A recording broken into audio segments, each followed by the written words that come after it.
It's always an exciting time to have you join us on the program Heritage with yours sincerely, Oloije Oyikokai. Today on Heritage, we'll be taking a ride down to Asan Southeast Local Government area to go look at Ikbede Festival. Yes, this is one festival that has to do with everyone coming together, home and abroad, to come celebrate the new season. Yes, of farming, cultivation, and of course of brotherliness. Yes, together we stand and divided we fall, and that is what Ikbede is all about. Don't go nowhere, don't touch the dial. I'll be right back on the other side of Heritage.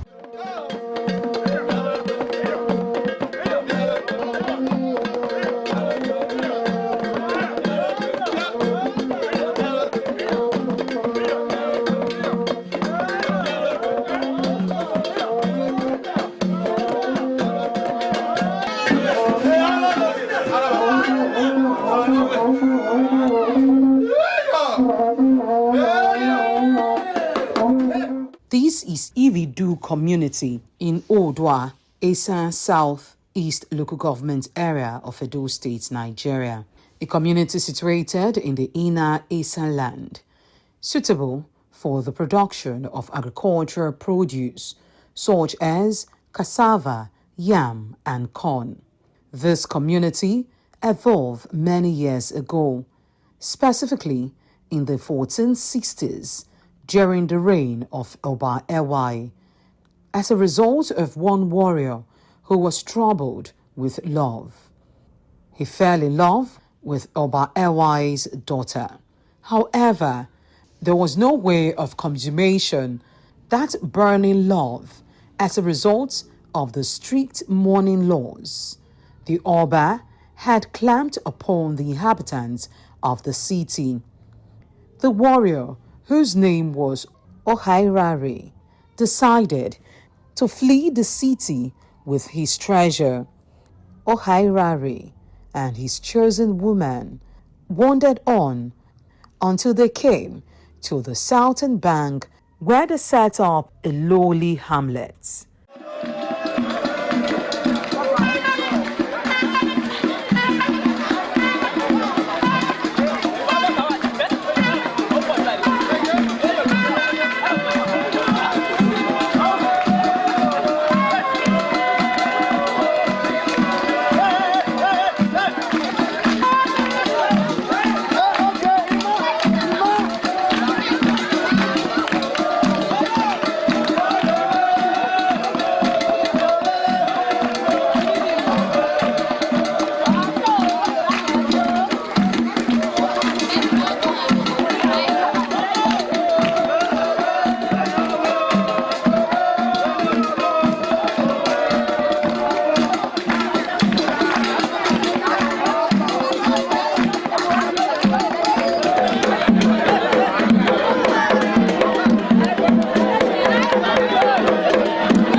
Ikbede Festival is an annual cultural celebration honoring ancestors through sacred rites.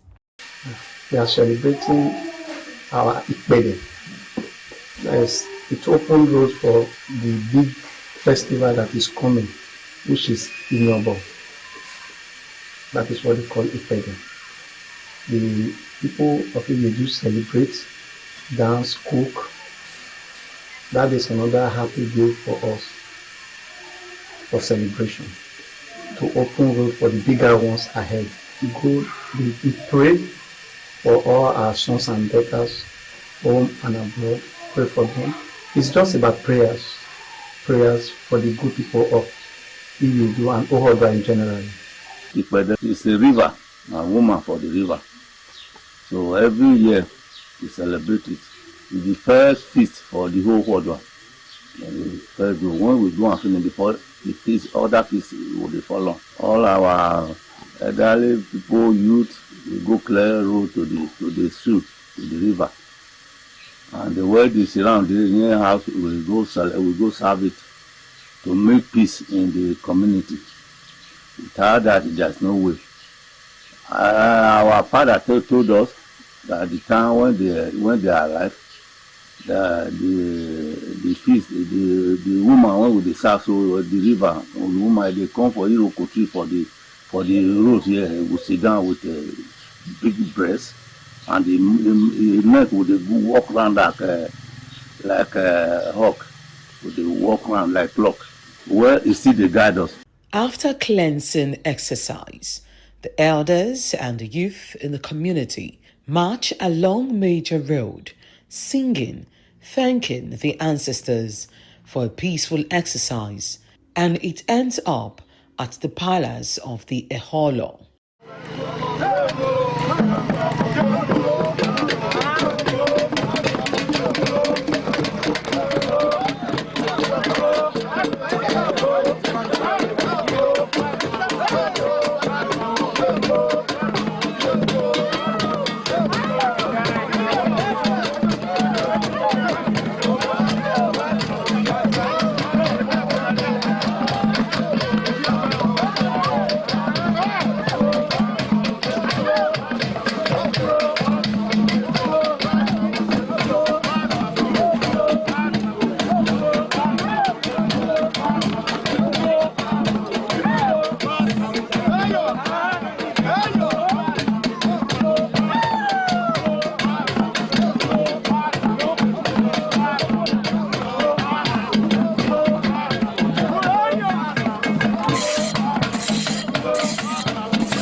The Igbede festival is deeply tied to the veneration of the deity of the land of Oodua clan.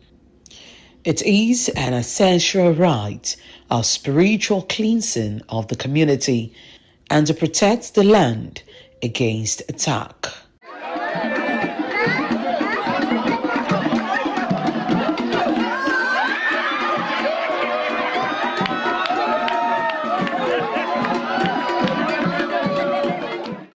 Chants, drumming, and acrobatic display, like the Babalenimi masquerade dance, a dance that involved all the community to be in one place to dance and honored the ancestors of the land for accepting the Igbede festival.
Ikpede Festival serves as a vital homecoming, drawing sons and daughters of the kingdom from both home and abroad together to celebrate their shared heritage.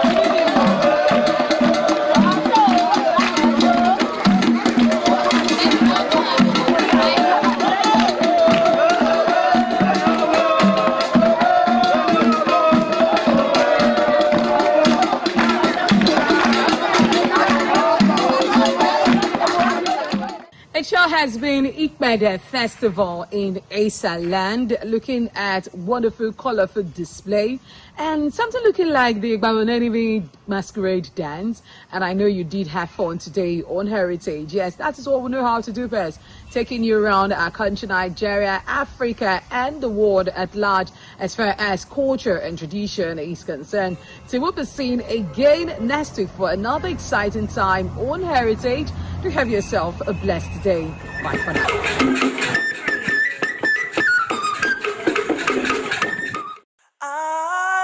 ITV, certainly the best.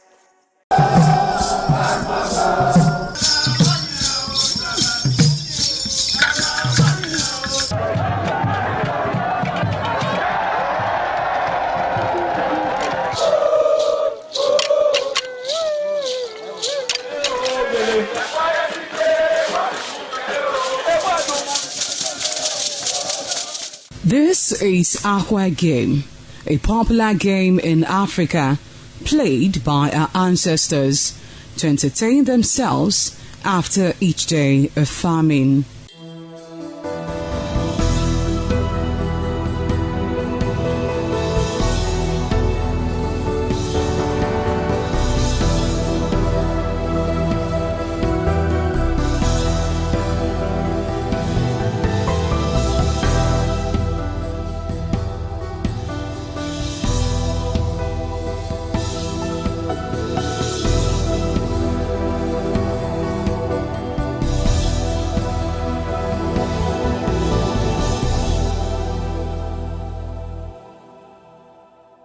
It is also relevant in our coronation in Africa. It is a sport and indeed very interesting, as every seed had a role in the game.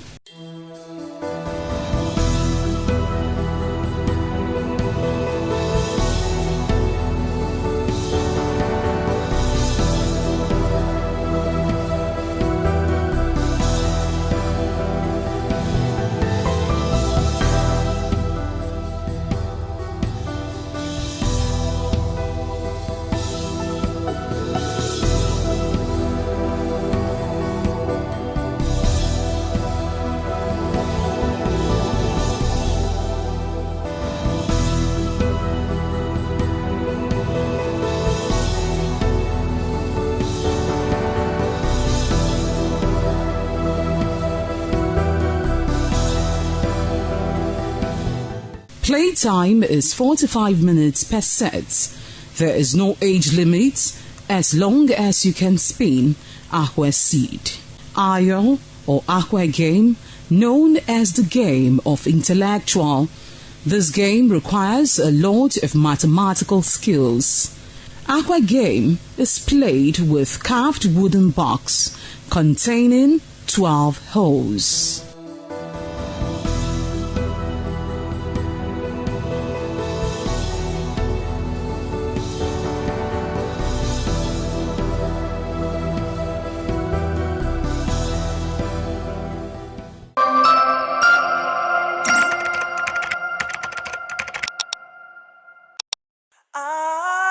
ITV, certainly the best.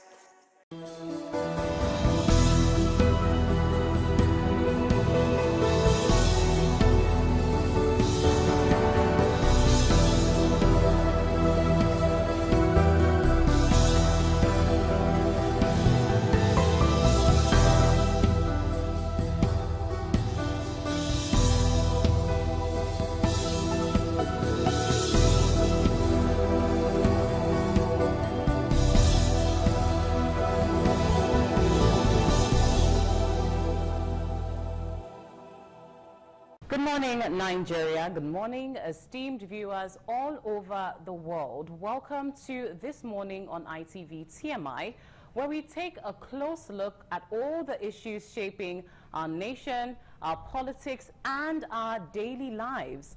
I'm Chukwufumnanya Digwe, broadcasting right here in our Benin Center. Now, our political conversation this morning is fixed firmly on Osun State after the August 15 governorship election has produced winners and maybe losers. Well, right here with me on the table in Benin is the beautiful Anu Oluwapo Stevens. Good morning to you, Anu. How are you this morning? How was your weekend? Good morning, Chukwufunaya. You look great as always. My weekend was amazing. It was quite cheerful, especially on the street of social media for a lot of Nigerians, especially the Gen Z. So it's great to be here as always. Great to have you, and we'll want to know your take on all of the stakes from Osun 2026. And also we have our anchor in our Lagos Center also standing by. Mercelina Nkwo is joining us this morning. Good morning, beautiful Mercy. Good to have you.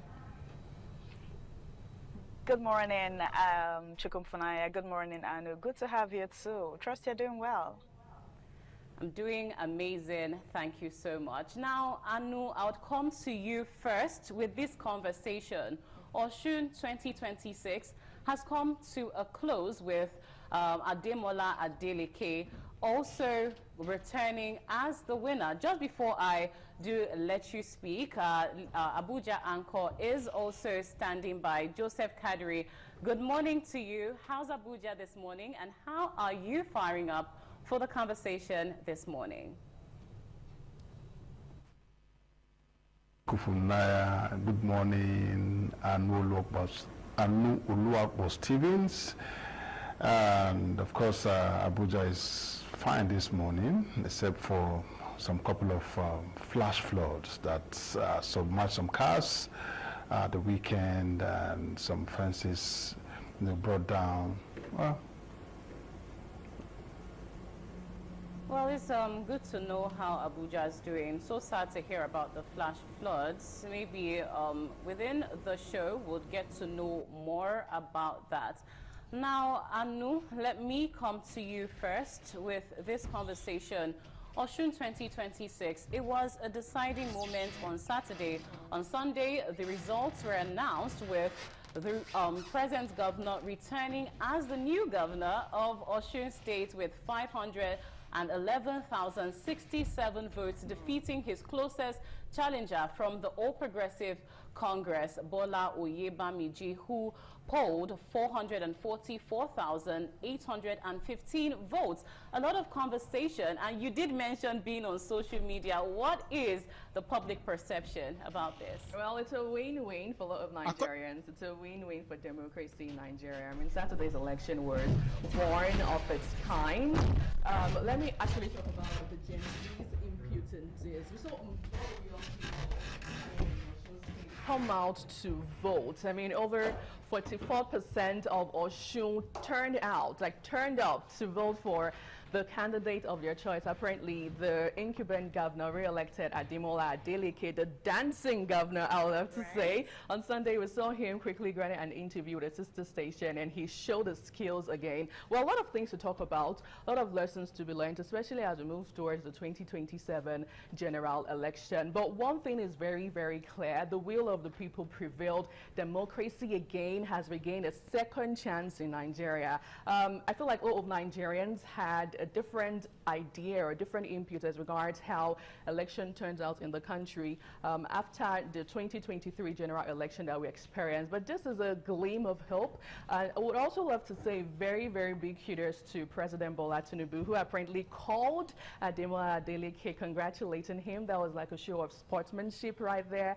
And well, for the APC guys, they said they're headed to court, yada, yada, yada, well, it's expected. Oh, really? Well, we'll also love to, just before Dr. Sonijo comes on board, Lord, the input of David O, it really cannot be ruled out. I mean, it also showed a lot of Nigerians how family love prevailed despite everything. So it's a good thing to see, and we are only hoping that this singular act replays in the 2027 general election here in Nigeria. Thank you so much, Anu, for those dispositions. Makes a lot of sense what happened in Osun State and all of the public perception around the Osun 2026 polls. Dr. Sonny Duke Okosun is right here in the studio. Good to have you. How was your weekend? And what are your thoughts on Osun 2026?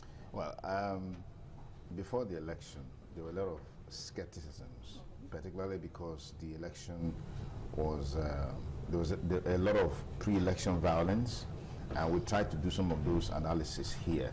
So that made a lot of people to be concerned about how the D-Day would be.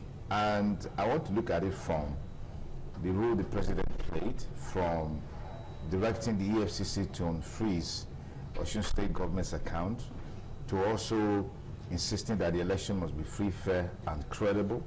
And then INEC also gave a good account of themselves. We need to put all of this in proper perspective, because when they don't do well, we don't spare them. And so when something good comes out, irrespective of what anybody feels, we should be able to also commend them. We saw real-time collation of election results on the INEC portal. IREV just kept on updating, and even before INEC finally declared the result, it was clear the direction of the election, because as the wards results were coming in, the local governments were coming in, you could see how the election was going. And that really gave me some fillip in my stomach that when we really want to do something nice, we can do something really nice just the same way is obtainable in other climes. If you watch the US election, CNN can actually predict who will win even before the results are finally announced, based on the indices on the ground, based on the factors on the ground, based on the antecedents of the candidates, based on the pedigrees of the candidates. But for a long time back here, we can't, even as media practitioners, we can't say these things on air, especially on election day or before. You can't do some of this. You are restrained and constrained. All right, but we saw the direction that election was going. Ultimately, it didn't reflect what was coming from Osun State. Some of the people are going to kill themselves, there's going to be a lot of shooting, and then the police too. Security agents did a very fantastic job by ensuring that where there are reported cases of infraction or planned infraction, they proactively dealt with those issues. I mean, there was a serving House of Assembly member who was found with 200 PVCs, and they had about 146 mercenaries camped in his house. He was feeding them, bathing them, clothing them, giving them medicine, doing everything for them, apparently to deploy them on election day. They were caught, and when he was interviewed, he, went ahead to tell the security agent what he was planning to do. There was one other notorious criminal who attacked one of the polling centers. Is there in the public space, and there were also allegations of vote buying. That's something we also need to talk about. 25,000 naira per vote was reported in Egypt, because we followed the election live here on Politics Today. It's quite expensive though, if we want to look at it from the usual amount we hear of 5,000. Right, they are going higher now. Anyway, joining also the conversation, like we mentioned earlier, Abuja Center, Joseph Kaduri, 19 local government areas won by the incumbent governor Ademola Adeleke. It's a clear disparity between him and his closest challenger. What are your thoughts? Well, that election has been won by Governor Adeleke and lost by Bola of the APC and several other contenders. It's one thing that many Nigerians watched before the election and, of course, during the election. And you know, before the election, there are claims and counterclaims by both camps. of the main contenders, that is that of the Accord Party and the APC, and we've seen how the Imole campaign organization came to Abuja, moved from embassies to embassies, including EU, with petitions of, plots by the APC, plots at times even by the CP of Osun State, supporting the APC. But all of that now is history, because Ademola Adeleke emerged victorious, polling 511,000 votes, having secured majority of the vote in 19 of the 30 local government areas of the state, is something that INEC should sustain, and politicians should also find a way of sustaining what has happened, because this is just one of the litmus tests to the 2027 general election. Well, there are pockets of violence, about 38 of them recorded. There are pockets of vote trading. Some say 50,000 per vote. Those are also recorded. But one good thing about the election is the fact that at about 8:30 a.m., about 70% of the polling unit have commenced accreditation and voting. And I think this is one thing that INEC should sustain going forward. So much, Joseph. Now let's turn to Lagos. Mercy, what are your thoughts on Osun 2026? First of all, I want to say congratulations to Governor Ademola Adeleke for retaining a seat as the incumbent governor. It was obvious that a lot of Osun State residents, they wanted him back. It shows that, probably did great for his first tenure for the people of Osun State to actually want him back. On social media, I saw where, during the elections, the people of Osun State came out, to cast their votes. They stood and saw everything that happened, went to INEC office, as early, even at late at night, they were already there to, see the whole thing for themselves. It is obvious that democracy, actually prevailed. And the INEC, we're going to give them kudos for this. It is just like, okay, this is just like, let's see how 2027 election will, turn out. And we saw a lot of even vote buy-ins. If you go on social media, some persons came out to say that we don't know how true it is, but social media now, they came out to, after I collected money from this particular party, I still vote for this particular party. And I would want to say to Nigerians that, a lot of Nigerians have been thinking, do my votes count? Do my votes count? But with what happened in this Osun State election, it is clear that you go out to vote and your votes count. And I would also tell them to use, put the same energy for, I'm not just talking to the people of Osun State, I'm talking to Nigerians as a whole, the youth, everyone in Nigeria, to put the same energy in the forthcoming 2027 general election, so we would see what happened. And Adeleke coming out to say that, the president called to congratulate him. It's a good one. I would once again say congratulations to him, because it is obvious that the people of Osun State, they wanted him back and won the election. So this is just like a preamble of how 2027 election is going to be. Did INEC do great? Yes. Congratulations to Adeleke, and let's just wait and see how 2027 election, comes up. Mercy. Now, I'll come to you with this, Dr. Sonny Duke. I'm pretty sure you have something to say, but I want you to add the re-endorsement of the Osun State Governor, Ademola Adeleke, of the president for 2027. What do you think about this? Well, I think it was a smart move by Ademola Adeleke, and it was also a smart move on the part of President Bola Ahmed Tinubu. If the president had deployed the paraphernalia of his office, the institutions of government at his disposal to truncate the election, all in the name of my party must win, he wouldn't have been able to stand the backlash, not just from Osun State, but across the Federation. And so allowing a level playing field is to his advantage. Now, Osun people have rewarded Adeleke with a second term mandate. They don't really have anything to lose anymore if they support the president in the presidential election in 2027. So it's for the president's interest and advantage to have allowed this election to go the way it went. But again, you see something quite interesting, which is that Ademola Adeleke took a huge risk.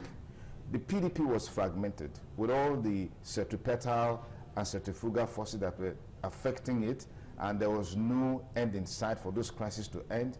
He went to a Accord party that was not so popular in the state and was able to build, mobilize. And I think that he also has connected with the people as a personal brand. And that's what has, brought all of these that we are seeing today. And there were also certain individuals within the party who were really, really committed to ensuring that he succeeds. When questions come, when there are challenges, when there are problems, without you seeing the governor, these guys were available to ensure those problems were solved, to ensure that the party succeeds at the election. And you can see how everything has played out. So today, Adeleke endorsing the president for 2027 is to his own advantage. And that advantage has shown. So let's see how all of these will go on. But most importantly, the onus is on Adeleke to reduce the dancing and face governance and impact on the people. I know this is his signature, which a lot of young people can relate with and all of that. But government and governance is beyond dancing. It's about impacting the lives of the people.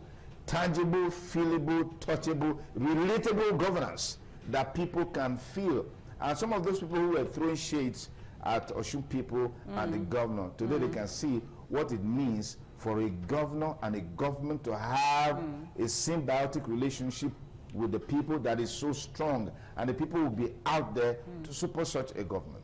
All right, thank you so much, Dr. Sonny Duke. Just before we move on to our newspaper review segment, there's this fascinating video that I want you to see. It's a video where the results is announced in Osun State, and it's focused on the governor, Ademola Adeleke, as he receives, should I say his crown? Let's see.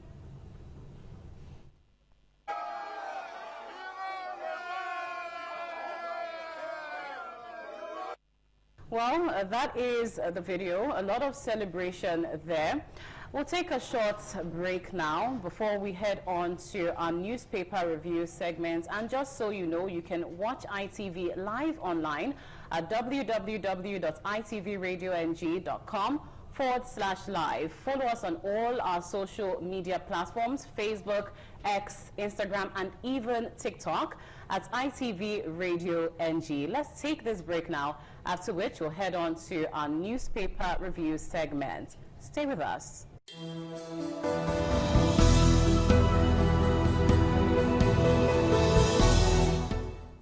Welcome back. Now we're still taking a look at our national dailies, and to do that we have, as usual, our insightful guest reviewer, the HOD Mass Communication at the University of Benin, Dr. Dan Eheraifo. Good morning. So good to have you on the program. Good morning.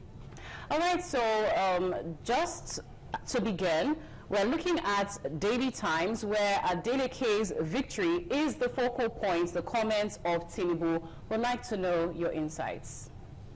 Well, while the man was in the trenches trying to fight for his survivor, many people wrote him off, believing that the federal might will prevail over the elections of Osun State.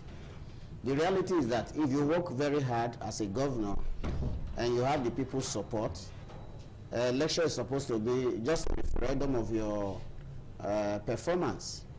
Indeed, Adeleke has shown that he was committed to, or is committed to, the cause of his people. In spite of the threats, intimidations, the reality became what you saw on Sunday. So if the president congratulates Adeleke on his victory, he is just doing his job as the father of the nation. Whether it is APC candidate or PDP or whatever party, it is the responsibility of the president to do that. And that is what he has just done. Although very little to the election, he was not neutral because he's a party man. But Adeleke fought hard, and the result of what you saw from the election is a clear reflection that the people indeed wanted Adeleke to continue. All right, thank you so much. And so that's to you. Okay, well, we're turning our attention now to the Nigerian Tribune newspaper, and of course it's leading with the trending story, Osun poll, how Adeleke won. Some writer says, role of resolute Osun people, withheld local government funds, salaries, pensions, influence of Deji, Adeleke, Davido, others, the Omoshere, Ife, Osogbo connection. Tinubu says a victory confirmed electorate confidence in him. Atiku, Obi, Makinde, PDP, others congratulate him. Wild jubilation in many towns. We are studying election result. Who is speaking? APC. Adeleke dedicates victory to God. Osun people reiterates support for Tinubu.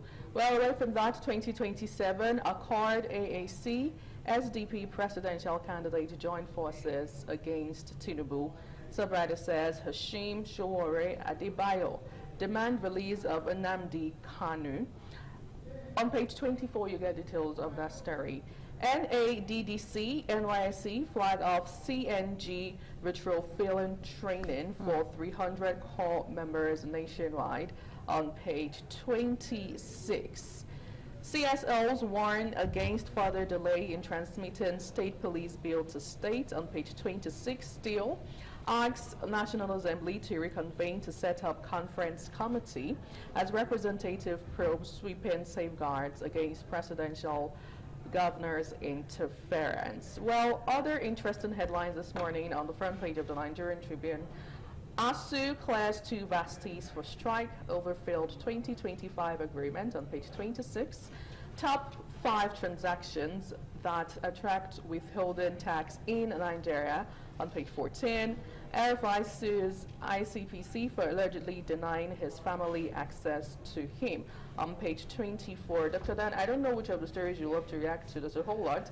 But still on Osun 2026, I'd love to get your insight regarding the withheld local government funds and how Adeleke was able to sweep through, during the period of the 4 years, because the mindset and the feelers we actually got at is that Osun people felt Adeleke, despite the local government funds being withheld from the federal government, Adeleke was still paying their monies and their salaries, and it's quite new to them. So in as much as he was doing all of that, there was this notion that he was spending from his own personal funds. Of course, we know that that is not true. You want to run us through that?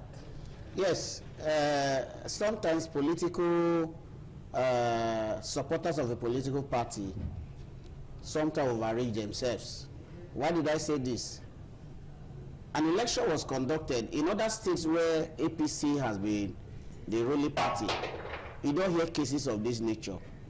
You can make an allegation to Edo State where the individuals who won the election before the coming of this administration, certain steps were taken. Some went to court.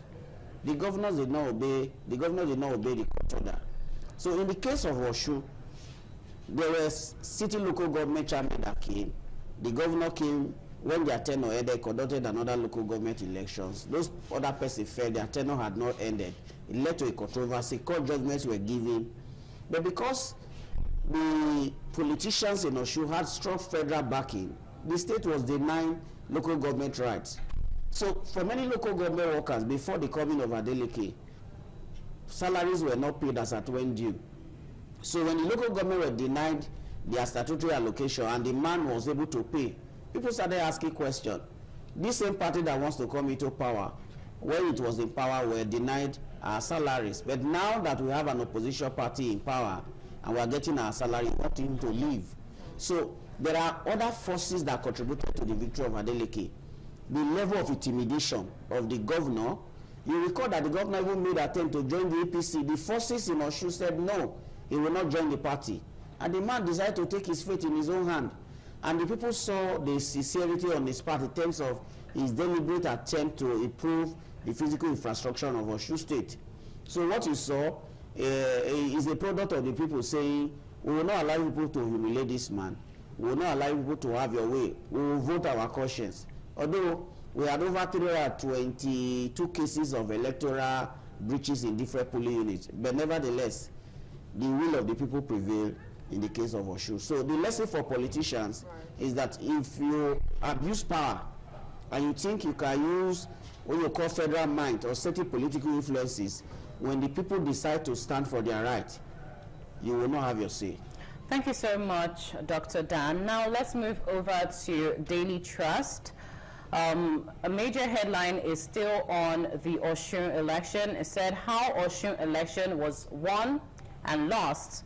Another story on Daily Trust, headlines on the flood. Residents stranded and vehicles submerged in Abuja. Now, I want you to particularly talk about the flash floods right there in Abuja, Dr. Dan.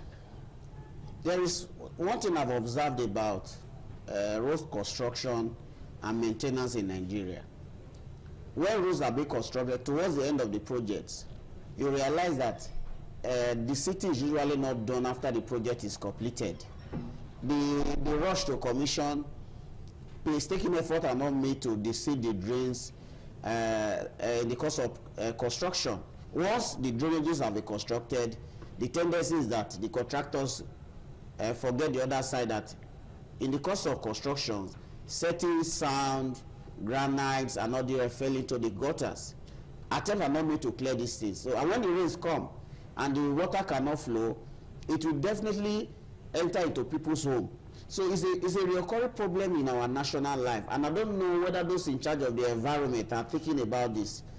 One question you should ask yourself is, why do we always wait when we start having things of this nature before we start thinking of what to do? For the Federal Capital Territory, with the massive road network you see in that city, with poor drains, the result is what you've just seen in this recent flood disaster in Abuja. It's not rocket science. When the rains are coming, authorities ought to clear the drains, ensure that areas that are prone to flooding, remedial measures are taken, so that when the rains come, you not start rushing. But unfortunately, these things were not done. What you see now is a case of a city that is very beautiful, but the bits and pieces they ought to put together are not there. So you will continue to experience this until they do the needful. Thank you so much, Dr. Dan, for all your invaluable insights on our newspaper review segment. And here's where we draw the curtain on this segment. Up next is the most consequential part of this program, the discussion segment, which we kickstart here in Benin. Dr. Sonny Duke is spearheading the conversation. Stay tuned.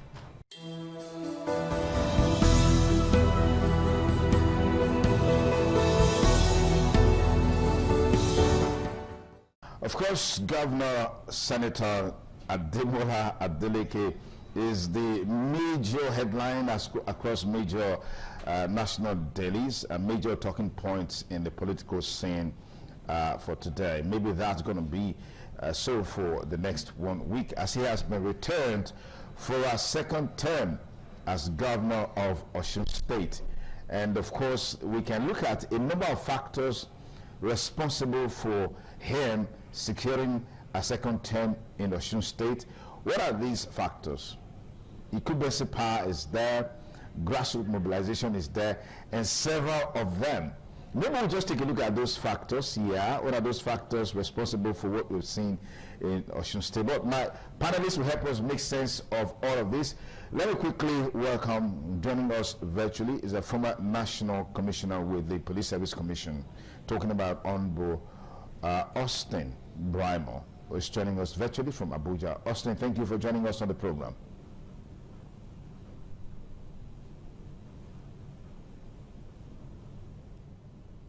Good morning, and thank you for having me. Okay, we also have joining us from Lagos virtually, Idris Zakari with the NDC, a chieftain of the NDC. Idris, thank you for joining us on the program this morning on ITV. Thank you for the opportunity to be here. Thank you. Okay, I'll start off with you naturally, but just to also acknowledge the head of communication department, University of Benin, Associate Professor of Mass Communication, Dan Ekarafo. Thank you for joining us on the program again. Thank you. Okay, Austin, let's begin with you. The victory of Senator Ademola Adeleke, in spite of all the shenanigans we saw heralding the election with the pre-election violence and all of that. People talked about federal might and all of that. So what do you think may have really made this happen for Senator Ademola Adeleke, someone who were told made all efforts to join the ruling party in Osun State, but it didn't succeed. Eventually pitched his tent with Accord Party about 8 months ago, and now he's emerged victorious.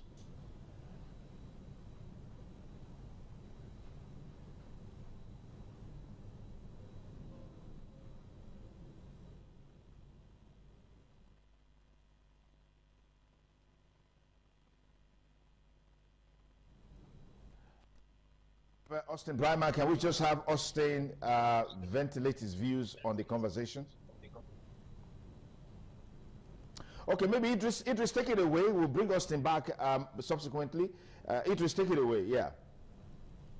Before I get your question, if you could just do me the privilege of re-asking, that would be fine.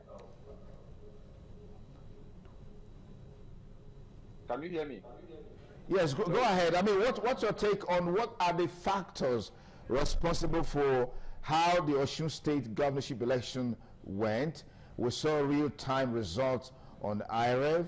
We saw the mobilization. We saw everything, even though all of that at some point were things people didn't expect because of the pre-election violence and all of that.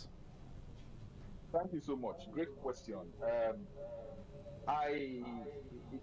If you do an independent or an open-minded assessment of the political temperature for some time now, you would know that there is an increasing urge, or if you like, there is an increasing awareness within the Nigerian public to ensure that their vote begin to count. There is increasing pressure on the government. You would witness a couple of weeks ago when the Catholic bishops had gone to see the president, and the fallout from that meeting, the presidency was tampering to hold it down. They attempted to be derogatory at some point, but that backfired spectacularly. And then in the Osun case, they had started this campaign of calumny against the governor. They called him a dancing governor. They tried to ridicule him to the extreme. They seized, before now, for some time now, they seized the local government allocation of Osun State. They kept the state starving. Effectively, there's no local government administration in Osun State. And as we approach the election, just 10 days to the election, the Economic and Financial Crimes Commission had frozen the account of Osun State. Save for the pressure that had been mounted on the presidency to return Nigeria back to democracy, because we're sliding into a one-party rule. We're sliding into an arrangement where only the APC members are allowed to thrive and flourish in our political space. Save for that pressure, the APC were determined to take Osun by force. They deployed 32 governors, the Senate President, the Speaker of the House of Representatives, and all other sundry federal office holders to Osun. And they said it publicly through their media aid and sometimes even their urchins, like the ones we had from Edo State, that they were going to take Osun by force. But to the glory of God, the people of Osun, very determined, very committed. The resources were not the problem. You could see in videos that monies were stacked on tables and were being shared publicly. And then you also saw a senator of the Federal Republic, Senator Fadahunsi, because we need to add names to those who behave despicably, threatening that anywhere you find Accord members, kill them. If this is publicly available information, none of it is speculative in any sense of it. So the Osun people saw all of this and decided that they would not hand their faith over to a party that is now effectively an albatross. It has now become a yoke on the Nigerian people. And then they voted comprehensively against the APC in last Saturday's election. These are some of the contributing factors. I know that because the president had congratulated the governor for winning, and the governor in turn had thanked the president for allowing, for not weaponizing the security agents to swing the election in favor of the APC, which is what was expected, which was what happened in Edo State some time ago. the APC people are trying to take it as a win. I can tell you comprehensively that what APC invested in Osun was just money flushed down the drain. It's a comprehensive loss for them, and it's a reaffirmation that if the president's home state can vote against his party, Nigerians will vote against APC in the 2027 election. And it is a stark reminder that APC, the glory has departed from them. They need to go back to the people and then attempt to warm themselves back into the heart of the people. So even when they lose in the next election, they are going to they can be forgiven. Otherwise, it will be unforgivable what the damage that this political party has done to Nigeria in about the last 10 years now. Okay. All right, Idris, I'll come back to you. Austin, good to have you back with us, looking at some of the factors that helped Ademola Adeleke secured a second term in Osun State by virtue of the outcome of Saturday's governorship election. You want to share your thoughts with us along those lines? Thank you. We have to be very dispassionate because every election has its character. Yes, we cannot take it away from Governor Ademola Adeleke. He worked very hard and he showed resilience. That is what you require in any contest of this nature. We're looking at the factors. There were quite many, and this is what every political actor must take into consideration when coming to conclusions about elections. Not just one factor, there were so many. And it is good that we dispassionately put them on the table. One, the nomination process of the APC was clouded and was in controversy.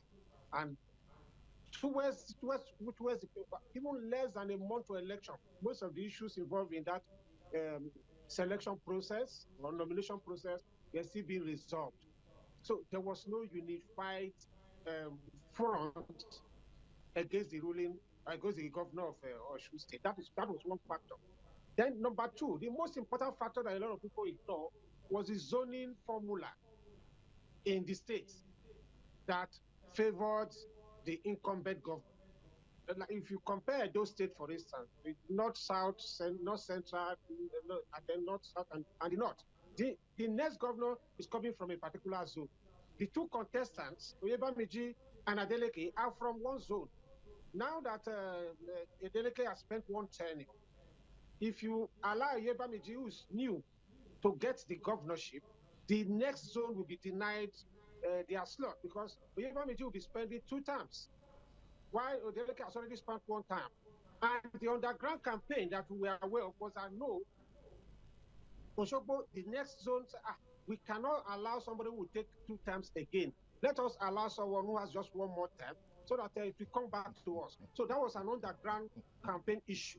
And it was effective. That was because if you check the voting pattern, you find that the chunk of the vote, the largest voting that came to the Accord Party came from that zone that will produce the next governor. It showed clearly that that was a real factor in the voting, that issue of zoning. So that was clearly there. And then thirdly, we cannot ignore the fact that the bad blood that followed the stepping down of Senator Mishore and some other people. Then the entire power play between the former governors of the state, why should we allow Oyebamiji, who is a greenhorn in that particular because of his popularity, to take this slot.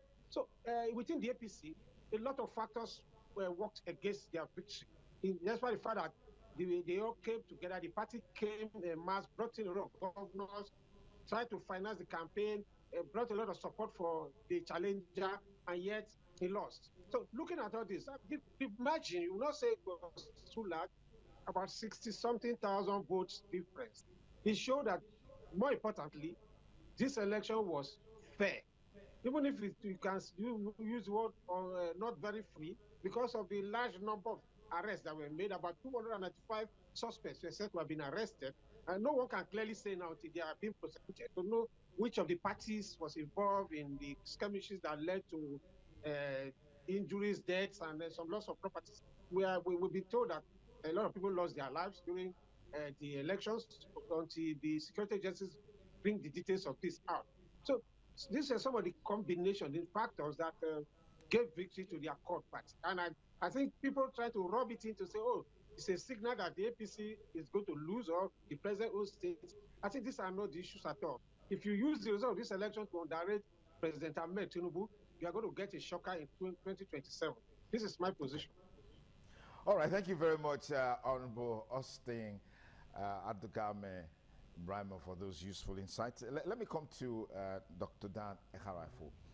Ademola Adeleke tried to join the APC. He didn't quite succeed. The PDP has since been fragmented with various factions in the party and in peace tent with Accord Party. Is there such a thing as personal brand or developing your own personal brand to drive a campaign of this magnitude? Give me your thoughts. Yes, personal branding is a big factor in politics. It has to do with your character, your personality, your willingness to serve the interests of the people.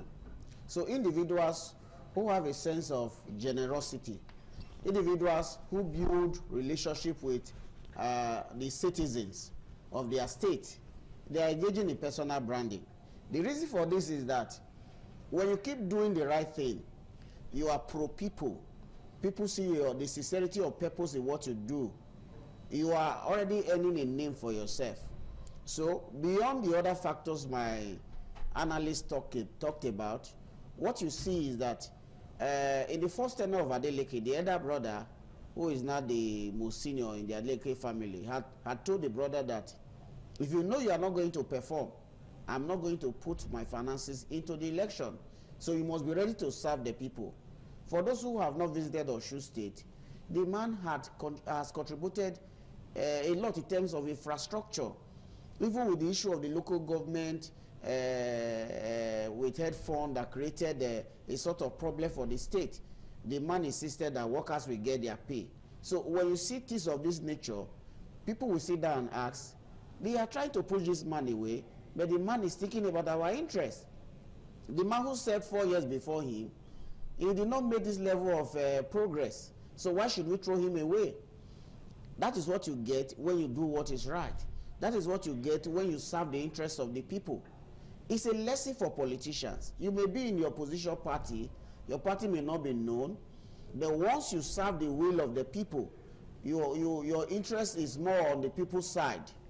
When the critical time comes, the federal might may come, the will of the people will prevail. So, going forward, yes, we know that general elections are always subject to other factors. But for the man to succeed the fiefdom of the APC in terms of the level of deployment, whether finance, security-wise, and all the rest, the man did a very good fight. Okay. As the Christians will say, he fought a good fight of faith. Okay. Fantastic. Okay, Idris, talk to me about the impacts of some of the institutions that are associated with this election. Begin with INEC. I was telling my colleagues earlier when we opened the show that we saw real-time monitoring of the election results. As the election results were coming in, people already saw the direction in which the election was going. That's on the part of INEC, so which means this IREV is doable, is practicable, it can work and really give us a direction in our electoral process and perhaps help to sanitize it. INEC also promised that they were going to upload election results real time. It worked perfectly. And then, of course, the security agents. Well, there were a lot of antagonism against the police commissioner by Adeleke and his team, but people said, well, because the commissioner was doing what needed to have been done. We saw arrests being made before the election. A serving member of the House of Assembly was found with 200 PVCs and then over 146 mercenaries in his house that he has been feeding, clothing, bathing, and all of that before the election took place. So let me know your take on the impact of the institutions of government and governance on this election, especially at the federal level. Great question. I will start with INEC. You know, INEC is having a reputational crisis. INEC had not shown, INEC most times in the recent past has shown manifest bias. And it seems that coming forward from the progress of 2015, the Yar'Adua era where reforms were made, it seems that we're consistently going down. So INEC was having a very serious reputational crisis going into this election. I think what they tried to do in this election is to try to remedy some of that public odium that they've had to endure in time past. You hear people these days publicly say that their votes don't count and they have no confidence in INEC. I think that's the worst thing that can happen to a supposedly independent electoral body. The IRED is supposed to work. It needs to work. Hundreds of billions of naira was spent in putting it up. The only time that the IRED did not work, the independent result viewing portal did not work, was in the presidential election of 2023. And that's why miracles like what happened in Obiakpo in Rivers State, where the president lost comprehensively according to results uploaded on IRED, but won according to the results collated in the world. Incidences like in Benue State, where Mr. Peter Obi won 15 local governments and the president won 8 local governments, and by some stroke of magic, the man who won 15 local governments lost to the man who won 8 local governments in that state. That's where those miracles happen, because people felt that any institution you set up in Nigeria, any safeguard or guardrails you put up to ensure that our electoral process is credible, they must compromise it. That is the thinking of the average Nigerian politician occupying public office today. They walk to the next election, they prepare for the next election, they save for the next election, they plan to compromise the next election. That's what they do, as opposed to working for the people and then relying on the goodwill of the people to sustain you or return you to office. So that is what INEC. For the security agents, I think the military did very well. At some point, I think the military became unbiased. I don't know, maybe the pressure in the president, because there's been enormous pressure. You introduced me as talking from Lagos. I'm actually in Abuja. So I see some of these things firsthand happening here, right here. The pressure on the government has been that this government's body language does not show that they want to conduct a free and fair election in 2027. So they have to use it as a litmus test to show that, yes, we still have the capacity to conduct free and fair election. Otherwise, if not for the Nigerian, and then we must also mention David Adeleke, otherwise called Davido. Davido, in the last 2 weeks, has been the most vocal Nigerian in terms of asking for credible elections. And in any case, all that Nigerians were asking for in Osun was free, fair, and credible election. It will beat you, it will surprise you if anyone wants anything outside this. And then that is when they're asking us to thank the president for not using security agents to steal the election. How can you be thanking anybody for not stealing? We should be thanking those who refuse to be stolen from. And that's why I'm thanking the people of Osun for standing their ground. And then I am also telling Nigerians, prepare your mind, be ready. These guys are beatable. In the next election, go to your polling unit, vote. They will tell you, go home, don't try it, sit there, insist that your vote is counted, escort your vote to the collation center, hear the result, escort the collation center to the state collation center, hear the result. That is the only way to beat these guys. Treat the election like it is a manual election. There is no honesty here. These people are very dishonest people. So you must work towards safeguarding your vote. Your vote is useless if you vote and then you go home to sleep and then somebody steals the vote. Protect your vote. That's exactly what the Osun people did. That's why the 32 governors, the Senate president, and all of those who are going to Osun to try to sway the will of the people spectacularly. It is a reaffirmation that power resides in the hands of the Nigerian people. Okay, of course, Governor Ademola Adeleke returned for a second term. That took place on August 15 with the election result announced on Saturday on the platform of the Accord parties. Victory marks one of the most remarkable political comebacks in the state's history, from PDP in 2022 to Accord in 2026, and cements his position as the man Osun voters trust to stir the state for another 4 years. Well, we'll just take a look at some of Adeleke's, the issues that got him where he is today. Number one, the incumbency and people-centered governance. I mean, some of the things that analysts have talked about, which is a people first brand, and that has really cemented its position. We look at another one, which of course is also very, yes, the second point here has also been highlighted, why he's where he is today with the results of the election. Let me get you on board, Honorable Austin Brimore. You talked about the intra-party squabbles that seem to have affected the APC in this election. What do you make with some of the online issues that came forward? We talked about personal branding as a major factor in this election. The switch for Ademola Adeleke from the PDP to Accord Party didn't diminish his chances in this election. What's your message going forward into 2027? I appreciate what Idris said about Adeleke, Davido, and in fact their grandfather. These are some of the factors. They all contribute in one way or the other. But it is important that overall, like you are analyzing, you cannot say this is just one singular factor that gave Adeleke the victory. In an election, so many factors come into play. Yes, like I said, the inter-party discrepancies in APC contributed a great deal in favoring the incumbent governor. Like I said, resolution of those intricacies and differences kept on crawling up towards the election, to the extent that I'm aware that the president had to even intervene after a reconciliation committee tried. Eventually, those who were still aggrieved had to step down reluctantly and agree to support the APC candidate. These were factors. Then the issue of Accord Party is in history. Accord Party has always been a safe ground for people, aggrieved party members from other parties to move in, contest, and then return back. It happened in Anambra State.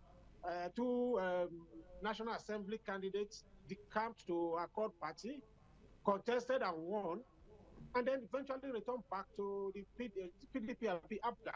I can't recall clearly. It's not a new thing. So Accord Party is like a vehicle you can board to get to your destination, and you come down. It's not new. And then that also is a big credit to Ademola Adeleke, which, like we said, all of us have agreed that he performed. He did well, and then the people had to go with him because we're not going to pin his victory down to one thing. There are so many things that are wrong. It's the local government issue about the funding. It's something that would have worked against a candidate that was not resilient, that was not popular, that was not delivering in services to the people. He ran foul. I think the local government law caught up with them, and so their funds were withheld. That had to do with APC or the presidency. I mean, you will recall that Edo State has done its local government election.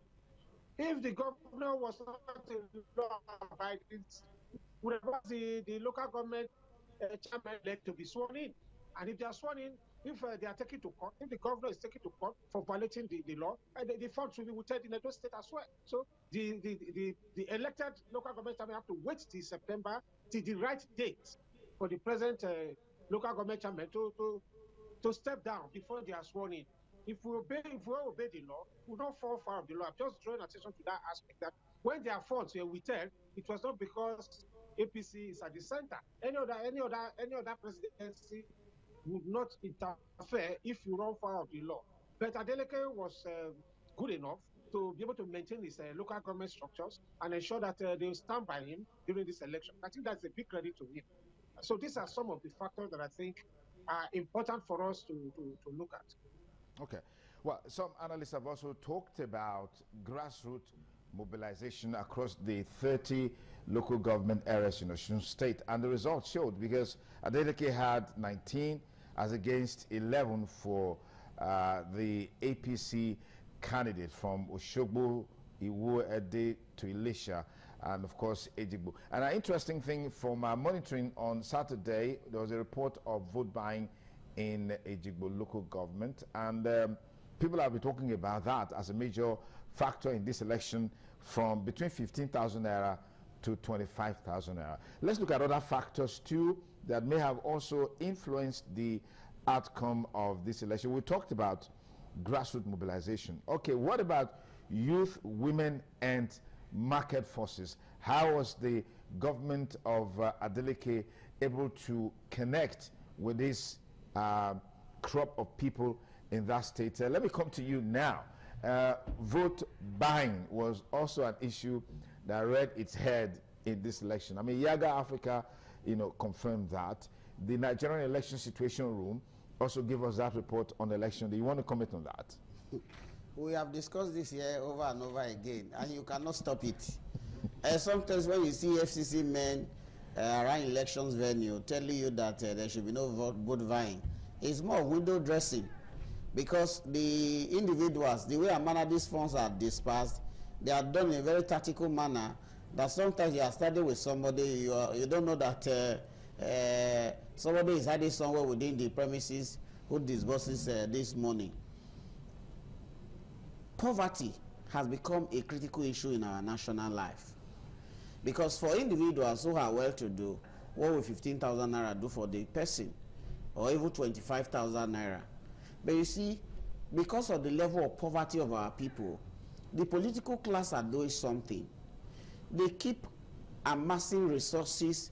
They wait for election days to come, and when election day come, their party men and women, agents who are in charge of this money, they are sent to different polling units to say, if you vote for our party, you are going to get so amount of money. And the man who is poor looks at the money. Well, if I get 25,000 naira, that can take care of me for 1 week. Yeah. So if I don't take it, the implication is that I will lose it. So for some person, it is a fait accompli that we don't have a choice. That is because of the level of poverty. But the man who has food to eat, you cannot be offering 50,000 as a basis for voting. So if we address the issue of vote buying, the poverty level of our people must be addressed first. If we don't address poverty, politicians have found this as a new way of winning elections. Don't forget, because of the progress we have made in terms of election improvement, where in the past you snatch ballot box, today if you snatch a ballot box, both your party and the other party will lose. So they are no longer thinking in that direction. So it is the man who offers the highest money that stand a chance of winning a polling unit. And young men and women are ready to take advantage of that. That is why you see they save money deliberately. You see somebody that is not performing, he or she is telling you, don't worry, I'll win the elections. I have my strategy in place.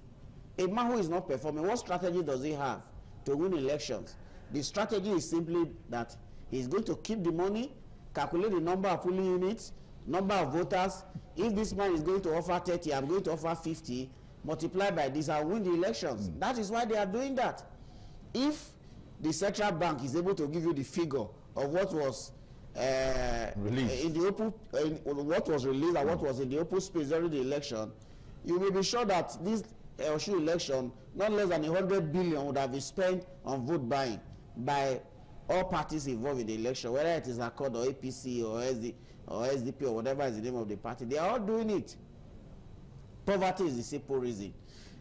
People may have a level of education, but if their buying power is very low, they don't have a choice. They say, well, let's just take it. This is the only opportunity you have to get something from them. Because once the elections are over, they drive in tinted cars with high level of security. You don't have access to them.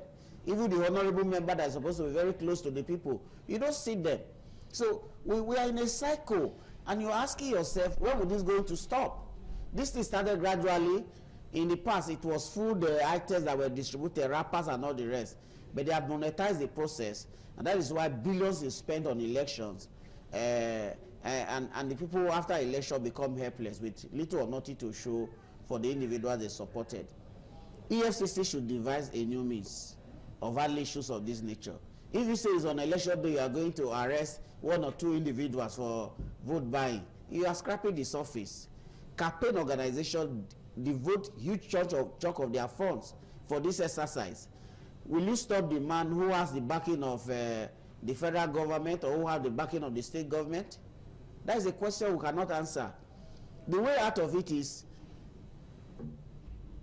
the central bank should be deliberate in restricting access to money. And that's what EFCT tried to do by freezing Osun State government's account, and there was public outcry against it. No, they were facing Osun. What are the one the federal government released through its agencies to the APC? Who froze the account of the APC or the campaign council of the APC candidate? The target of Ademola Adeleke was the fact that the man is the city governor. He sits on a huge amount of resources. So if you starve him of fund, he will lack the capacity to mobilize his people in terms of vote buying or other means to get victory. That was the reason why they took that approach. Okay. So if we must stop this, it's not even EFCC. The central bank knows what is in the bank account of the governors, individuals who are running elections. So if you give a study order that for this period, not less than so amount should be released for individuals of this nature, don't make that decision 6 months before election because politicians are very wise. Policy decision regarding that should be taken a month before the election so that you will not be able to withdraw the money. Okay, we're just on the verge of concluding this conversation.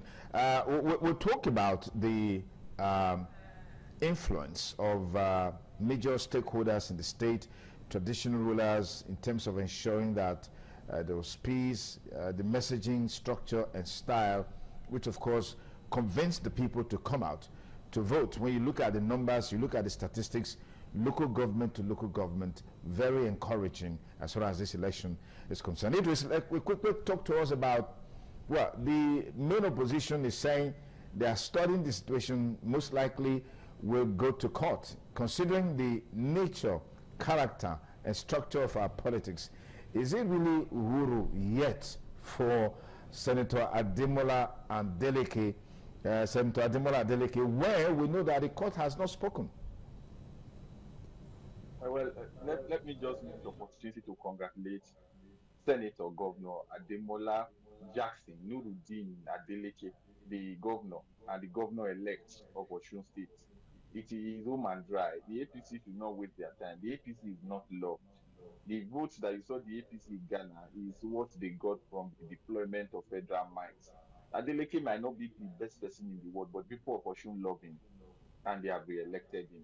The irreducible minimum for the APC is to go back to the drawing board. And I say this all the time. The arrogance of the APC to think that they can win election without performance. I have never seen this kind of arrogance in my life. It seems the APC did not learn anything from the defeat of Jonathan in 2015. They did not learn a thing. You came on the back of Jonathan not performing. And today, Jonathan era is now considered the golden age of Nigerian leadership. That shows how spectacularly you have failed in even building on what you met, changing what you met, or even improving on what you met. So, if that is correct, the APC's arrogance, continued arrogance of threatening the nation. You know, a federal minister came on TV and said that 2027 will be a coronation, that Nigerians will coronate, like we have a ballet in Aso Rock, so it's going to be a coronation for him. There is not going to be an election. You watch it, everybody watch it, one of your sister stations. And, you know, I think in the final analysis, the Nigerian people are wiser. The analyst on the studio, our father, the HOD, mentioned just now about the effect of money in this election. Nigeria today has the highest number of poor people in any country of the world. For you to put that in context, India, that is almost 7 times our population, has less multidimensionally poor people than Nigeria. Today, as we speak today, we are at 143 million multidimensionally poor. The projections are even worse. By the turn of the year, we are going to have about 79% of the population poor. Can you hear me? Okay. Yes, go ahead. I can hear you loud and clear. Oh, perfect. We are going to have the phone call disruption. We are going to have about 79% of the population poor, and that will be around 180 million Nigerians from 230 million. Today, Nigerians Nigeria has the highest number of acutely hungry people anywhere in the world. You can fact check me. You can fact check me on this. The highest number of acutely hungry people, 35 million acutely hungry Nigerians. That is more than the population of Ghana, by the way.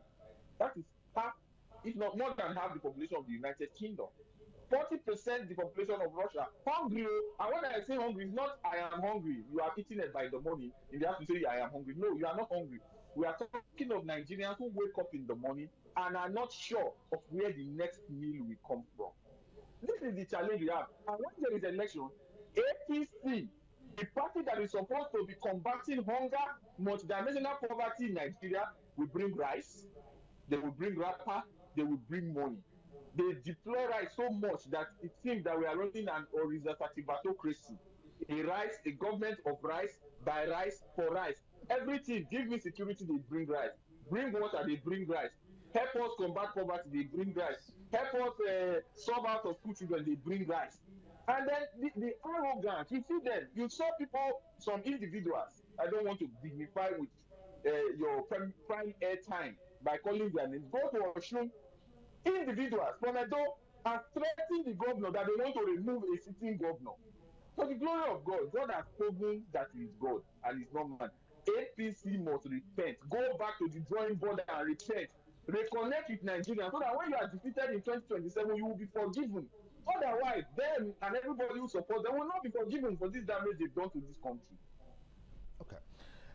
Thank you. Of course, INEC has declared Senator Ademola Adeleke of Accord Party winner of Osun State governorship election. Senator Ademola Adeleke scored the highest number of votes to defeat his closest rival, the APC candidate Bamiji, in that contest. Now we are seeing the factors that gave Ademola Adeleke an Accord Party victory. And it looks like Accord Party is pretty strong in the southwest and seems to be a go-to place for candidates that are in crisis. And I think we've seen a similar thing played out in Oyo State with Ladoja. Rashidi Ladoja some time ago was also there in Accord Party. But let me quickly go to Honorable Austin Adogame Brimo to give us his final insights into what this means for 2027. The opposition will say what has happened in Osun State is a big lesson for the APC that they should learn from, because we're probably going to see more of that in 2027. But I know your perspectives are quite different, because you said something earlier that every election is mutually exclusive. It has its own peculiarities, it has its own structure and all of that. You want to build on that on Boston? Let me thank Zachary for his advice to the ruling party. Yes, it's okay.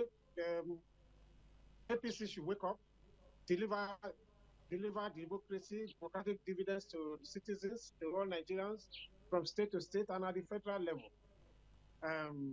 I think at the end of the day, the people will judge. We've seen the example from Osun's election. I think the party will learn from it. We're analyzing the various factors. We're going to learn from all those factors as well. The monetization of poverty is also a big factor. I think it is just analyze that. But I'm happy that you used the word dimensional poverty. I know that if poverty is being measured dimensionally, you don't have a uniform application. You cannot say that a poor man in Benin is the same poor man in Sokoto. A poor man in Kano will be the same poor man in Port Harcourt. Or poor man in Lagos will be compared to a poor man in Zamfara. Dimensional poverty is measured in grades.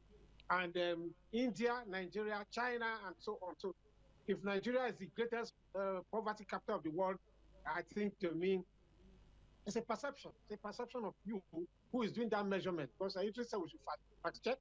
And I think we don't need to debate that. We have monetized poverty. It is not a Nigerian factor. Poverty is everywhere. Rice was shared, money shared in Osun. It has been happening in everywhere, in any contest. whatever people demand is given. So we're going to learn from this. It's not going to stop. Like Dan said, it's difficult to stop vote buying because people are poor. It's not peculiar to Nigeria. Neither is it peculiar to Osun also. Any government in power will also do so because rigging has become semi-scientific because, like he said, the snatching of ballot boxes is no longer attractive. Disrupting votes in the stronghold of your opponents was also a factor at a point. You disrupt vote, but it affects the whole election. Sometimes the whole election is cancelled. You can't be sure of what will come out of it. So cashing in on the poverty of the electorate and offering money has become the attractive thing. But I think there's improvement. Even the Osun case, I'm sure the arrest, like you mentioned, how many very strong politicians from both sides were arrested before the election and even during the election. By the time they are charged, you now know that the federal government, all the agencies work to make this election free and fair. We're going to see how INEC performed, IREV and other components of the elections that were deployed to make it free and fair, to make it safe. We will see how they performed. The federal agencies will not know how to improve on this. 2027 is a better election. I think we for a better election in 2027. APC, I can assure you, has learned a lot of lessons from this. I can assure that we should expect something better. Thank you very much. We leave the stage. I'll be back with you in just a moment. But Dr. Dan, I think one of the panelists said a while ago that politicians don't learn from their mistakes or even the mistakes of others. Going into 2027, what are your projections? I mean, using Osun State as a case study, you are a researcher and also an analyst, but somehow the Nigerian context seems to defy some of these analysis. Yes, if you study our elections over the years, national elections are always very overcrowded. And because they are overcrowded, the level of pressure mounted by the civil society, individuals on Osun election is usually not there in national elections because everybody tries to struggle for his or her own. And because of that, certain influences take place without you knowing. For instance, if you reference the 2023 elections, the elections went well until the presidential election. You know, if you sit there and ask yourself, why is it that IREF worked for the State House of Assemblies, the Federal House of Rep, the Senatorial, but when it came to the presidency, INEC told you that there were glitches. So why was there no glitch in the Senatorial, House of Rep, and State House of Assembly elections? The reason is that people put eyes on these other elections without looking at the national picture. So 2027, if anybody tells you that the prediction is so clear that opposition party will come and win the election easily, they may be dreaming. Because from these elections, they would have known that if IREF worked, the tendency of them to win may be difficult. So what you will see is that the same technical issues you see, they will bring it to play. That is the nature of the politicians. This tendency to be wicked, they display during elections. With due respect to politicians, many of them don't have human feelings. They don't think about you. Years back, around 2012, I was talking with somebody in government. He said, do you know why we fight during elections? If you're in government, you enjoy free things. I don't pay for fuel. I don't pay for this. You are telling me I should not fight? Daniel, what are you talking about? I stood there, I was looking at him helpless. He said, so if you are not a politician, you don't know why they fight. It is because of the peck there. So, by and large, 2027 is going to bring a lot of surprises. It will bring surprises in governorship elections and House of Assembly. But for the National Assembly, I mean for the presidential, the opposition will need to do a due diligence on INEC. They are not in a position to monitor the technology. The secret meetings that are done before the elections, they are not private to it. So you can, my friend Idris, my brother, while you talk so much about the elections, you must deploy mechanism to tackle the tendency of INEC telling you there are glitches. What they have said so far, they brought the 2026, the amended Electoral Act to bear. let there be timely transmission of results from polling unit.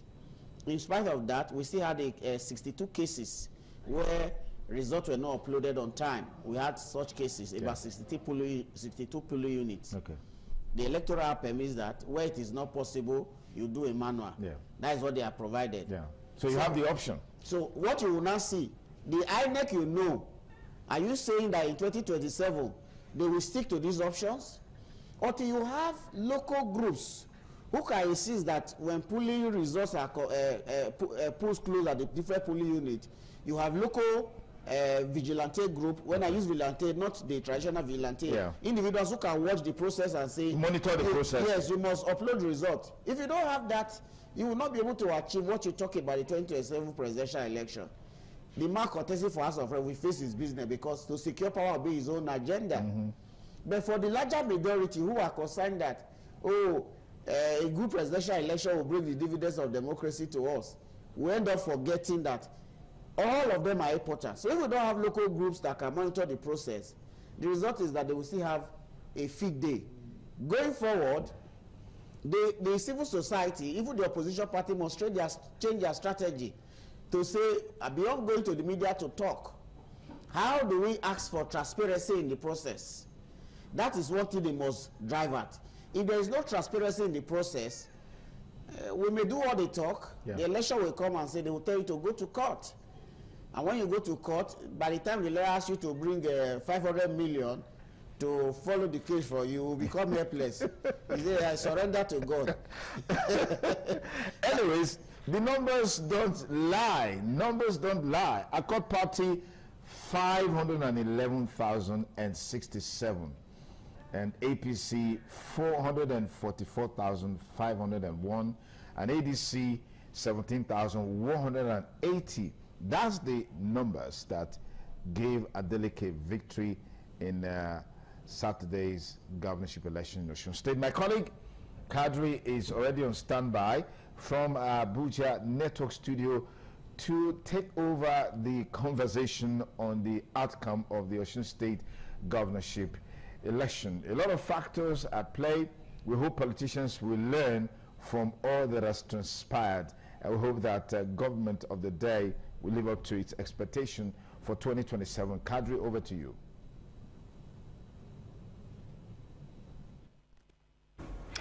Well, of course, a very beautiful discussion there you had, Sonny, and of course in Abuja the discussion continues. You know how it is with an outcome of election, especially when the general election is just close by and so many issues will be looked into. Those that appears to be very good will be sustained. Those that are terribly bad, a way of closing that gap will actually be profiled. One of those is the security and violence. And from the data we have, there are about 25 cases of thuggery incidents, 12 cases of attack on INEC officials, and 9 cases of voter intimidation.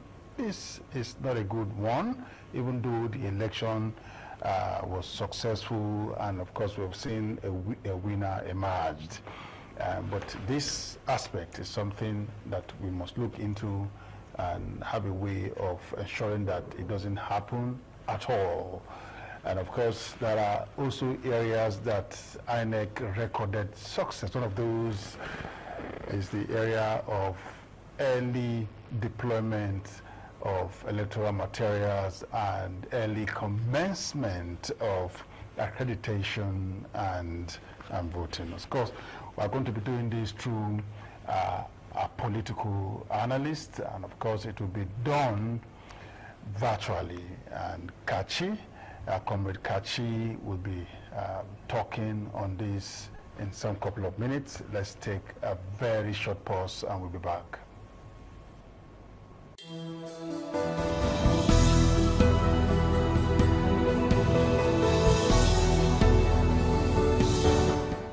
Still this morning on ITV, and Comrade Gerard Kachi is now with us via the phone lines. You know how it is with technology. It's not connecting, the network is bad, so we just have to do it via the telephone lines. Very good morning to you, Comrade Kachi. Yeah, good morning. Thank you for having me. Good morning, beautiful listener. Yeah, I know as a politician, you really follow through what happened between 15th and 16th of August, the Osun governorship elections. Yeah, so for you, what are the takeaways? I want to be honest, that they really tried in this election, but then the takeaway is that Nigeria should prepare for the intimidation, harassment of federal might, as one may put it, because we saw it a lot against the governor. Hello, Kachi. We just have to re-establish that connection. You know how it is when it comes to the issue of network. Most time, it doesn't appear the way you want it, but how do you do? You still have to find a way to establish the discussion so that what we have started will definitely have, an end to it. And it is about Osun, and what Comrade Gerard is talking about is the fact that there was intimidation before the election, and those are issues that must be prevented going forward, especially as we are looking towards the 2027 general election. We must try as much as we can to prevent all that kinds that we witnessed. And we saw the claims and counterclaims, especially from the Imole campaign organization, where the spokesman, Barrister Belumi Olajengbesi, was almost everywhere in the city, calling on international community to intervene, especially when it has to do with the intimidation of members of that party. Comrade, it's good that you are back again.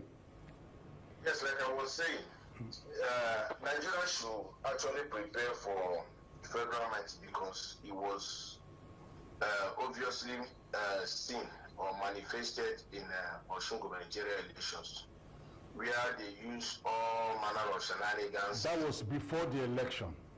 Yes, now. That's the only process that accumulated to the election. You understand? The arrest of the state secretary, or SSG to the state government, the freezing of the account, the harassment, with yeah, but the president did not support the president did not support the freezing of the account, and which is why we saw that he ordered the EFCC to immediately, remove that peg. Well, that is a different ball game, because if he did not support, of course, we saw the intervention he did with regards to, ordering EFCC to freeze Osun State salary accounts. But then, other harassments that we are manifestly witnessed, even when people boastfully, to the point that over 10 governors being on ground, making mockery and caricature, that is not what politics should be. Politics should be, exchange of ideas, where you tell the electorate what you intend to do, what you are doing, and then they will buy into it. It shouldn't be a situation where you delve into calumny, character assassination or defamation, and then begin to issue threats like we saw with the senator, who at a point had to direct his supporters to go and kill, including children and women. We saw the different kind of harassment in that election.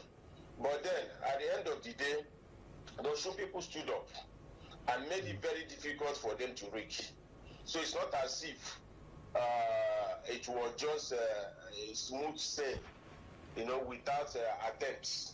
There were attempts, to the point, if you watch even some of the videos that are circulating on social media, you see where the Osun people were celebrating. Some are saying that they gave 30,000, they ate their money and still vote their conscience. Some say they gave them 50,000 and they still vote their conscience.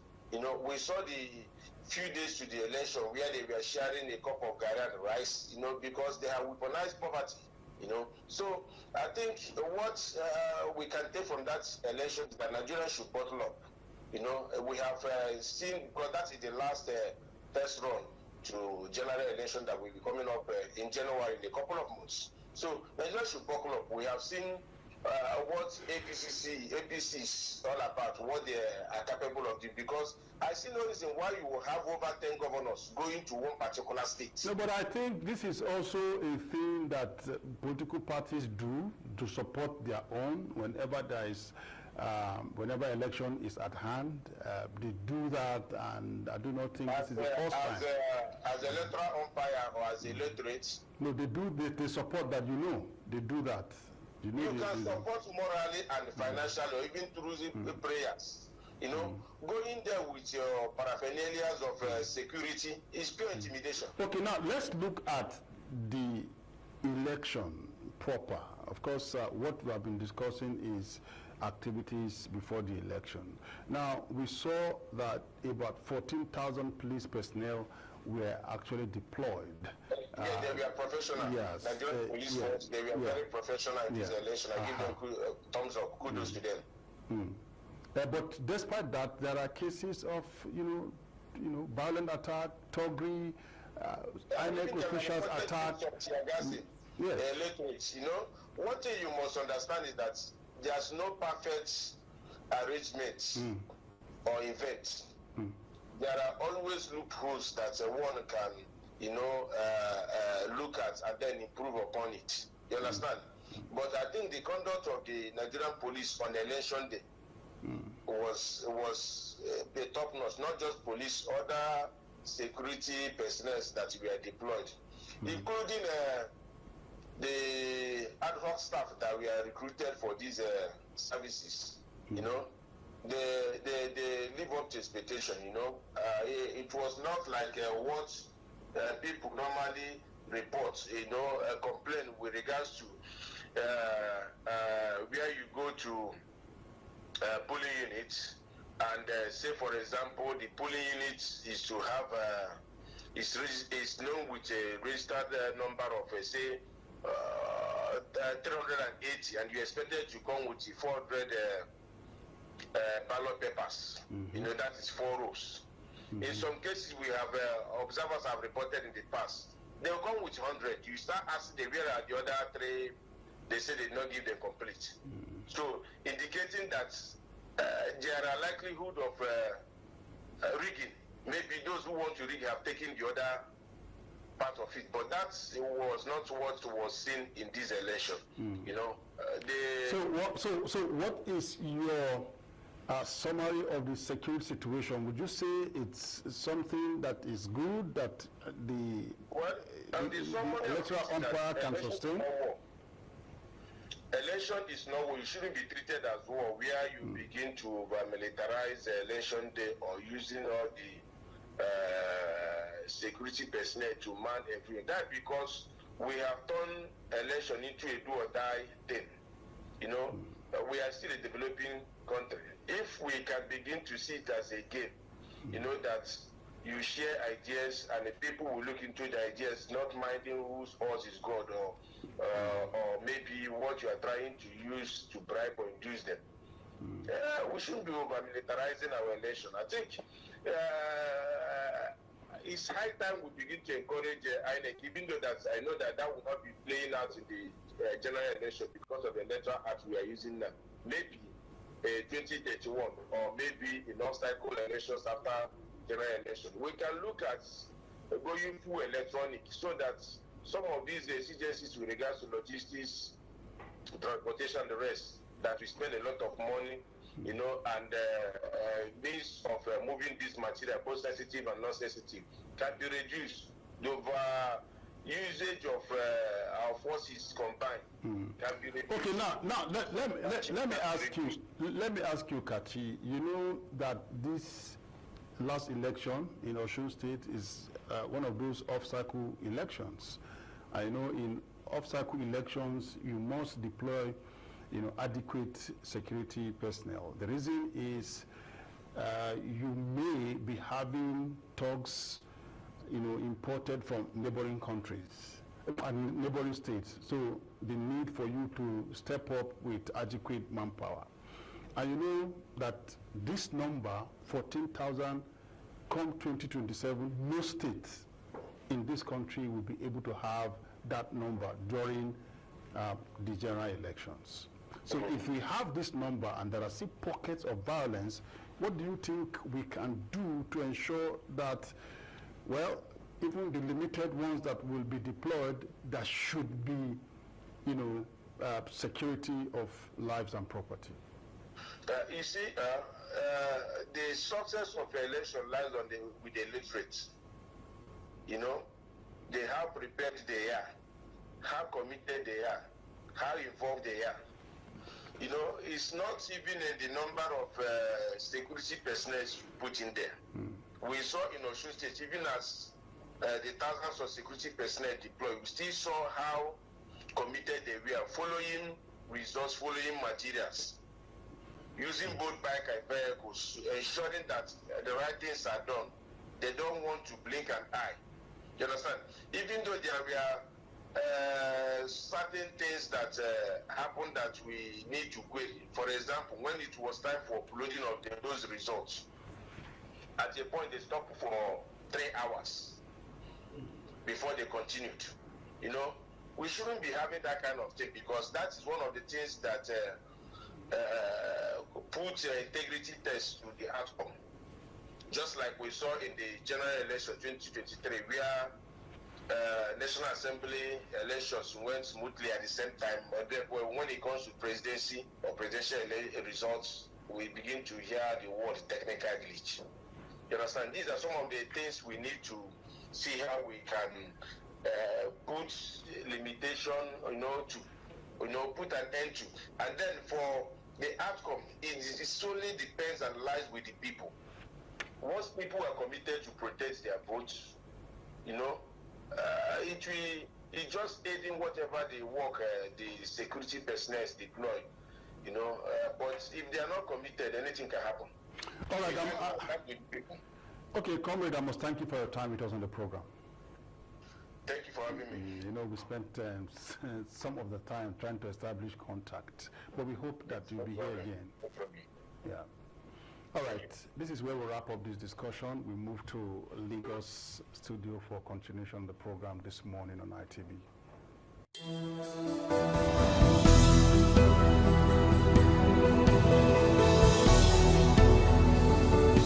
Many thanks for being on CMI this beautiful morning. I am Wrestling Unko, and from this morning, we would be looking at concluded Osun State governorship election, and of course, I guess this morning that would help us analyze to this topic is Tony Uwaje. He is a political analyst. Hello, good morning. Thank you. Good morning, Nigerians. Thank you so much for coming. It's a pleasure. Okay, on Saturday, August 15th, we saw that Osun State governorship election was held, and across 30 states, local government areas, and INEC declared the incumbent governor, Ademola Adeleke, as of the Accord Party, the winner on Sunday morning, returning him for a second term, while he got a total vote of 511,060 votes, following AP Bola Oyebamiji, who got 44,815 votes, and Najilam, the god of the AD, that got 1,780 votes. Adeleke won by 252 votes and kept 19 of the 30 local governments, while Oyebamiji won 11 local government areas. This is significant because Adeleke won his in 2022, but contested this year's election under the Accord Party after leaving the PDP. And then a lot of persons, we saw that a lot of Oyo, taking him out to, support their president. There's a lot to talk about concerning the election, about vote buying, what the opposition parties, are saying concerning this particular election, what it means for a 2027 general election. The is now last Osun governorship contest again. The margin in 2026 was also considerably bravely lodged that Adeleke's 2022 winning margin. In 2022, he defeated Oyetola by 28,344 votes. This time, the margin was 66,252 votes. And on the opposition, politicians are already presenting the results as evidence that the ruling APC can be defeated in the ballot box for the forthcoming 2027 election. Atiku Abubakar, Peter Obi, and other figures have also congratulated Adeleke. And we also saw that, Adeleke came out to say that the president called him to congratulate him that democracy, he said democracy is actually working, because the people of Osun State came out massively, to support him. The fact that, Satuna, the fact that the people of Osun State came out massively to support him, not just to vote, for money. They were at the INEC office to monitor the votes before it was announced as the winner. It shows that, they liked him, or he has done, well for the people of Osun State, for them to come out that massively to support him. Let's get to hear your take. Yeah, governance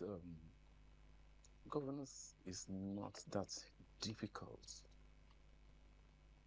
if only people who truly, genuinely contest, show interest in governance, in politics, are allowed to contest. People who genuinely want to contribute to the growth and development of a community or a state or a country, when they show interest, when there are no political godfathers who pick, like we see, I don't want to mention some states, like we see in Nigeria, where people just speak and say, no, just go. And they come empty.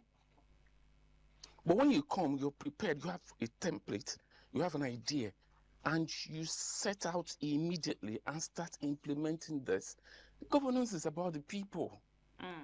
You give the people, they will give you back. They will say, thank you for what you did for us. Nigeria is demanding much. A governor, you came, you deliver on roads, you deliver on education, health, housing, and other infrastructures. That's all. We're not too demanding. And some governors who have an idea of how to put this thing, because of paucity of funds most times, it's okay, I'm going to do this, let me focus on this now for my first 2 years, and then go on. Listen to the people. When they come, have stakeholders engagement with them. From there, you can get the meat of the problem. Adeleke delivered, because that's what Osun people said. And they are encouraging him now by their vote to say, do more. Do more. It's because he delivered. It's as simple as that. He delivered to the people, and the people compensated him again. I said, we saw what happened. We saw before now, we saw what happened when they said, no, we cannot access the local government. Till now, opposition party are still holding on to the local government. Maybe now that he won, they may leave it. You saw what EFCC did before the election. But the guy stood his ground because the people love him. The people love him. He came, he did exactly what the people wanted. He gave them road, and he was still doing it before the election. And they know they need him there so they can complete it. They voted him back because he's doing well by the people. His government is people-centered. And that's all we need in this country. Once you do well, people will vote you. You don't need to fear. Your achievement, your record is enough to tell you. You don't need to do too much campaign. You don't need to spend billions enticing the people to vote for you. Your work speaks for you. And that's all. And that's what happened in Osun. People, you saw a movement of the people from Abuja. Show of force by the police.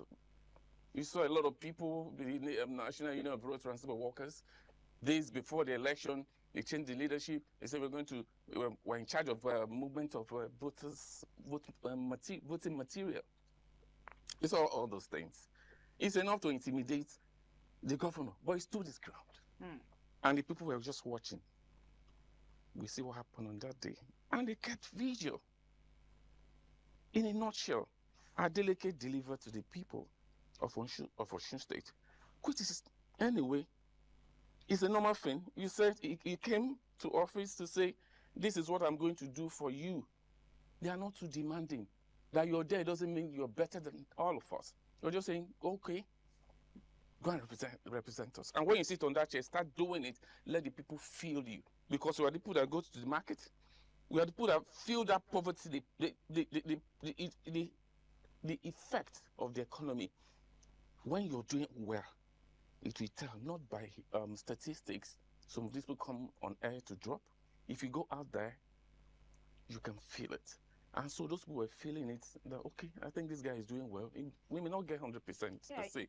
So let us encourage him. You see, talking about him doing more, there's a video where his wife, came out where she was being interviewed.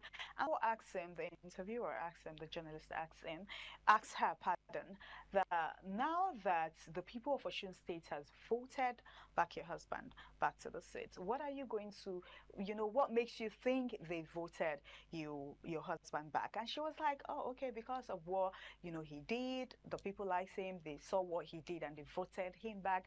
And they asked her, what is your husband, or what are you guys going to do,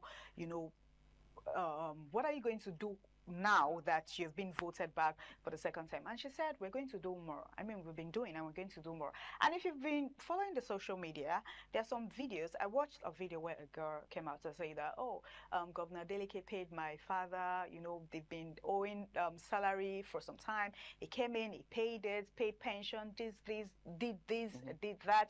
And I've been seeing a couple of videos. I mean, like what you said, the fact that Osun State came out, the people of Osun State came out to support him, it shows that he has done well. Because if you should look at the internet with what I've been seeing, videos and all of that, people saying he did this, he did that. I would agree with what you say. The fact that if you should do well, you don't need too much, campaign. You don't need to convince the people. The people are already convinced, to come out to vote for you because you did well. So let's talk about the APC. The APC is a second. Does this result represent a rejection of APC in Osun State, or simply a vote of Adeleke's personality and performance? It's a vote of rejection. Maybe they're looking at the federal. Because just look at the country. Let's be realistic. Politics aside, let's look at the country as a whole. Economically, people are not happy. Okay. People have gone to the president, the bishops, they went there, and they told him, point blank, that Nigerians are not feeling you. Can you do something different? Can you change your strategy? People can feel you. When you sit here and people come, your ministers come, they tell you, Mr. President, the economy is doing well. And I remember what he gave them. The response wasn't good. And then his media advisors all came out and throwing bombs everywhere in the direction of the bishops. When you do well, people will look for you. In Osun State, the people voted because they were scared. If APC takes over the state, they may start feeling, what is going on in the country. Adeleke has been like a cover to them. Adeleke has been like a cover to them. It's as simple as that. APC needs to change, to feel the pulse of the people and work on it. Nigerians are going through tough times. Nigerians are going through tough times. And as you reference the social media, if you go to the social media today, just go on the street, pick a mic and ask random Nigerians. They will tell you. And ask them, please, next year election, who are you going to vote for? They will tell you. And I can assure you the direction of the answers you're going to get. So it's a reflection. And so when election comes and they are seeing APC, and they are seeing somebody who they have already had a working governor, why do you think they will leave that person and follow the other person they don't even know anything about? Ibamiji just came out from nowhere because Oyetola wanted him there.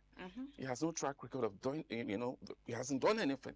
And that's the problem I said earlier, that people, so-called godfathers, everybody wants to be a godfather in Nigeria. I know a lot of names that came up before they finally picked Ibamiji. The likes of Omishoro, but I think they've cancelled that one completely politically. There's some people who are capable. They've been there, they've been around politics, and so they understand it very, very well. They know what they need to do. Nigerians don't demand more. They don't demand much. They need good road, just give them. It's not that the resources are not there. But when you put people like this there, they don't even understand it. So when they come, they perform asmally, and they go, and that's it. Another person come, they pick another person to do the same. And so when you keep doing this, keep having this problem. And I think that's what APC, that's the mistake they have. And so they are looking at the candidate you're projecting side by side with a working governor. Why do you think they will leave Adeleke and follow Oyebamiji? It's simple. And I listened to some APC stalwarts in Osun State. That mistake came from. Some kicked against it, but of course, the powers that be in Osun State, people want him to be the card carrying member, the flag bearer of the party. Insisted, and of course, you saw the result 2 days ago. Simple. Allow the people, maybe if they have fielded someone who can actually, when Adeleke sees the person, he will know that, this guy is going to give me a run for my money. You just brought a new fight from somewhere. I'm sorry to use that word, but that's the truth. You brought a new fight somewhere, and you think because we are the ruling party, we can actually whitewash him and sell him to the people, thinking that Nigerians are not docile anymore. Information are on our fingertips every second.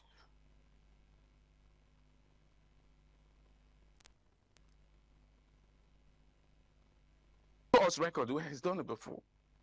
If we don't have such record, why do you think we now leave a working governor who has done well in the past 3 years for him?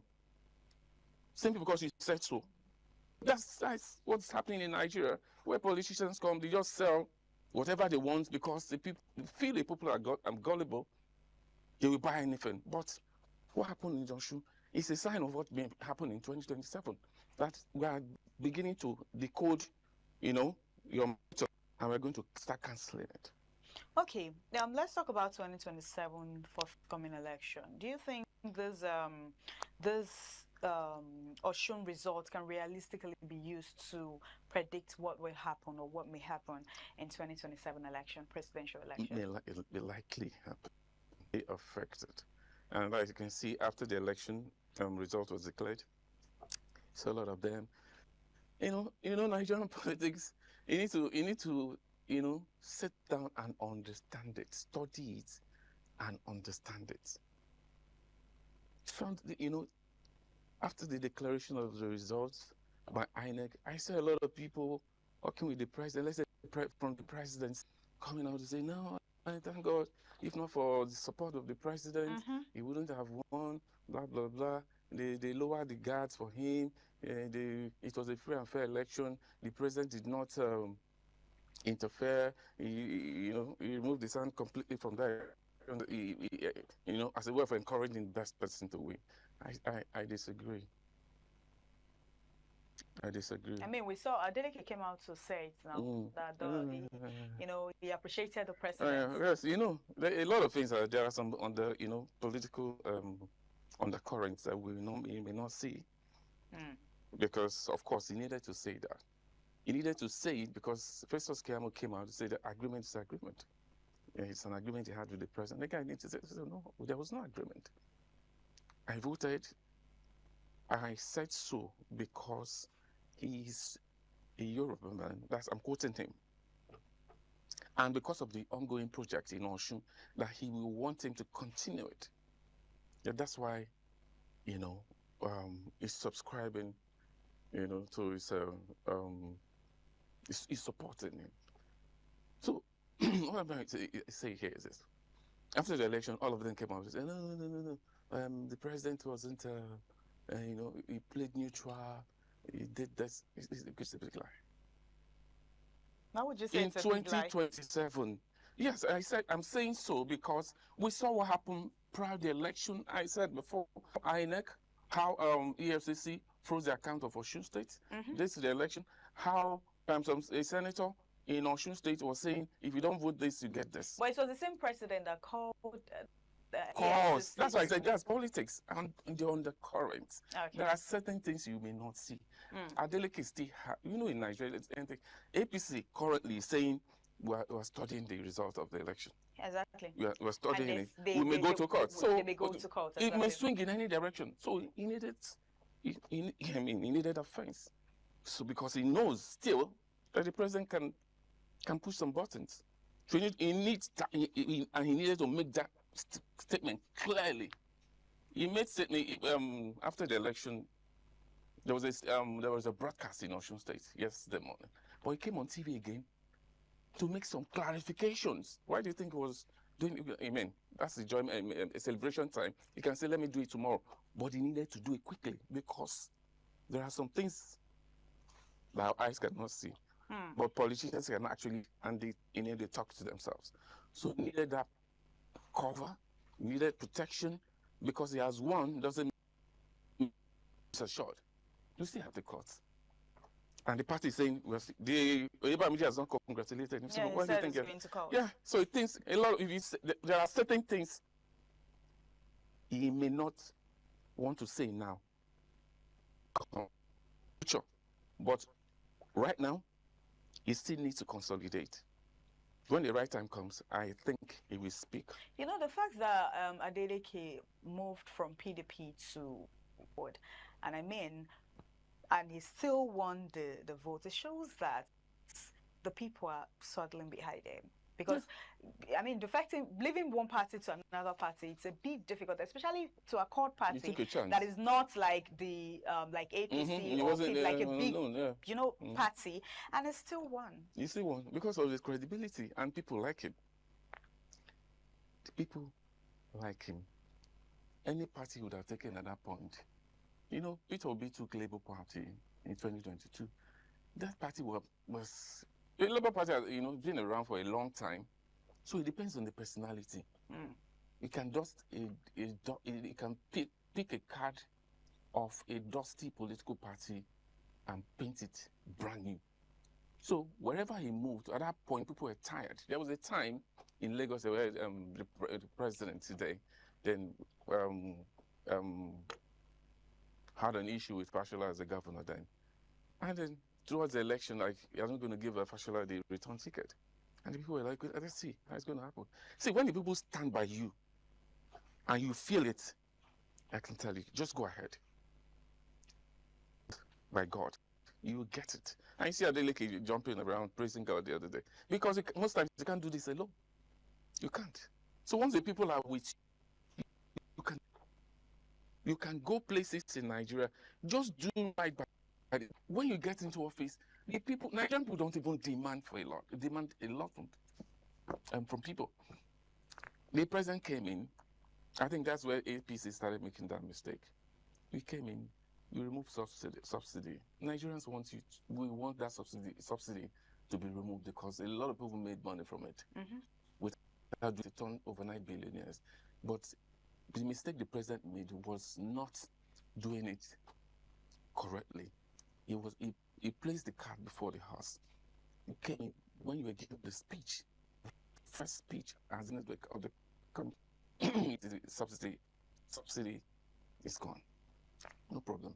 Immediately, of course, all the first stations in Nigeria started adjusting the pump price, which was wrong, and I was expecting to correct it. That I said it at the inauguration ground doesn't mean it has taken effect. We still need to do this and this. But he left them. And that was what has plunged the country into what we are currently facing. People will not see as weak president when you make a mistake and recant and say, oh, I'm sorry, I want to correct it for your purpose, for the betterment of this country, so that you will not suffer. I'm doing it to correct the mistake. And when you own up to your mistake and people see it, they will love you more. But when you feel like if I go around now, apologizing, they will see me as a weakling. You keep making mistakes and you refuse to own up to it, you're digging your grave the more. I'm not sure anything he's doing is actually mistaken. Meant them. No, I saw the when he said, it was in his speech. He said he's going to remove subsidy. That's what he meant. Well, that day I was going home, and I saw a lot of filling stations, of course. He didn't say it's going to take effect now. He said, I'm going to do it. Well, the mistake those people made, they adjusted immediately. And that is why that's what today. You can implement it. And again, I support it. But there are processes. What about the shock that may come from it? The ripple effect, the inflation, you didn't factor in those things. You know, just okay, no, it's not going to happen now. But I saw it was excited, it was carried away, and a lot of things happened. And that's why we're currently where we are today. If you had corrected that mistake and said, no, we're going to see how we can make sure, that people are not going to feel the ripple effect of this. What we're going to make from that subsidy, we're going to do this, we're going to buy buses, we're going to, transportation will be taken care of. So cushion the effect of it. This is the normal thing. And I'm sure, very, very sure that that was what the president wanted to do. But, you know, some people just come into office and feel like, give them, we've done it, let's move on. See how we can correct it. The mistake has been done. And Nigerians are feeling the pinch today. Feeling the pinch. So we saw during the election, the Osun State election, we're going to talk about vote buying. But before then, I don't know if you saw the video where, you know, they were actually, for Accord instead of 2-1-12, the road 0-1-2, and the president was like, oh, it's a mistake. I mean, we also saw different videos on the internet. Before we'll definitely talk about vote buying, let's talk about that first. I watched that video and I felt so bad. Like, that guy is supposed to be taken out immediately. Like, just arrest him.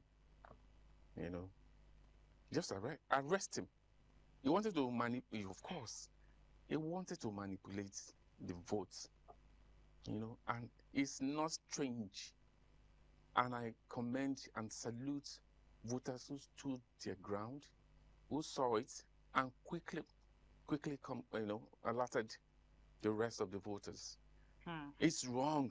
It has been happening over time. And my problem, my annoyance was allowing the guy to continue. That goes beyond that. You cannot apologize and escape it. Because you know this is what's going to happen. The moment he made that mistake, he's supposed to be taken off from there. But I know why he got the cover. I know why he got the cover, and he went scot-free. That's even the one we saw on screen. Because, of course, maybe because we have journalists around there. What about those ones that happen in hidden parts of the state? That's why when I hear people say the president lowered his guard, he wanted a fair fight. No. It was because the guy won. He worked for his people, and the people paid him back by saying, come back and do more. Because the evidence are there. APC wanted to win that election at all cost. So what we saw when the guy said, no, it's a mistake. It's not a mistake. That is what they wanted to do. I think it was but the vigilance of the people, yes, the vigilance of the people, and they started alerting. And the video played a very heroic role in that election, because it was tweeting every second. It's the vigilance for me. When the people say, come out, register, and don't just register, make sure you come out with your voter's card that day. Make sure you vote. Please don't sit at home and watch the election on TV. I feel this Osun State election has reshaped the mindset of a lot of Nigerians that vote actually counts, because some persons who have this mindset, if I go out, my vote count. But I think this will reshape that's the narration from most times from the politician, or the narrative from the politician, just to dissuade people from doing it. They will say it so that people, you're looking for avenue to create this voter apathy so that people don't come out to vote.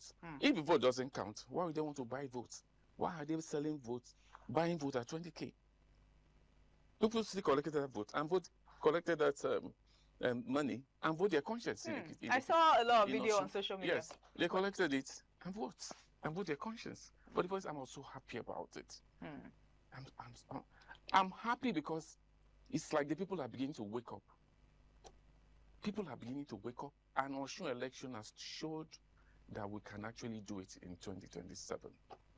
The happiness is that it's close. This is August. Anytime from now, we're in September. Ember months, and then January. So we have like 5 months. I'm happy it happened now. Nigerians saw it too. You can see how Nigerians are happy about it too, because it's encouraging. It's telling us that you can actually do it. Go and vote, go and register, have that voter. That's your strength. They will pay for it. If it's not valuable, they won't pay for it.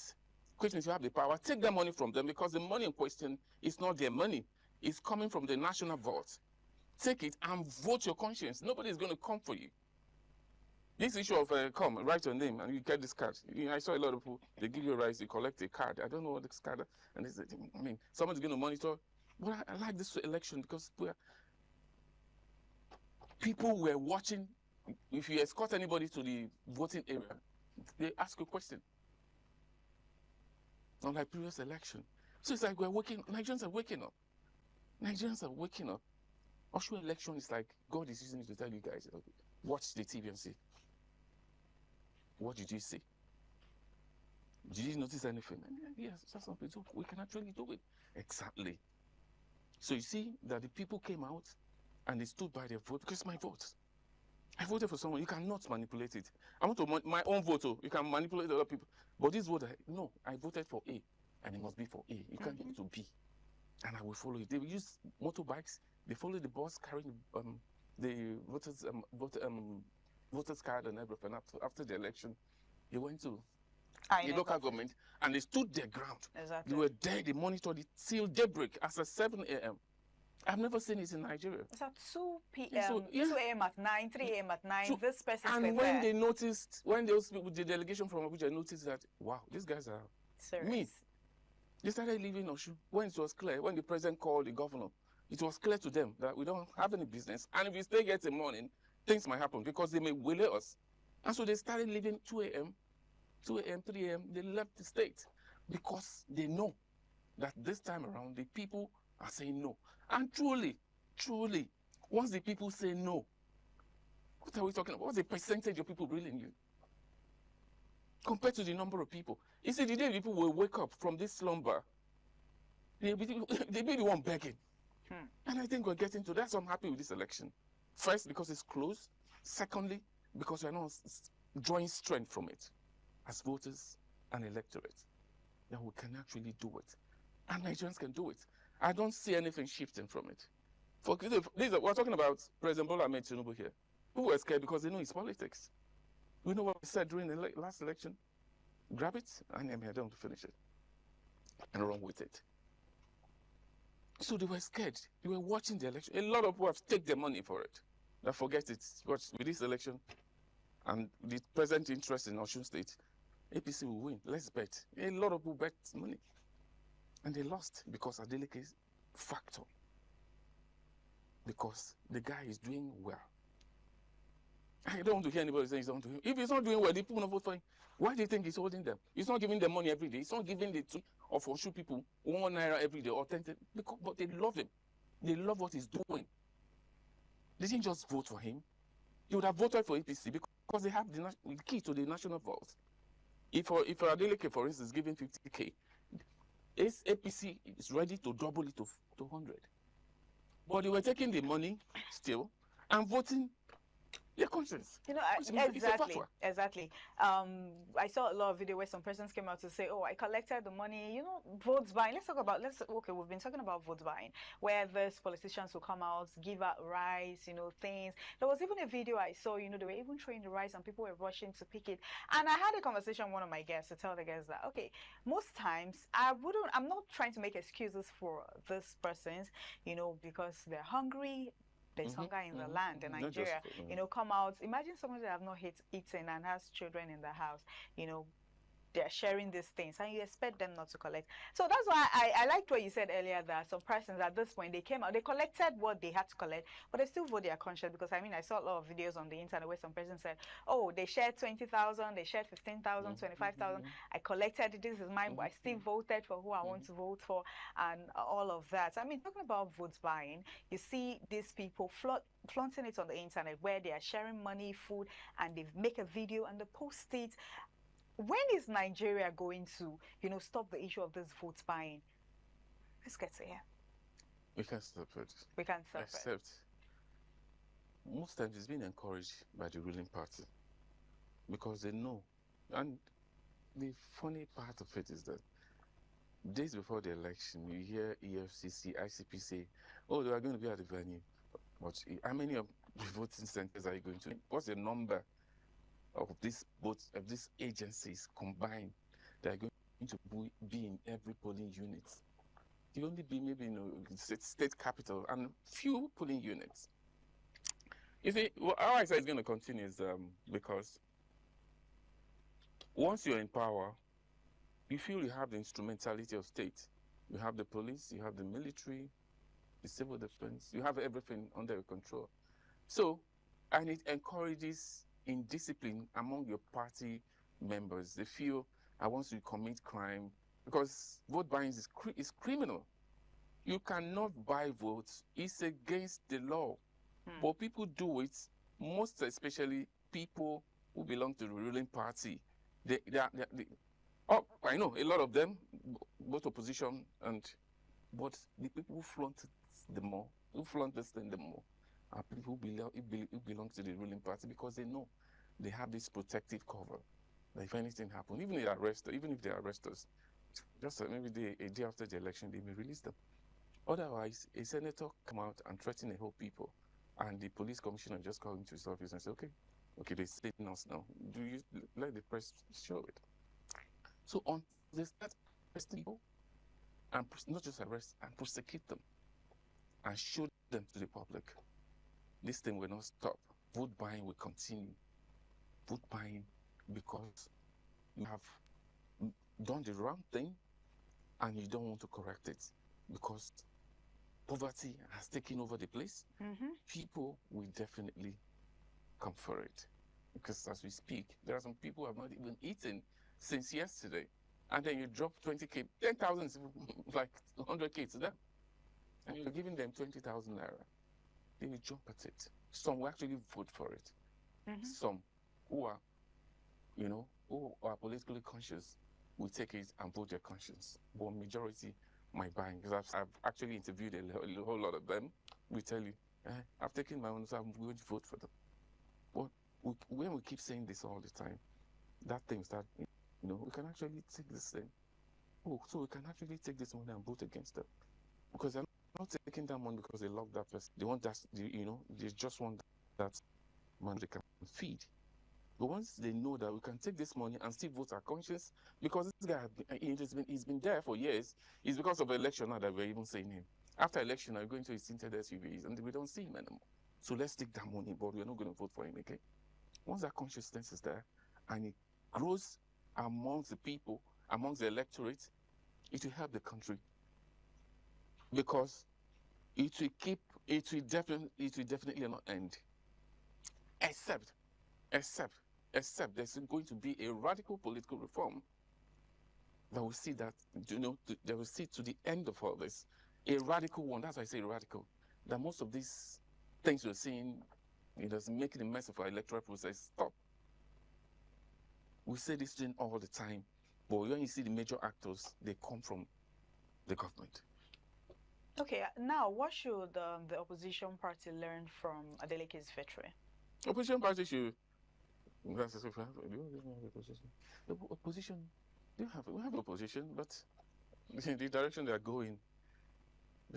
going, except they tap from what happened from Osun now and recalibrate quickly too, because there's no time. We have just 4 months to election. We have September, October, November, and December. So we have like less than 5 months to election. So what I expect the state to do, the opposition to do, is to go back to the drawing table and ask themselves the basic questions, clear questions that everybody knows. Looking at the outcome of election in Osun, we think we can make a difference. And everybody will lower their guard and say, okay, well, how are we going to do it? We can't do it like this. We have ADC, we have NDC, and we have other parties, we have SDP, SDP. I mean, can we come together? Because we're fighting Tinubu here. They're actually planning a meeting. I've heard that many times. I want to see it happen. I've heard that, but I want to see it happen. Until I see it happen, I don't want to believe it, because as of them, I don't know how it's going to happen. Is it that Atiku is going to come down for Peter Obi, or Peter Obi is going to come down for Atiku? Exactly. Exactly my question. Yes, how are they going to arrange? Exactly are they going to question. say, okay, maybe this is the election, okay, let's team up and support one? I don't see that happening. I don't see that coming from Atiku. Atiku has been running for years. Obi too. I don't know what's going to happen, but God is a miraculous worker. Okay. It can happen still, but I've heard them say they're going to come sit in one room and talk about it. But I think that's the only way they can make an inroad in 2027, 15 Tinubu. Anything short of that, it's a nullity. It's not going to be possible. Okay, interesting. Let's talk about what Adeleke said this morning. It's actually a breaking news. It said, Tinubu has done well. What more do I want? Adeleke withdrawn suits against EFCC. Yes, withdrew the suit against that. I think Adeleke is just in a joyous mood at this moment. And I think he should just pause a bit. He should pause a bit and reflect on what happened. There are some random moves he's making now. You think he's going to regret them later? He should just, that's why I say, he should pause. Whoever is pushing him to do certain things, should just pause. Because to be a strong politician in Nigeria must take strong actions. Yes, he did something nasty. It's too early in the day for you to say you're going to withdraw. Leave the case there. Because it serves as a reference point for tomorrow. Because they may repeat it. You're not even doing it for your state. You're doing it for tomorrow. Because if they move into another state, you reference what happened in Osun. So when you say, oh, it's over because you won, can you just take a break, please, and go off media for maybe like 2-3 days and reflect on all this that happened before the election? In Osun State, local government election funds were stopped for a period of time. As we speak, I don't think it has been lifted. So tomorrow now you say, oh, I'm withdrawing the case from court. Please hold on, just pause a bit. Enough. God has given you that seat again. Sit down, celebrate. Leave all the issues of, because you have 1 year, I think he has about some months before he will exit the seat. So it's not that he's leaving tomorrow. He's still the governor till being sworn in again for the second term. So what are you, just calm down. Why would you withdraw the suit? So one last word for... I think it's too one last word for Nigerians. Nigerians, this election, as I said before, is encouraging. It tells us that we can actually do a whole lot as a nation, as an electorate, and regain our country back.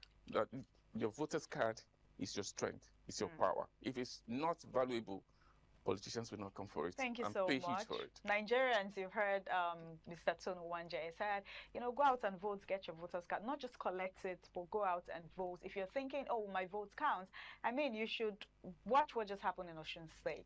It's obvious that the people's votes count. They wanted, the governor, Governor Ademola Adeleke, and he came back. Congratulations to him once again. Thank you so much for coming. So much, and thank you, Nigerians. Thank you all, our beautiful esteemed viewers, for joining our Lagos Network studio this beautiful morning on CMI. I am Marcelina Unkwo. We will be handing over to our Benin studio for all the continuation on CMI. Just stay with us.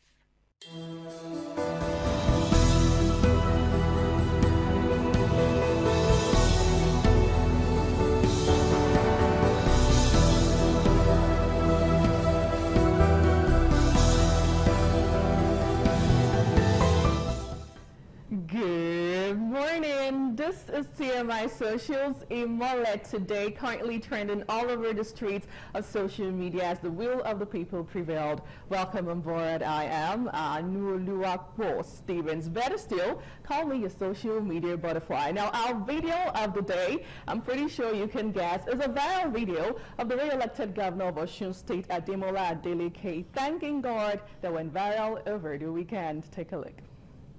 Congratulations to the re-elected governor of Osun State. Now, of course, it's no longer news that Osun State Governor Ademola Adeleke was on Sunday elected as the governor of Osun State. Now, having won 19 out of the 30 local government areas in the governorship election across the state, there were several videos that went viral over the weekend. Without a lot of the talking, let's take a look at those videos.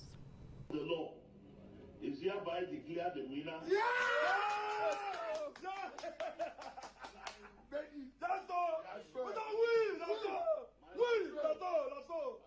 That's all my boss. Congratulations. You won the election, my boss. Now so. Oh, one for a reason. Oh, one for a reason. Oh, one for a reason. Have you won the election, guy? Okay, Ademola Jackson Nurudeen of Accord Party. I was satisfied the requirement of the law. Is hereby declared the winner.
Imole today. Congratulations to Oshu people. Tell you what, the last video you just saw was Oshu people shouting 50,000. Yeah, they were being given 50,000, as high as 50,000 naira to vote for whoever, and that was them saying, no, we do not want the money. We're voting for the man of our choice. Now let's have two reactions to this interesting viral moment. It's quite a great day for democracy right here in Nigeria. We'll start off with this one. We have likes of Atiku congratulating the incumbent governor, the re-elected governor of Osun State, Peter Obi, and a host of others. Well, if we could have that, I was so glad. But anyway, because of the time, let's quickly move over to the second story. Now, still staying in Osun State Governor Ademola Adeleke has reaffirmed his endorsement of President Bola Tinubu for the 2027 general election. Now, speaking after his declaration as winner of the just concluded governorship election, Adeleke said President Tinubu is a son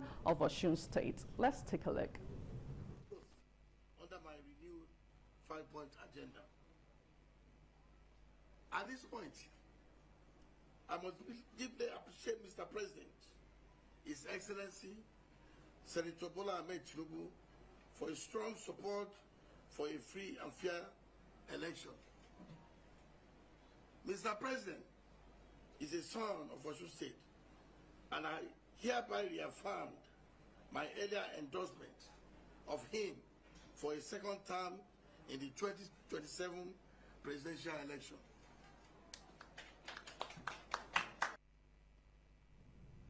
Now, reacting to this, here's what netizens are saying, especially the Gen Zs. Now, this one said, person endorsed Tinubu before he was voted in the second term. So you guys telling him to desist from his perspective now after being elected? I love this governor, him too mature. Another user reacting wrote, who else is surprised because I'm not? This is Nigeria. Now, away from Osun State, let's tilt our attention now to Abuja, where residents of Abuja have been counting their losses after a heavy downpour triggered flooding in several districts of the Federal Capital Territory over the weekend. Imagine Abuja experiencing flooding. Take a look at viral video.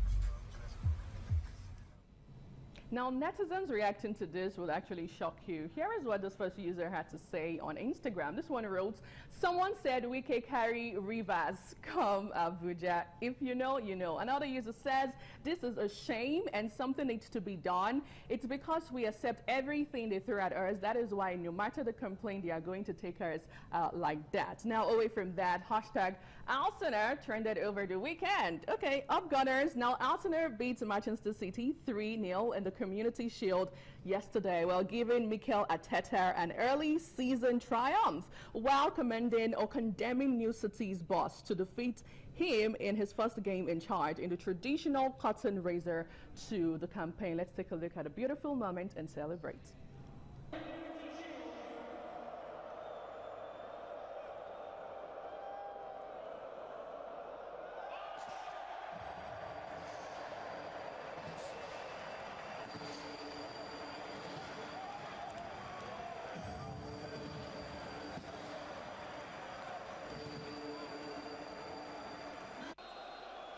6 days away then from the Premier League opener, a chance to make a statement in Cardiff between the two title favourites this term.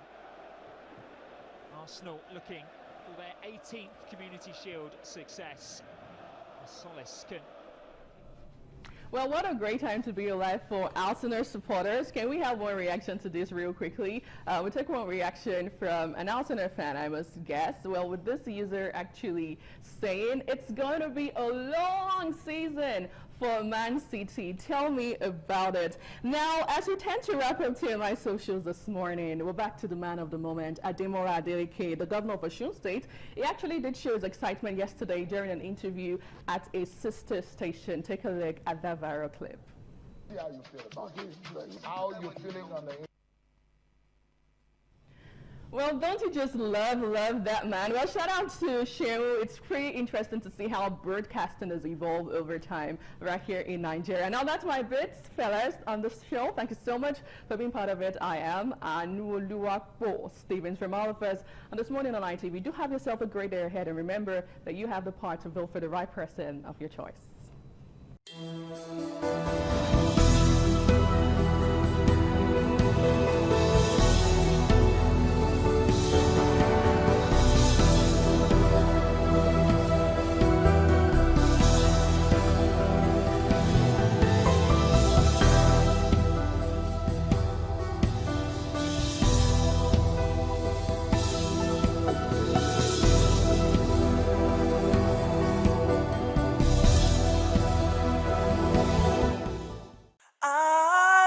ITV, certainly the best.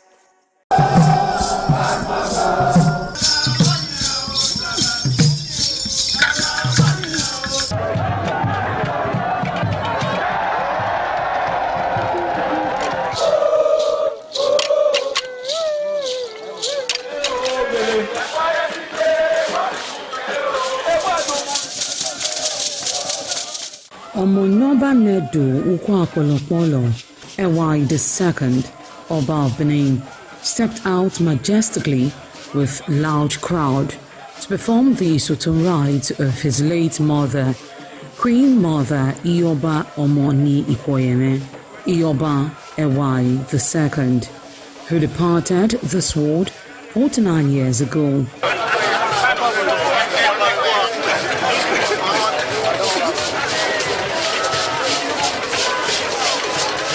Isoton is a traditional rite of the procession in memory of the departed person's spirit in Benin Kingdom. It is usually heralded by public display of the departed person's influence during their sojourn on earth.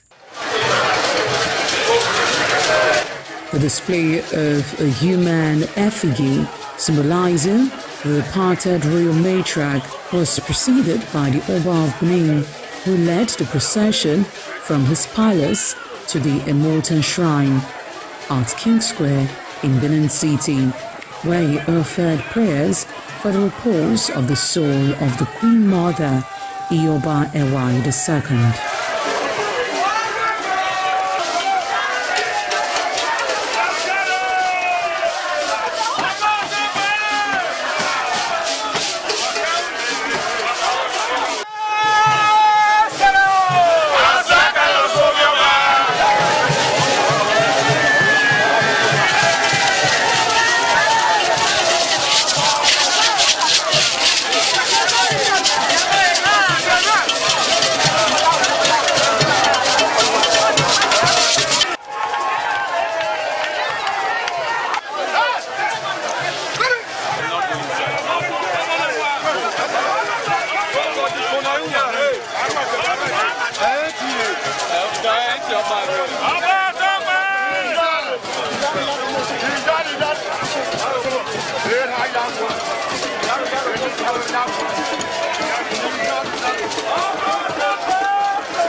Thereafter, the priest assigned to the Immortal Shrine offered Oba Ewai II items for Isoton on behalf of his family. However, Chok, known as Uri, represented a mixture from royal fans after ancestral spirits were invoked to bear witness and announce his arrival. On his way home, Oba Ewai paid tributes at various pilgrimage sites, including Queen Idia Tomb, the side Oba Market, where a cheerful crowd of traders abandoned their wares to catch a glimpse of the royal personage and join in the celebration.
ITV, certainly the best.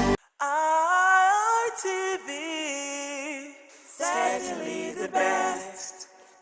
Hello viewers, I must say it is always a wonderful time to have you join me on Viewpoint on ITV. I am Caroline Okonji. And on today's edition of the program Viewpoint, we're going to be looking at governance and public reaction, as Nigerians are saying they are tired of big grammars, they are tired of speeches, but rather they want actions and they want to see leaders do what they are supposed to do. So the question of the day is, are leaders now being pushed to move beyond speeches to people-centered governance? That is basically what we're going to deal with today on Viewpoints. I am Caroline Okonji.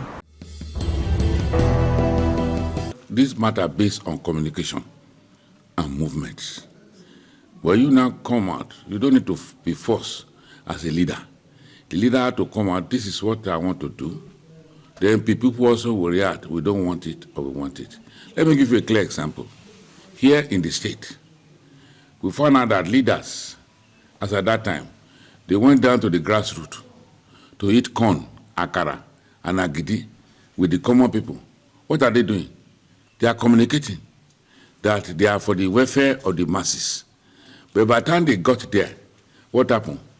We had a statement, go and die, which means there are two statements on the ground.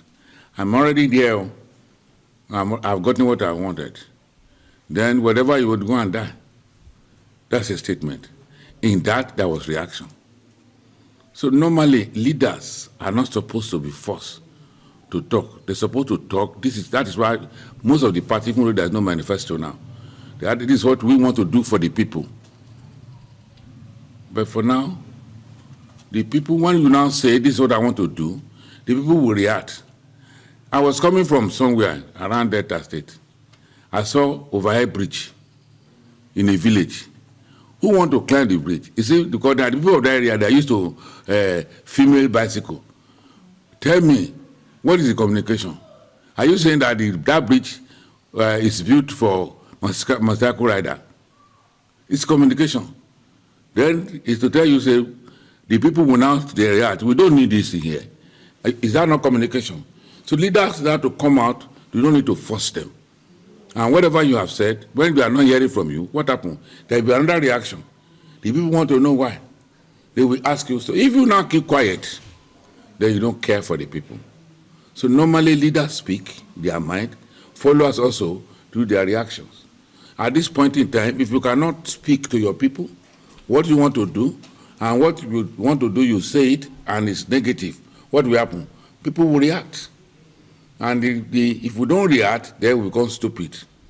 They will become marginalized because we are not hearing from our leaders. It is when you do well. Okay, what are you talking about? I thank God the president said those governors that were building, what do you call it, bridges is uncalled for. Yes. So leaders should not let us know what they should let us know what they have done and what they are doing. Then there will be reaction. You don't force them.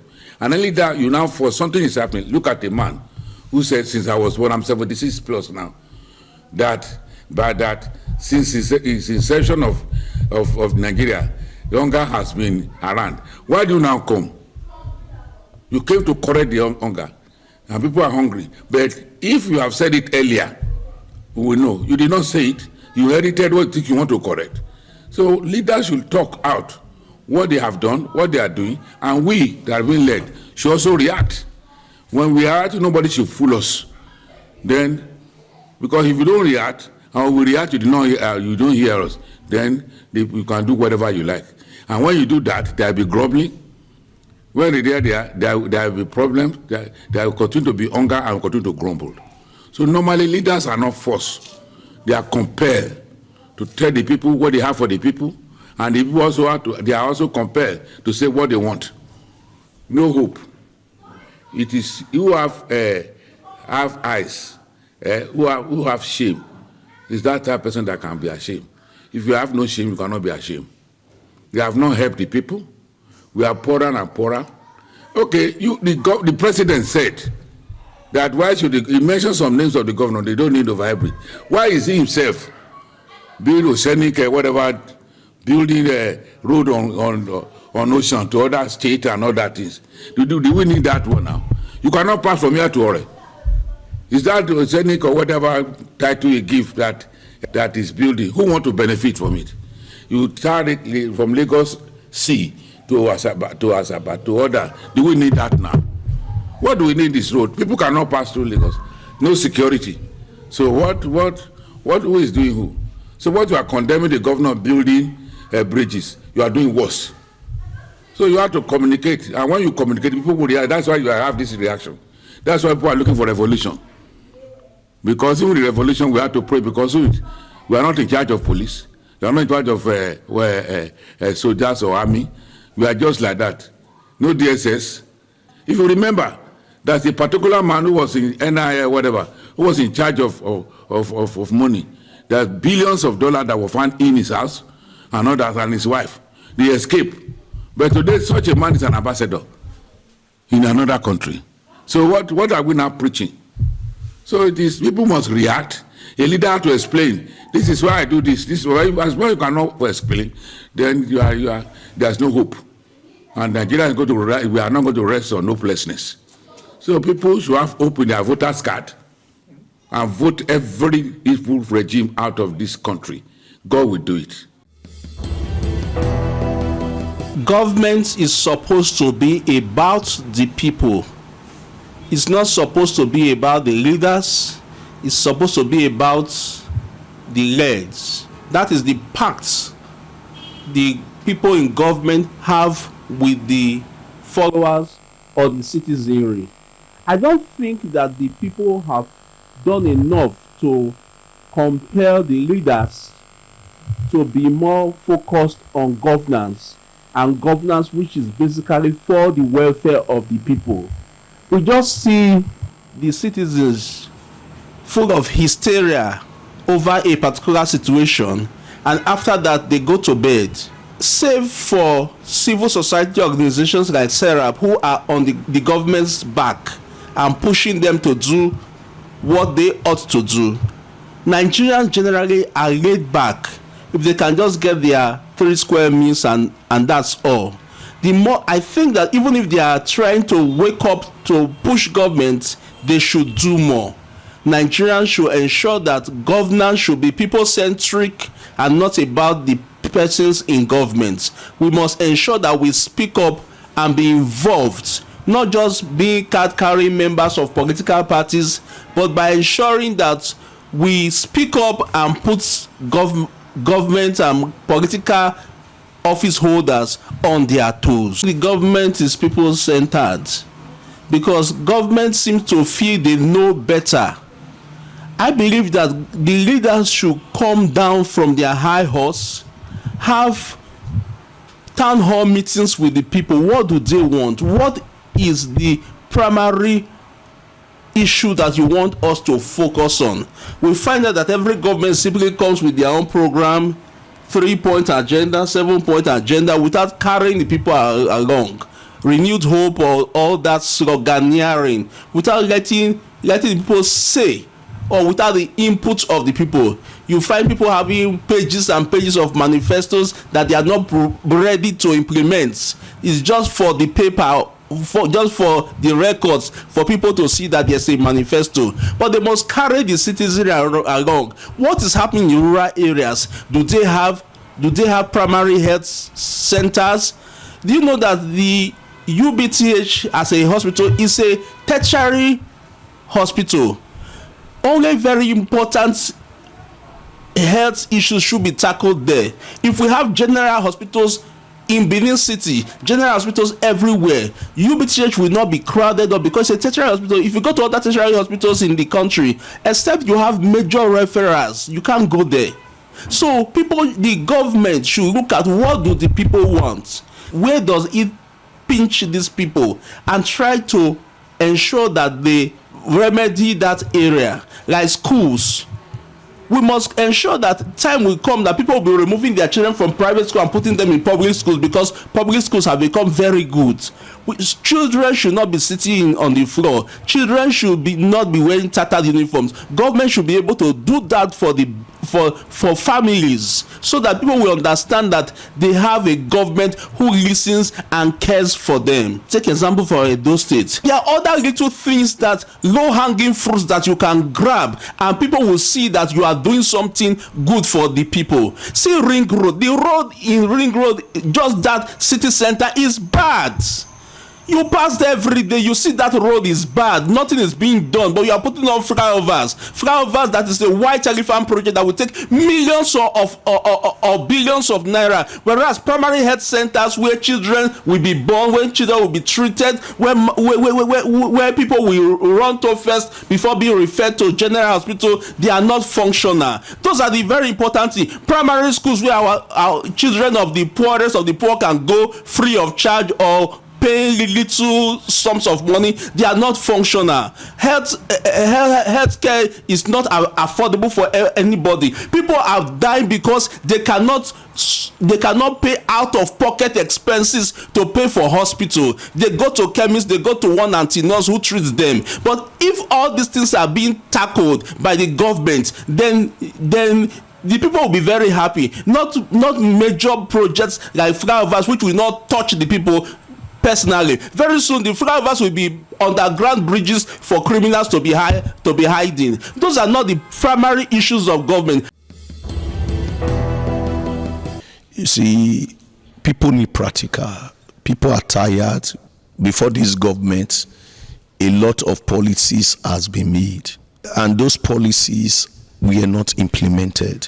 And those policies that were not implemented, people are fed up about it. Nigerian leaders and government should go beyond making policies, but implementations is becoming our problem. And the masses are tired of hearing policies and no implementations. And this has been making the masses to disbelieve every policies that the government are making. And that is why the masses are saying that they are tired, they are fed up. When governments make policies, they pay less concern about it because they are not seeing the implementations. And this time, the government should wake up to their responsibility. In the developed nations, governments have their agendas, and it is their agendas that is the scorecard of their administrations, in the sense that when they don't need to be reminded on what to do, as they brought out their manifestos, they start their implementation immediately. But in the developing nations, not only in Nigeria, most third world nations, implementation is becoming the problem. But like stakeholders like us are telling government that is beyond speeches, is beyond making policies. People want to see practical. And when governments are proactive in whatsoever they are doing, you don't tell the people not to sing your praise. It is your proactiveness that will make the people to begin to sing your praise. And that is why, as an advocate for good governance, I am telling government stakeholders, government should go beyond making policies, but implementations. Those who are SSE and their advisors should give a constructive advice to people who are in powers to enforce implementations. When there are implementations, people will begin to rejoice. You see, today there is high cost of living. Government should take proactive steps on how to cushion all these issues so that the environment and everyone will be happy. I know the government are trying their best, but they should go beyond, because the people are expecting a lot from them. Nigeria is a big country, compounded with a lot of problems. Even when the present administration came in, they came to meet problem. Rome wasn't built in one day. It takes a gradual process. If the masses will support this present government to bring out what he has proposed to do, I believe things will be done. There are various facets. There are some areas that things are working well, while there are some other areas things are not also working well. But let our praise, our encouragement, will make them to put their interest to ensure those areas that are not working well will begin to work well. When you look at Edo State in particular, the governor of this state, a lot of people said, oh, this governor will not be able to work because they are looking at him as a very calm governor, and they are looking at him that because of his disposition, this governor, this fire approach is not in him. Based on that, they expect that the governor cannot be able to do something. But for these few years that the governor of Edo State have assumed or come into office, you discover that things are working. I will give him kudos on the area of insecurity. the governor has put more interest on that area. There are governors who have come before this time, they will say we will tackle it. At the end of the day, with good speech, with good things, things are not done. But this governor, he didn't just say, I will tackle it, but he just began to work, and we are seeing the effect of his work. On the issue of infrastructure, we are also seeing what he's also doing. The flyover that he commenced on, where some people, some governors will embark on such projects, you will say, oh, why did such people embark on such project? This project that they have embarked on will take almost a decade to complete such project. But we saw this governor, when he came into office, he said, Benin City must have a flyover. And he embarked on those projects, 2 of them simultaneously, and we are seeing the effect of that flyover working out. These are some of the projects that some governor will embark on. It will, even though they will leave office, you still see that those projects is lying low. But this governor, I give him kudos on the area of infrastructure. I also give him kudos on the area of security. It is their duty to deliver their mandate. They made promises, and those mandates, they should deliver it. I think they have, to me, they're very slow. They're very slow. If the people are pushing them, I think the people should push them. Shouldn't use the word we, the people should push them to deliver good governance, to do what is proper. And so, for me, I don't think is there anything we're doing that is actually speedy? Nothing. The roads are very bad. Our airports dilapidated. Nothing is working. Nothing is actually working, but we were hoping that they will do something about it. And I think our governor, Senator Morokwe, is trying, but he can do better. So let him do better. The roads are bad. Look at the rain everywhere, the flood. Everywhere is flooded. There's no good road in Benin. No actual good road in Benin. In fact, Jaro is worse. Jaro Sub-Road is worse. There are other areas, Otobo. So I don't think they're being pushed. I don't think anybody can push them except God. For me, on that day, 2027, by the time the people go to the poll to vote, the vote will tell. It is a pity that our leaders today, they don't really know. It's as if they have diverted from their duty, the reason why they were elected. Now they are now focusing on promises.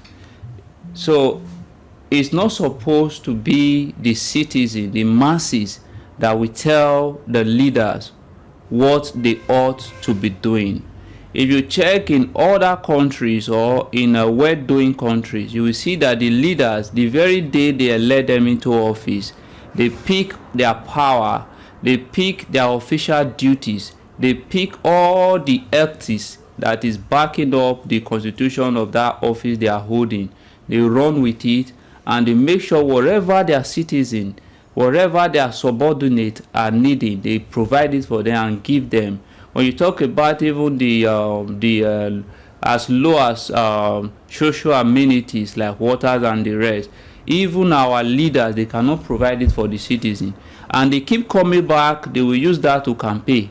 Since over 20-something years, they have been campaigning with water, road, and security. The next election we are still expecting, that is the same thing they are still going to campaign with.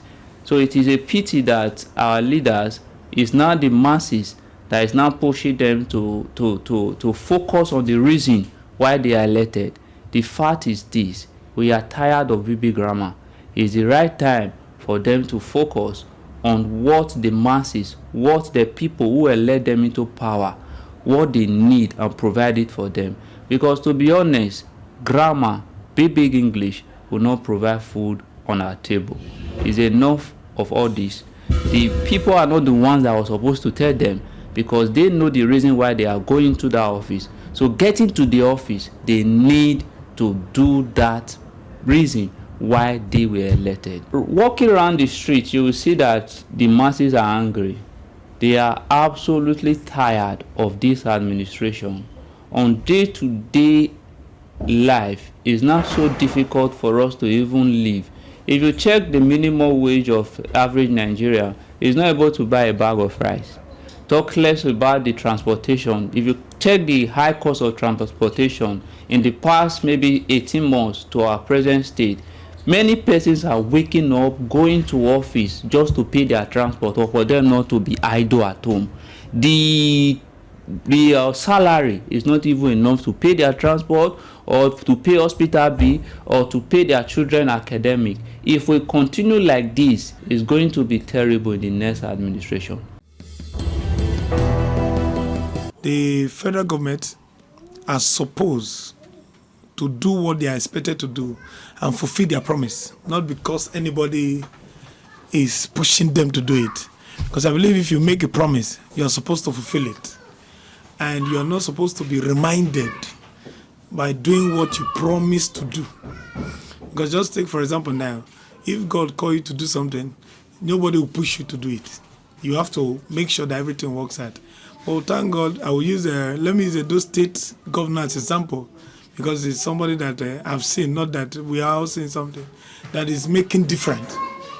Because you don't push him, you just want to make the people happy and try to fulfill his promise. And making sure that whatever he says, he makes sure he did it and it came to pass. He did not just say it, but he fulfilled it. The area where I'm driving to, the land that was taken from us long ago by the previous administration, this governor came and said to us that we'll get our land back. And to the glory of God, our land has been given to us. And I personally have gotten my own. And you have done well, because Edo State was on safe ground. But today you have made it a safe ground. And this is what we are saying when it comes to doing what you promise. And government is supposed to be like that. And this is what we are praying for. And this is what we want our leaders to be doing. Whereby nobody is reminding them to do what they are supposed to do, but yet they are just doing it and making sure that what they came there for, they fulfill it. And make sure everything goes well for the people. Because they are there for the people, not there for themselves. The new scorecard isn't about grammar. It's, did food get cheap? Is the road safe? Is there light?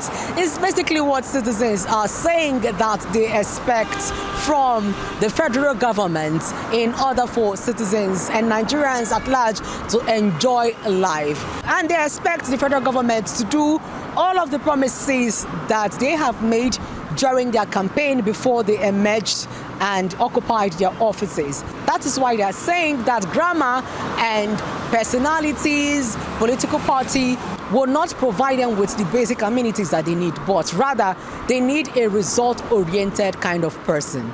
It is a Viewpoint on ITV. I am Caroline Okonji, saying to you many thanks for watching.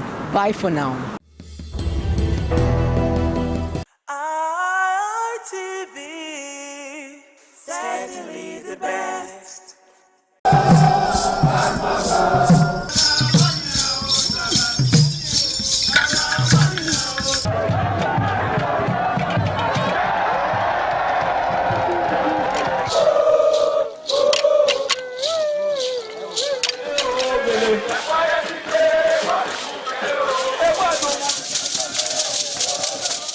Omonoba Nedu Ukwakolopolo, Ewai II, Oba of Benin, stepped out majestically with loud crowd to perform the Soton rites of his late mother, Queen Mother Ioba Omoni Ikoyeme, Ioba Ewai II, who departed this world 49 years ago.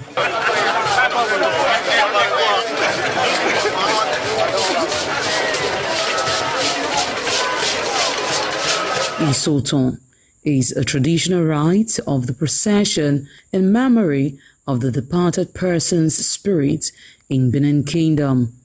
It is usually heralded by public display of the departed person's influence during their sojourn on earth.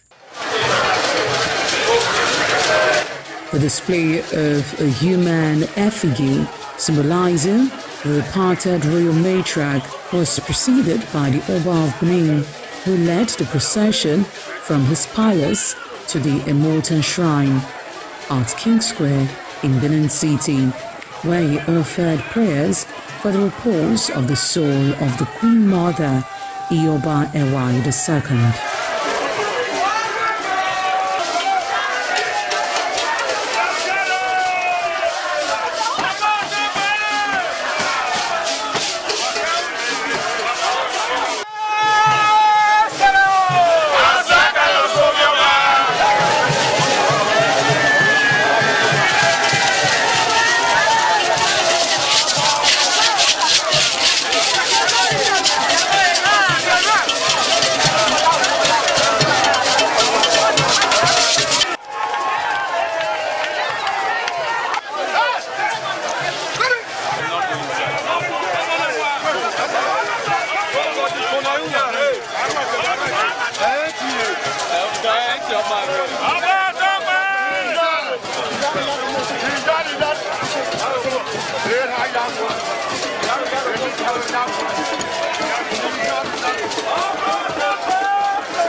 Thereafter, the priest assigned to the Immortan Shrine offered Oba Ewai II items for Isoton on behalf of his family.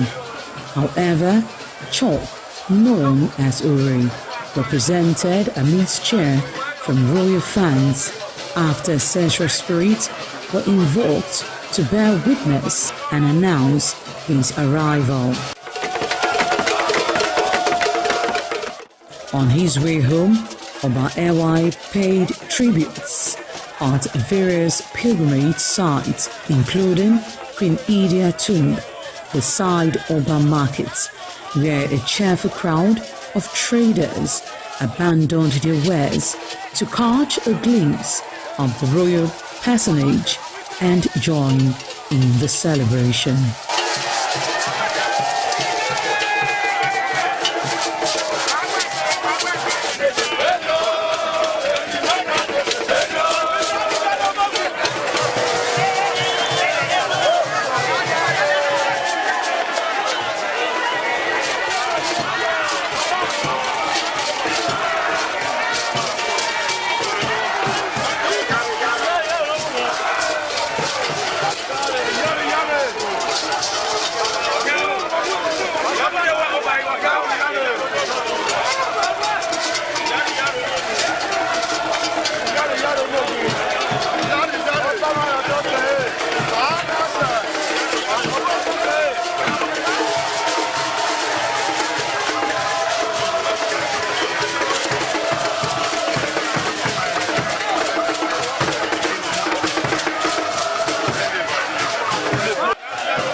ITV, certainly the best.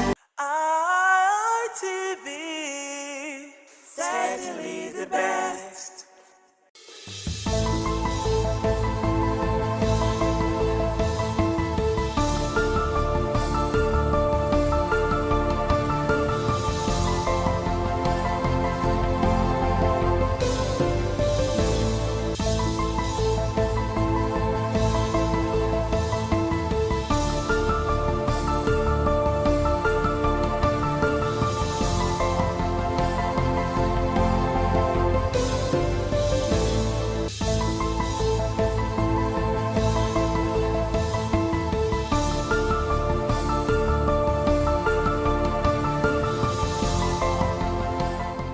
The right to bail is one of the fundamental rights available to a person who has been arrested and accused of committing an offense. And what could be these rights? What are the thresholds? What are the limitations? And what kind of bail are really available in terms of what they constitute?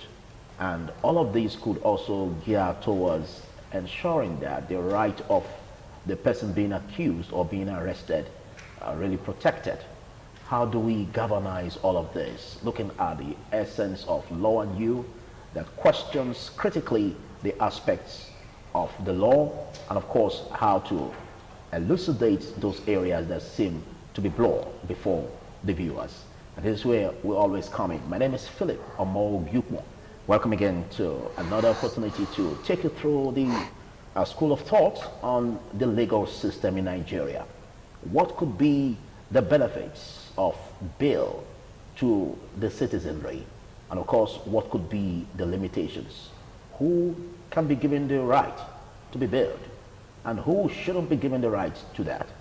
Joining me in this is a legal practitioner, Emmanuel Obakolo. Thanks for joining, Emmanuel. Thank you for the opportunity. It's a delight to be here. I know we've gone through this corridor, through this road some time back, but we got to expand it and look at how we can deepen practice in order to bring light to those areas that seem gray. And now we look at the aspect of the law.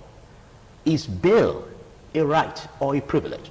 Bail is, first of all, what is bail? Firstly, what is bail? In the case of Caleb Ojo and Federal Republic of Nigeria, the court defined bail to mean generally freeing or setting at liberty an accused person. Then the Police Act, Section 27 of the Police Act, also guarantees bail to a suspect at the police station. Now ultimately, Section 35, subsection 1 of the extant Constitution of the Federal Republic of Nigeria guarantees bail, wherein that provisions does provide that right to liberty. So every person has right to liberty by virtue of the provisions of Section 31, Section 35 rather, subsection 1 of the extant Constitution.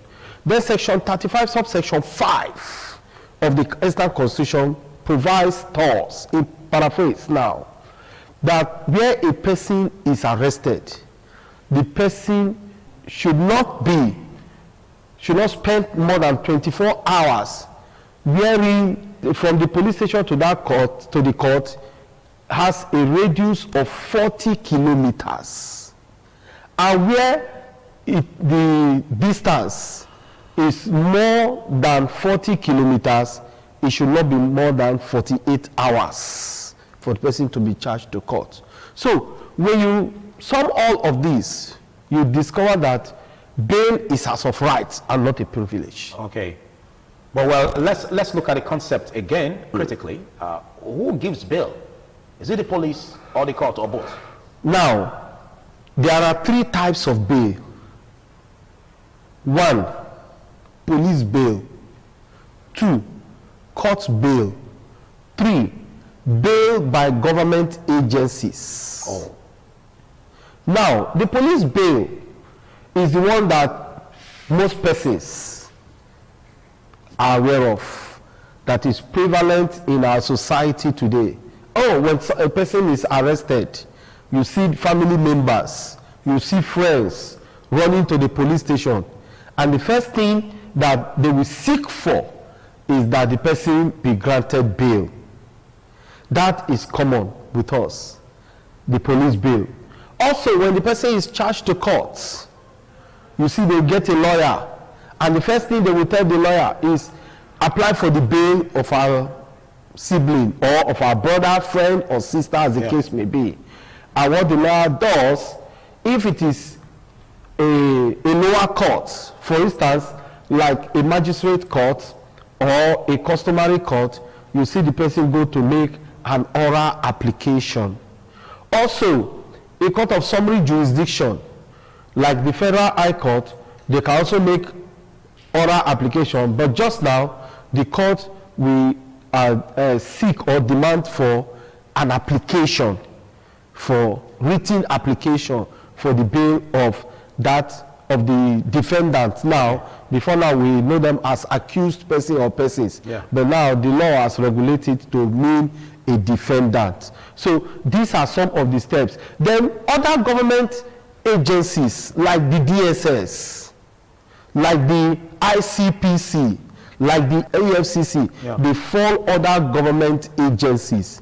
So all these agencies also have their modus operandi on how their bail is granted or how bail is granted. So bail comes under these three folds for a suspect or a defendant / an accused person.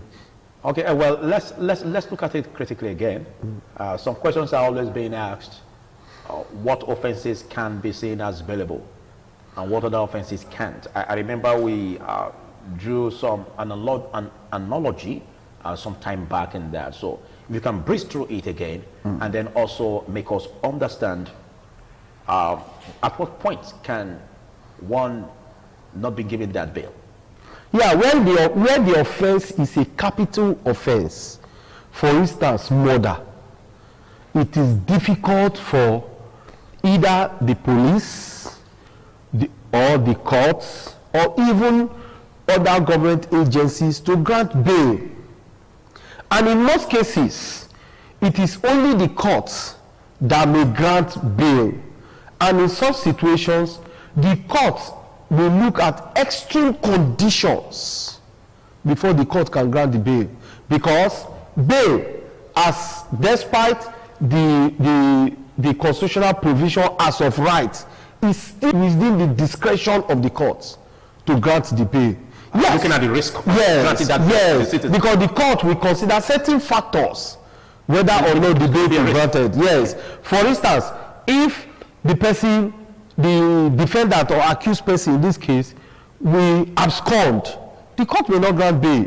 If the court look at it, if the prosecution is able to prove to the court that this person can jump bail, so the court may not grant that bail, despite the fact that bail is as of right, as guaranteed by the extant constitution of the Federal Republic of Nigeria and also Section 27 of the Police Act. So, if again, another condition is if the person will interfere with the matter on ground, the evidence on his prosecution, if he has that capacity, that ability to influence it, to interfere with it, the court may not grant bail. So, you cannot now say, oh, because bail is as of right, as guaranteed by the Constitution, then the court in every circumstances must grant bail. No! Okay. We're going to interrogate it in both ways. At that of the police bail, which is very, very conversant, which people are very conversant with, they usually say bail is free. But we know, to common knowledge, bail isn't free, or is it? It is not free. I've had experiences with respect to that. And by the time you try to put up the argument that bail is free, even when you are seeing it, the inscription on the wall at the police station, bail is free, in capital letters, it is still not yet free. So what's the component of the law in that? It is unfortunate that we find ourselves in this quagmire, wherein, even as a lawyer, for instance, myself now, you go to a police station and you make an oral application for the bail of a suspect, or at times even written application for the bail of a suspect, and the police will grant that application, and before you know it, the IPO in charge of the matter will tell you, I have an instruction from upstairs that so conditions should be met, and one of the conditions that they will put forward is the condition of money, yet it is scripted on their walls, at times even the fence of the police station or the door at the police station, that bail is free. And when you begin to put up arguments that legally bail should be free, that there is absolutely no need for any person to pay money before bail could be granted or given, as the case may be. You may even be surprised, like I had one ugly experience. Family members of the suspect, you are not telling me, lawyer, you have done your own. At this stage, we should come in and see how we can free our brother. Okay. Because they are so much in a hurry to release the suspect. So in such situation, the lawyer may be helpless. And before you know, you may even be tagged, giving names, bearing names that are not yours, that this lawyer always want to be this, I want to be that.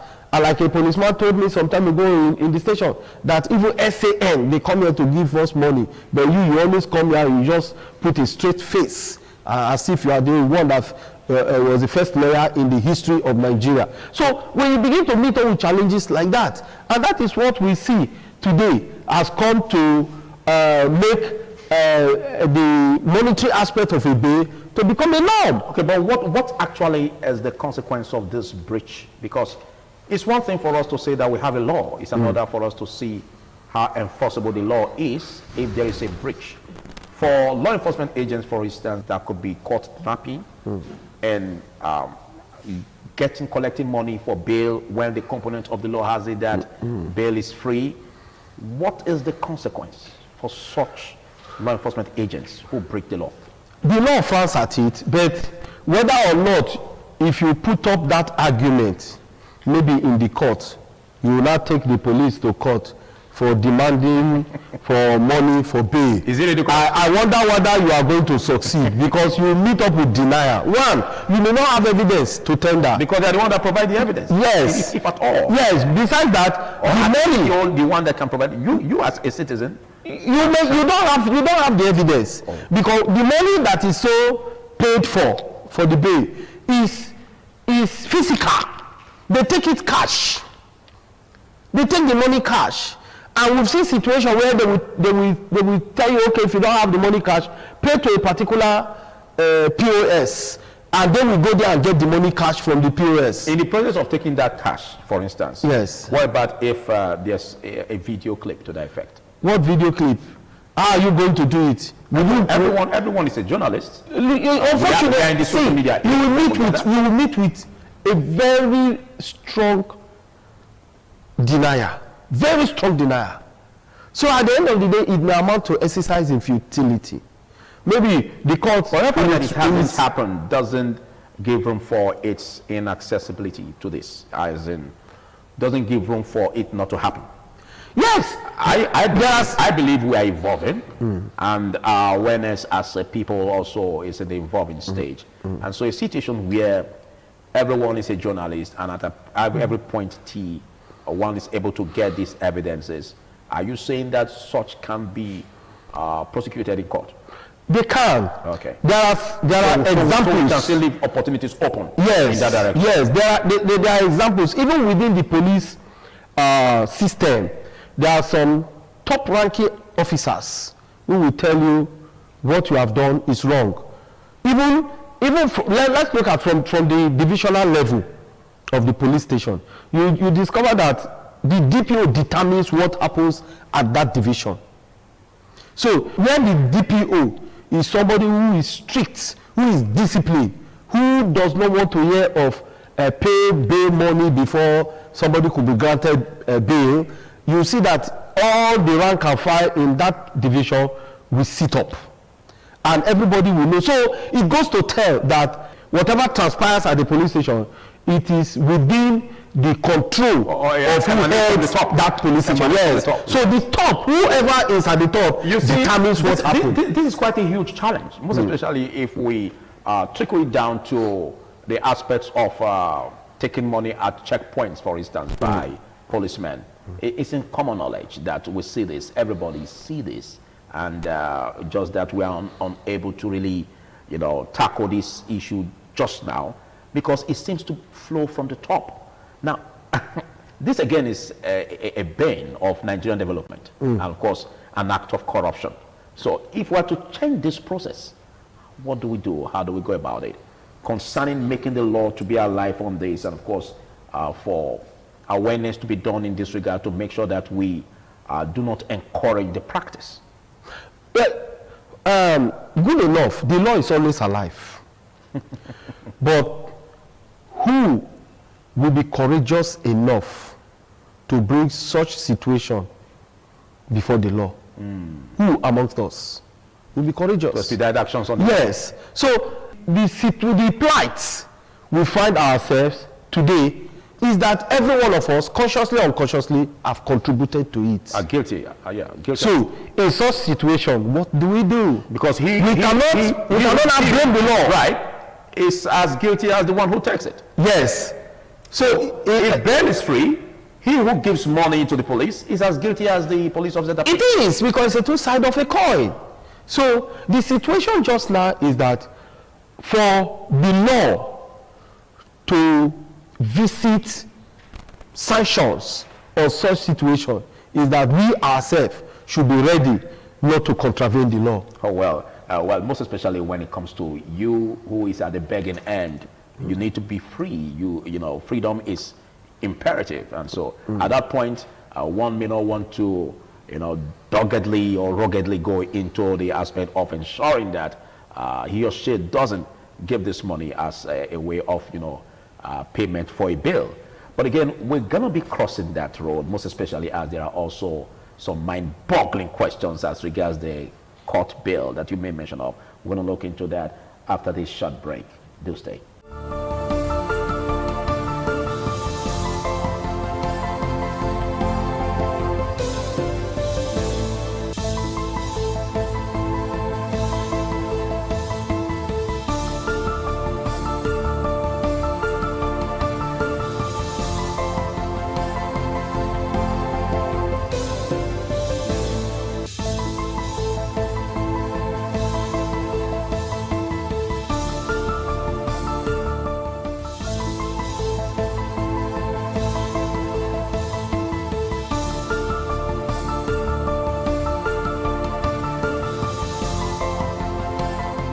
Big thanks. Welcome back. The program is Law and You, and I am Philip Omoguk. I still have my guest with me, a wonderful guest, legal practitioner Emmanuel Obagbalo. Thanks for being here still. Thank you. Well, let's go to court bill, and maybe after court bill, we could also do some nitty-gritty about expanding it. We usually see where they say you must have a land document or whatever in Abuja or in the choicest place of the country. There are some bills, that are so heavy when it comes to the financial amount that goes with it, most especially involving politicians. And sometimes it could be as huge as 50 million, 100 million, 500 million. Now, are these monies getting back to those who paid after the case has been, prosecuted? Or are just this money going to the treasury of the government? And a situation where one who is made to pay this money is unable to pay it, is that on the way of denying that person justice of getting bail? Very good question. But the understanding that that is prevalent in the society with respect to court bail is some persons think when the court makes that pronouncement of certain amount to be paid, that the surety or the accused person or defendant, as the case may be, will be the one that will likely pay that money. But if you listen to the court calls that amount to be paid a like sum. A what? Like sum. Like sum. Yes. What it simply means is that money is not paid. The money can only be paid where the person jump bail, and that money will be paid by the sureties or sureties. You mean that money is not paid? That money is not paid. Stricto sensu. Yes, the money is just a condition where the person jumps bail or abscond. Okay. Well, looking at that case as concerning, jumping bail, we understand that this is Nigeria. If we are to look into a democratic practice in Nigeria, that we still find it unable to, practice stricto sensu as the democratic tenets expects of us as Nigerians. These people sometimes they jump bail, And are in situations where even those who were connected one time or the other to the Abacha loot, I don't know if they were eventually arrested or prosecuted, or at what point if they ever were granted bail, or if they jumped the bail. But just to put it in summary, do you see the laws in the country as enforceable, most especially as regards politicians who jump bail and one way or the other are not rearrested to face the charges against them in court? Unfortunately, we've seen situations like this, even like that. Even just now, the sole contractor of the Lagos Calabar Coastal Highway, Shaguri as they call it, he was a partner to General Sani Abacha, late General Sani Abacha. But today he's still the person that the present regime is romancing with. To the extent, seems we've forgotten the history. Yes, to the extent that a contract of that magnitude has been granted to him again. So when we talk of corruption and the prosecution of corruption in Nigeria, it is only when a party or parties in that corruption case don't have the nod of the government in place, particularly the executive in place. That is when you hear of the prosecution. Like we have just now in Nigeria, even where it is clear, expressly clear to every Tom, Dick and Harry that a particular person is corrupt and has corruption charges hanging on his neck. And by the time the person defects, decamp or jump to the ruling political party, the All Progressive Congress, then the matter dies a natural death. So we see that that has no business with the court. Until a party is prosecuted, that is when the person will go through trial in the court. But when the person is not prosecuted, the court cannot jump and begin to arrest corrupt persons in the society and be taking them to court to try them. So all that we have seen, rather, in Nigeria today is that why corruption cases are not even having headway. Some bail is granted with stringent conditions, and you see that they meet the condition because they are partners in crime, participants criminis, so to speak, will now come and look for a leeway out to see how they can get him off the hook. But take note that the grant of bail is not the end to prosecution, but whether or not the prosecutor or the prosecution team or the agency in charge to prosecute will continue is another different ball game. We've seen today where somebody, the EFCC chairman boast on the national television and pages of the newspaper that until he gets a particular governor charge to court, that he will not rest. But today, we see that governor is now a member of the campaign team of the President of the Federal Republic of Nigeria. And you see the man going about telling people that he must ensure that the president gets re-elected because he knows that the only way out for him to escape trial is to begin to make such promises. Yes, I know this is becoming interesting because we are tying it into politics, and most especially if we must correct the process, then we must ensure that political actors, they do the nitty-gritty or they do the needful in following up with the law in order to make equality before the law as propounded by evidenzing the rule of law, really, really effective in our democratic system. But again, let's also look into this aspect where some persons do say that sureties could be seen at risk if such who are accused jumps bail. Now, what is the guarantee that such a surety will not be denied justice in prosecution, like you said, concerning if those who are accused jumps bail? The surety must go through trial. It's a must.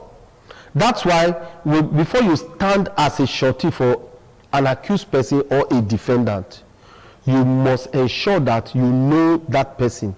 And what some courts do now is that in their granting of bail, they will spell it out in black and white that the surety must be a blood relation to the person that is to be granted the bail. A blood relation, so that you can know how, where, and when to find him whenever he jumps bail. Okay. But where, however, we still have professional sureties who swear to an affidavit, make the affidavit declaration that they are blood relation, whereas they are not. But they collect money because they want to stand as sureties. Can the law prove that? It's difficult. Can lawyers prove that? It's difficult because we've seen that there is conspiracy even amongst lawyers and the litigants and their family members. This becomes intriguing, exciting, amazing, should I say terrific. Interestingly, this is going to culminate into the next episode. Big thanks, Emmanuel Obakwala, for taking our time to be part of this. It's a pleasure to be here. I will see you on the part 2 series of this episode. Do stay.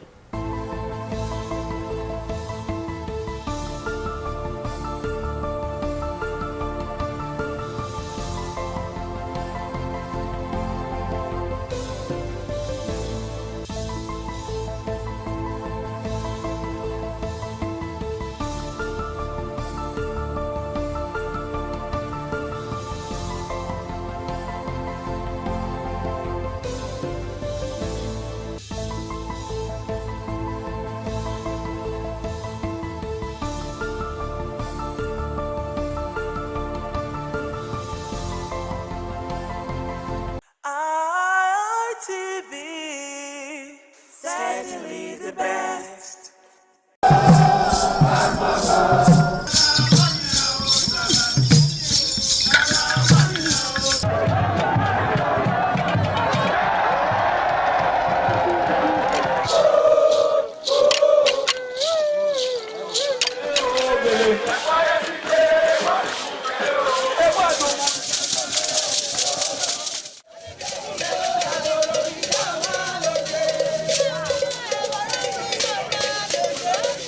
Ladies and gentlemen, what we are seeing on the stage is the Toro Cultural Princess Quebec.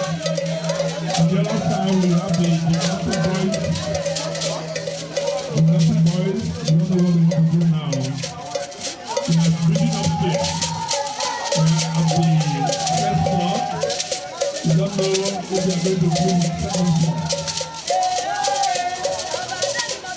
This is the Toro Cultural Always.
ITV, certainly the best. ITV, certainly the best.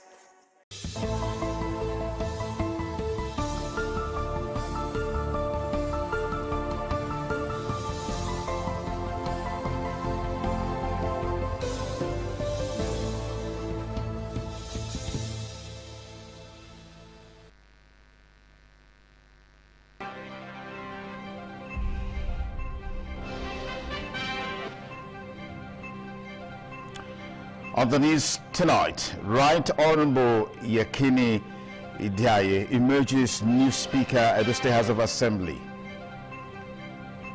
Edo State government receives Chinese consulate delegation over wrong tie workers' death.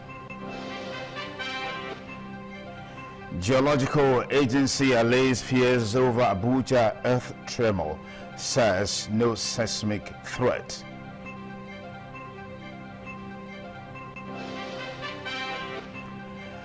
NDLEA destroys illicit substances worth 301 billion naira in Lagos.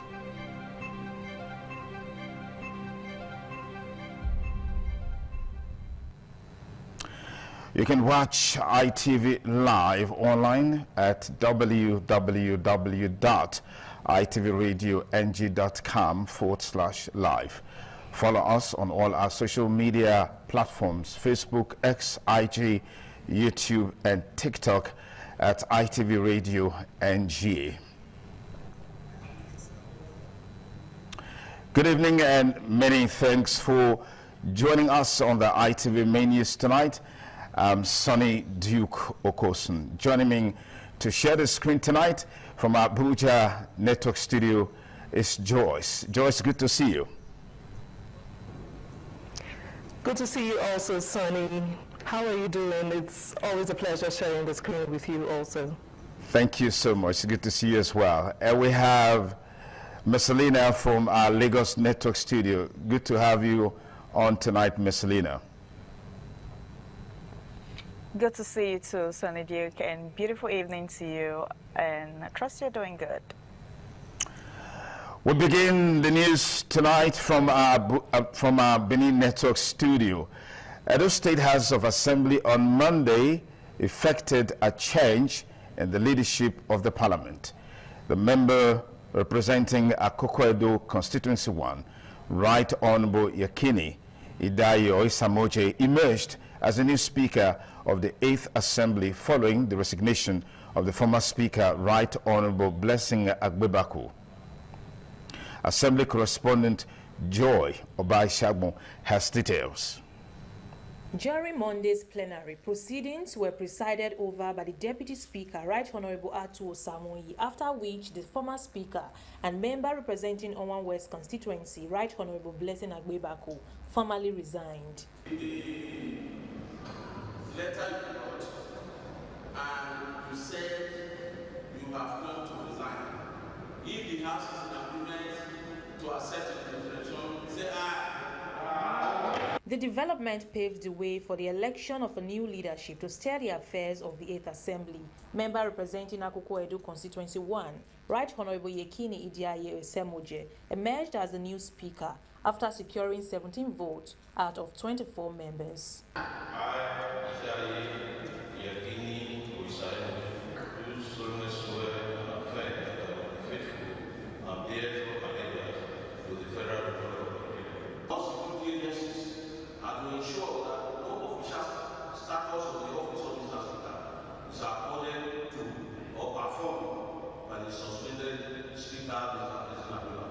Parliament also received communications announcing other principal officers from the chairman of the All Progressive Congress, Jared Tenebe, who was also present in the chamber.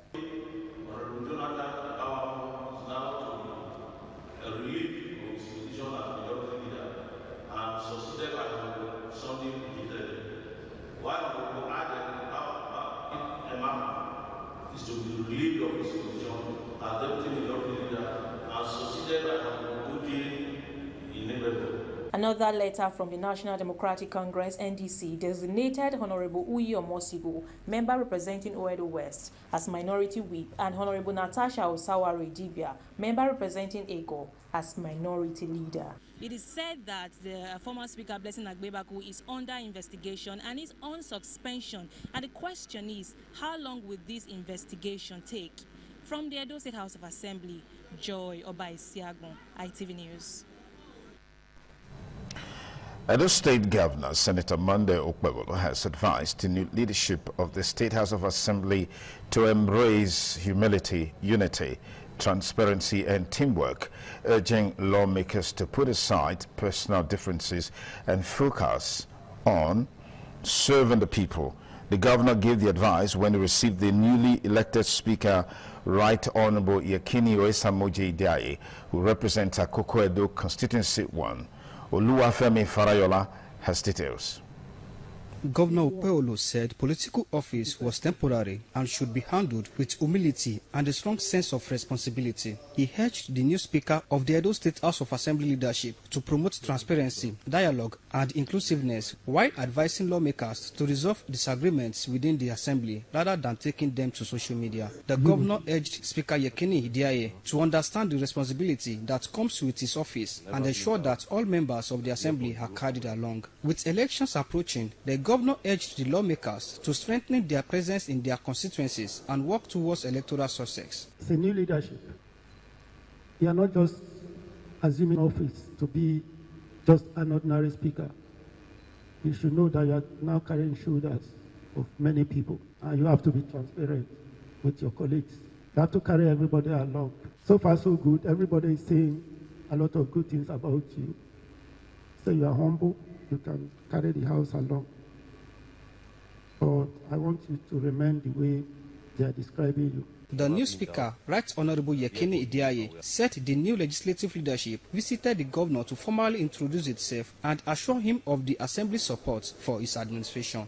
Your Excellency, sir, we are here this afternoon to formally introduce the new leadership of the Edo State House Assembly and other members to you, sir, and to inform you, sir, that with this new leadership, we are ready to stabilize the House and to ensure that we give you the maximum support. The meeting was attended by the Secretary to the State Government, Musa Ihilo, the Chief of Staff to the Governor, Yakubu Musa, Edo State APC Chairman, Jared Tenebe, and members of the State Working Committee, Oluwafemi Fadayola, ITV News. Meanwhile, the resignation of the Speaker of Edo State House of Assembly, Right Honorable Blessing Agbebaku, is generating reactions with stakeholders expressing divergent views on his removal while setting an agenda for the new Speaker, Right Honorable Yekini Idiaye. Valerie Aige's report is presented by Ofuri Aneto. Tension rose at the Edo State House of Assembly on Monday when legislators resumed for plenary after politicking and horse trading. The former Speaker, Right Honorable Blessing Agbebaku, was given an option to resign or face impeachment. Right Honorable Agbebaku agreed to resign and was suspended thereafter. Reacting to the development, Olumide Ayola Eniayeye Esquire said the resignation showed the importance of political stability within the House of Assembly. He said the new Speaker, Right Honorable Yekini Idiaye, must work to maintain the confidence of the legislators and effectively represent the people. We welcome the new Speaker and we have set an agenda for you. You should ensure that the people feel the tenets of democracy and the common man in Edo State feels the impact. Emmanuel Olayiwola Folabi SAN and Reverend Olu Aderibibe commended the former Speaker for voluntarily resigning, pointing out that resignation is different from impeachment and carries a different political implication. Because there's a difference between resigning your appointment or your seat as a Speaker than impeachment. Impeachment is very, very weighty. Because when you're impeached, in other words, there's an allegation of misconduct against you. It's clever to have resigned, or a political career has been destroyed completely. It's a lesson for people. If you're in position, stand tall, stand stronger. Mr. Afolabi urged the new Speaker to focus on the people, particularly the poor condition of the roads in GRA and Ring Road. He, however, called on the new Speaker to make his impact felt by ensuring that issues affecting residents are given proper attention, especially as the next election approaches. Look at the road, the Ring Road, very bad shape. So the Speaker should be able to tell the governor the right thing he should hear. Right Honorable Yekini Idiaye has since taken the oath of office as the new Speaker. From Benin, Ofuri Aneto, ITV News. Edo State Deputy Governor, Right Honorable Dennis Idahosa, has received officials of the Chinese consulate to discuss Investigations into the death of a forklift operator and the unrest at Rongtai Group, a Chinese-owned manufacturing company in Utesi Community, Bubaha local government area. Deborah Ugbefung has details. The Chinese consulate delegation are in Government House to meet with the Edo State government on the recent unrest at Rongtai Industrial Hall, triggered by the death of a worker, David Yesa, during forklift operation in one of the factories. Receiving the delegation, the Deputy Governor, Right Honorable Dennis Idahosa, that the state government is already investigating the circumstances surrounding the death of the facility. He briefed the Chinese delegation on his findings during his visit to Rongtai and urged the consulate to liaise with the Nigerian police force and other security agencies to obtain a comprehensive report on the incident. A lot of investigation is ongoing. We'll allow you to do your own investigation while the state government will do their investigation, then also the security agency to do their investigation. And thereafter, we all can now meet and look at all the facts. Then if there are some speculations, that will be addressed. In his remarks, the director, Chinese Consular Session, Ba Jianwen, said the consulate will conduct a thorough investigation into the death of the worker. Ba said the Chinese authorities will cooperate with the Edo State government, pointing out that a general investigation will be conducted before appropriate decisions are taken. The investigation of the accident, after you get the report, I wish you can share with this report with the consulate. The meeting had in attendance commissioners for labor, environment and that of public safety who presented reports their visits to Rongtai facility to the visitors. In Government House, Benin, Deborah Ugbefung, ITV News. For more on ITV News tonight, we'll link you up with Abuja Network Studio where Joyce is standing by. Joyce, over to you. Many thanks, Sonny. And right here in the nation's capital, the Nigerian Geological Survey Agency says the earth tremor recorded in part of Abuja on August 4 has completely subsided with no ongoing seismic activity or structural damage reported. The agency has also assured FCT residents that there is no cause for alarm following more than 5 days of continuous monitoring and technical assessment. Tolulope Ogunsimehin reports. The Ministry of Soil Minerals Development through the Nigeria Geological Survey Agency, NGSA, has assured residents of the Federal Capital Territory that the earth tremor recorded in parts of Abuja has completely subsided and poses no threat to lives or property. The assurance followed more than 5 days of continuous seismic monitoring, field assessment, and technical analysis by the agency. Speaking at the technical briefing in Abuja, NGSA Director General Professor Olusegun Ige described the tremor as a low-energy transient micro-event characterized by low amplitude and very short duration. An isolated nature of tremor make it a micro event that lacks required energy to damage buildings, foundations, or cause cracks on walls, and therefore poses no threat to life and properties except for the discomfort of the shake. Dr. Godwin Alu, Deputy Director and Head of Regional Geophysics at the NGSA, provides further insight into the Abuja tremor, what transpired, and the measures being taken by the agency. So what happens is that once you have any of these seismicity, which we have every day, we have thousands of seismicity every day. It's not all of them that we feel. Like when DG mentioned that if you look at the scale, at the depth of occurrence of what happened in Russia or in Turkey or in Colombia, you know. So these are the ones that we have felt and probably have given some destruction. The Director General assured residents that the Abuja tremor has completely subsided and urging them to go about their lawful activities without fear, while stressing that the incident underscored the need to strengthen Nigeria's capacity for seismic monitoring and geohazard management. From Abuja, Tolulope Ogunsimehin, ITV News. In another development, a flash flood over the weekend has caused significant damage in parts of the Federal Capital Territory, submerging vehicles and buildings while affecting businesses and disrupting economic activities. Residents and business owners who spoke on the impact of the flood described the situation as severe and flood waters washing away goods and affecting their sales and businesses. They call on the government to take urgent measures to address the recurring problem of flooding. ITV's Charity Tanko reports.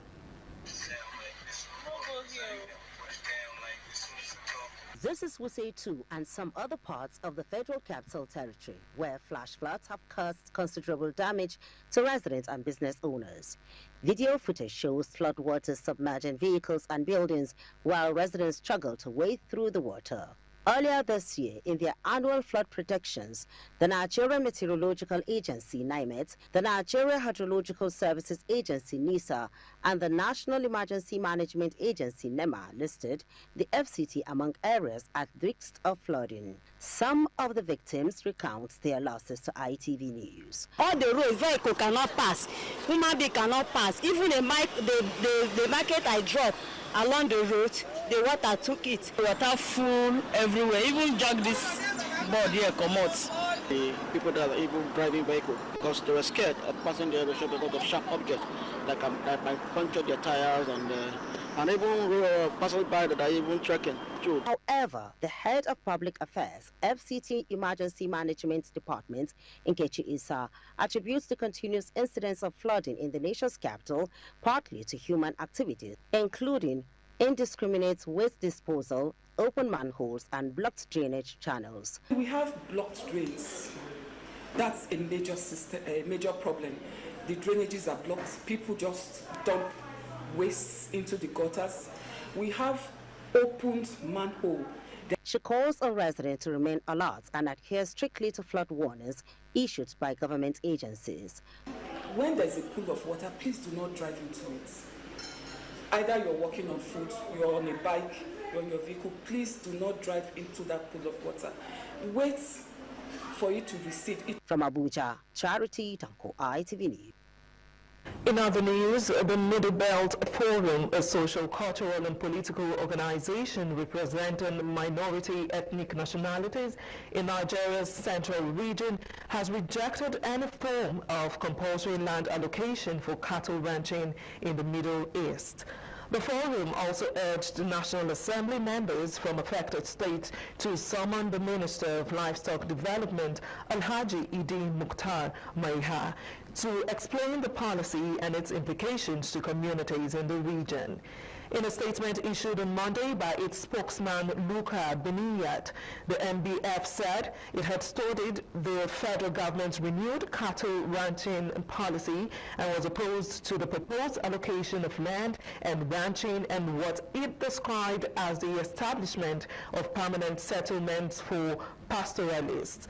The forum described the policy as a potential land acquisition scheme under the guise of livestock development and said it could generate tension if implemented without the consent of affected communities. It said Adamawa, Plateau, Kaduna, Benue, Taraba, the Federal Capital Territory, had experienced severe violence and displacement in recent years, arguing that communities in the region remained. Our next port of call on the ITV Minutes tonight is the Center of Excellence, Lagos, where Messalina is our guide. Many thanks to you, Sunny. And right here in Lagos State, the National Drug Law Enforcement Agency has destroyed illicit drugs weighing above 330,000 kilograms involving seizures from concluded cases and abandoned consignments. Chairman and Chief Executive Officer of the agency, Brigadier General Buba Mawa, retired, said the substance is worth over 301 billion naira. Aquaria has the details. Chairman and Chief Executive Officer of the National Drug Law Enforcement Agency, Brigadier General Buba Marwa, retired, while addressing stakeholders, said the drugs are uncontested concluded cases and abandoned seizures of illicit drugs permanently removed from circulation.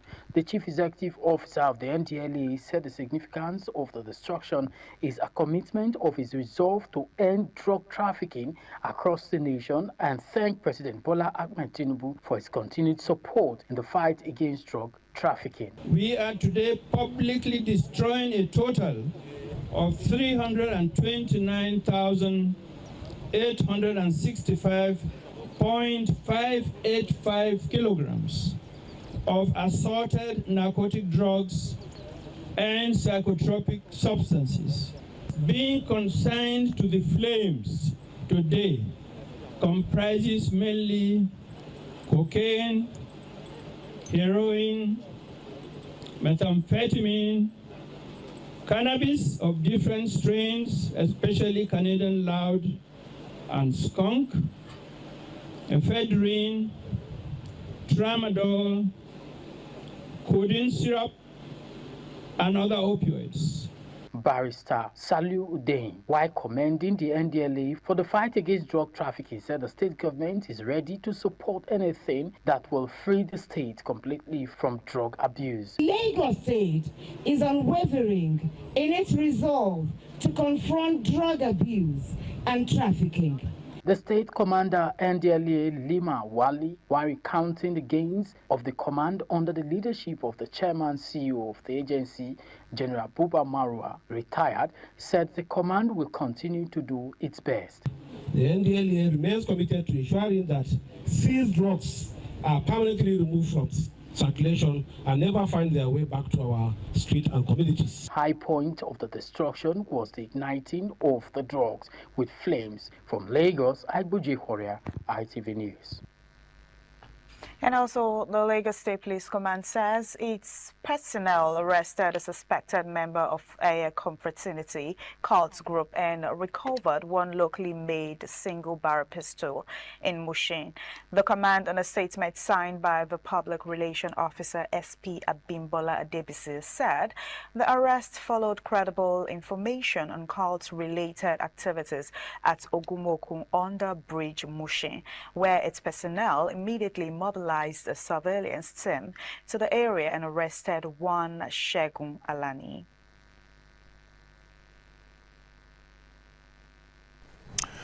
Thank you, Ms. Lina. And continuing the news from our Benin Network studio, Edo State government has commenced palliative work on the failed portions on Igwabazua Road by Ohun Junction, a local government area, mobilizing men and equipment to ease movement for motorists and residents. Deborah Ogbefun has details. We'll take a break, and after the break, we'll be bringing you details of that report put together by Deborah Ogbefun. Congratulatory messages have started to pour in for the member representing Akoko Edo Constituency 1, Right Honorable Yekini Oisamoje Idai, on his emergence as the new Speaker at the State House of Assembly.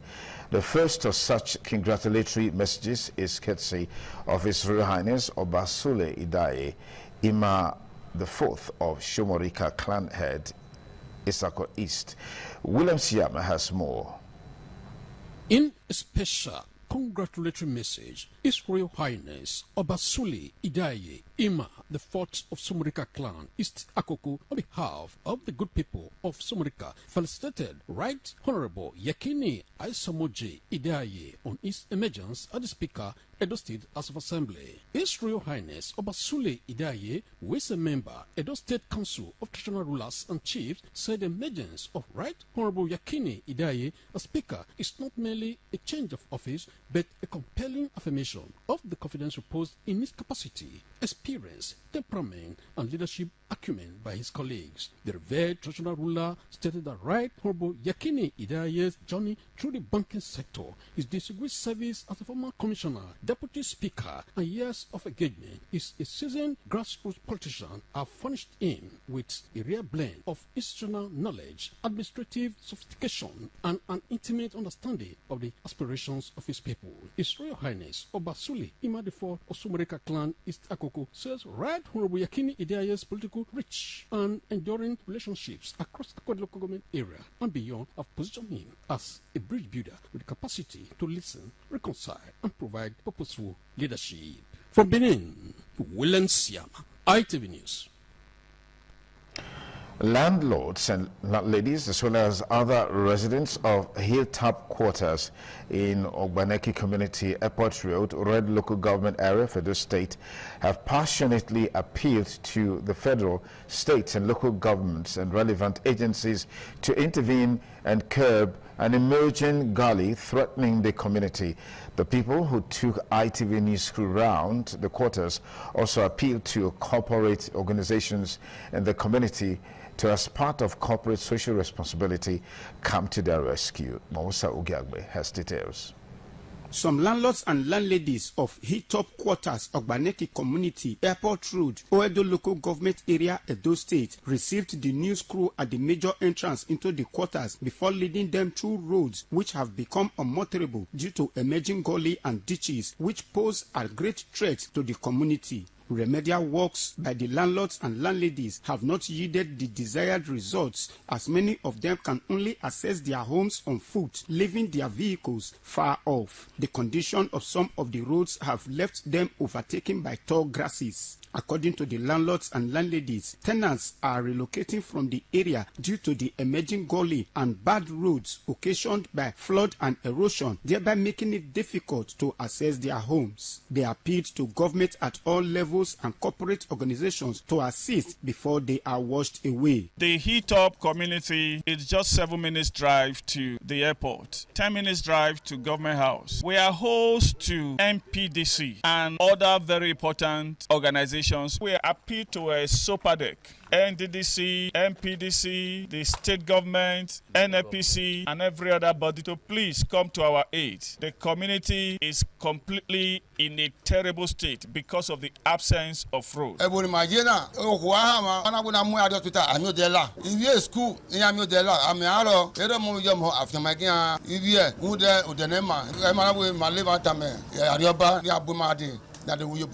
Odore Ogba community ma ukpe ma mudowu yoboni ni ma wala gogo apako rescue la gogo e ma tu Buhari la.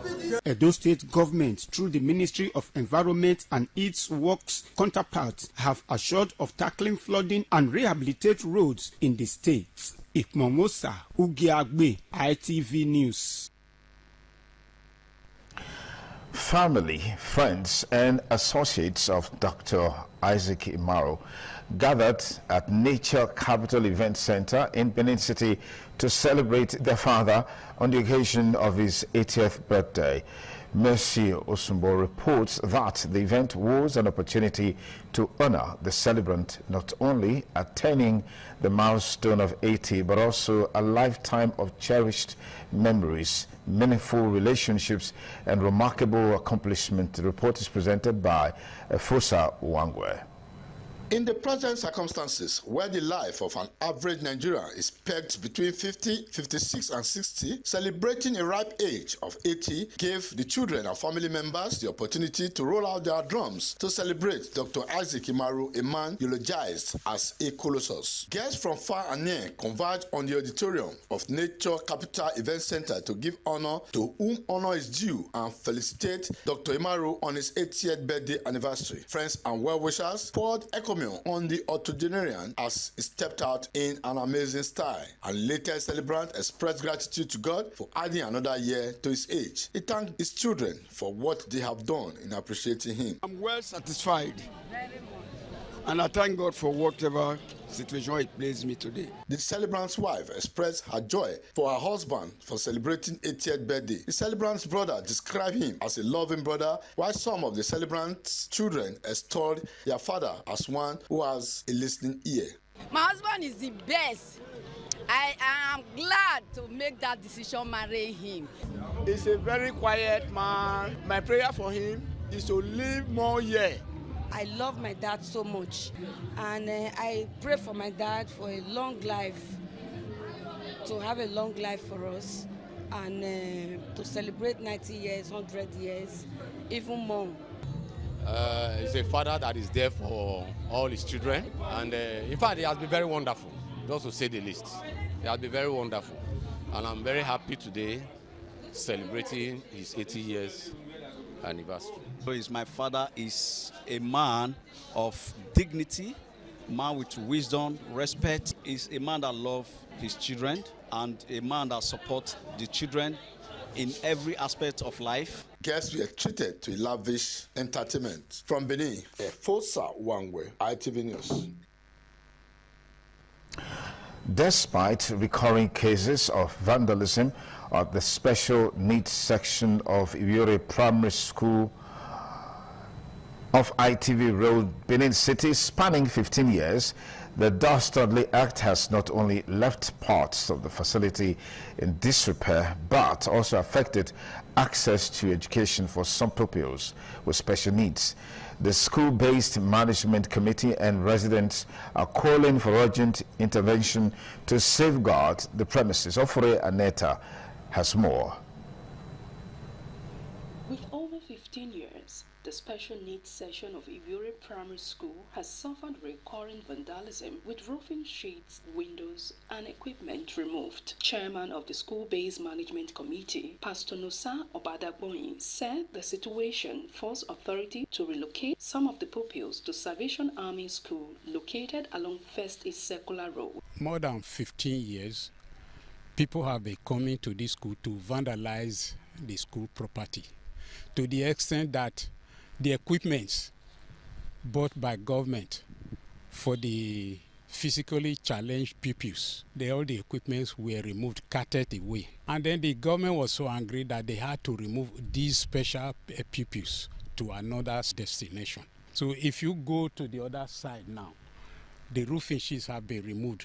The ones you are seeing are just the coverage, that's all. Pastor Obadagboyin appealed to the Edo State government to rebuild the collapsed perimeter fence, provide security, and facilitate conditions that would allow the affected pupils to return to school. Many of the pupils are no longer going to school because the people who were removed from here were from this environment. So we appeal to the state government to come and then erect the perimeter fence that fell on the other side and then employ some security guards, that's all. A resident, Raphael in Abulele, also expressed concern over the condition of the school, saying the development has continued to affect the education of children with special needs. You can see the roofing sheets now, they almost finished it. We are now happy to the government to come and do the fence, then put more security for the schools.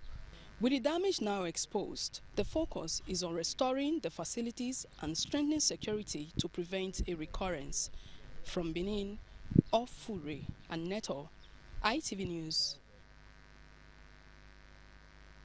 The outcome of the Osun State governorship election has continued to generate reactions, with stakeholders examining the factors behind Governor Ademola Adeleke's election victory, the conduct of the poll, and the mandate given by the voters. The election and its outcome were analyzed by guests in our Benin, Abuja, and Lagos network studios of the Breakfast News and Current Affairs program this morning on ITV. Zainab Mohammed has details. From Benin Studio, guests Idris Zakari, NDC Chieftain, Austin Braimore, National Commissioner, Police Service Commission, and Dr. Dan Ekerafo, HOD Mass Communication, University of Benin, gave their separate assessments of the Osun governorship election, examining the governor's performance, the conduct of the poll, and the factors that shaped the outcome. When you keep doing the right thing, you are pro-people, people see the sincerity of purpose in what you do. They are trying to push this man away, but the man is thinking about our interests. The man who served 4 years before him, he did not make this level of progress. So why should we throw him away? The two people saw all of this and decided that they will not hand their faith over to a party that is now effectively an albatross. It has now become a yoke on the Nigerian people. And then they voted comprehensively against the APC in last Saturday's election. This election was fair.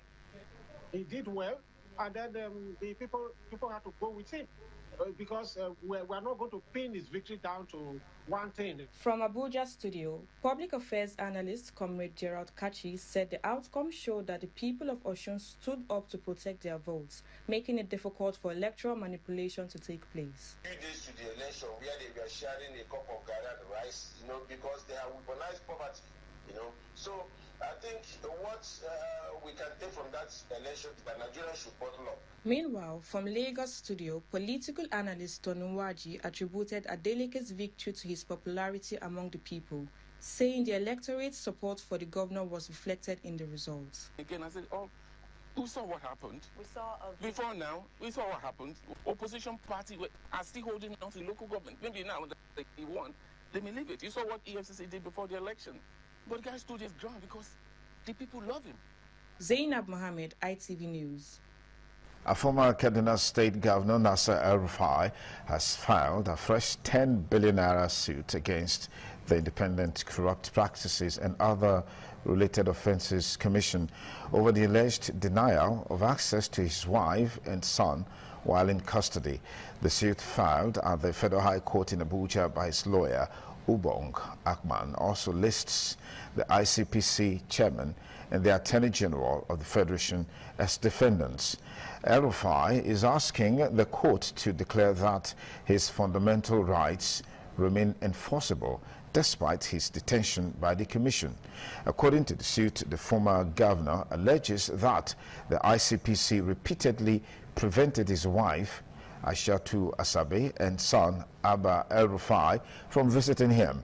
He claims the alleged denial deprived him of access to food, medication, and other necessities that could have been provided by his family. El-Rufai also alleges that ICPC officers physically restrained and intimidated his wife and son during an incident on July 7. He is asking the court to declare that the alleged actions violated his constitutional rights to dignity and private and family life. The federal government has warned illegal miners to desist from activities that endanger lives following the collapse of an unlicensed tin mining pit in Kasa, Bakinladi local government area of Plateau State, which killed 7 people. The Minister of Solid Minerals Development, Dele Alake, described the tragedy as avoidable, saying miners should comply with regulations and obtain the necessary permits. Alake urged artisanal miners to form cooperatives and register for formal permits to gain access to training and safer mining practices.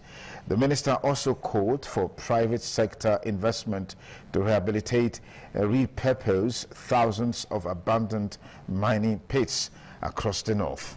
He said more than 4,000 legacy mining pits are scattered across the region, with 59 abandoned sites already rehabilitated by the ministry.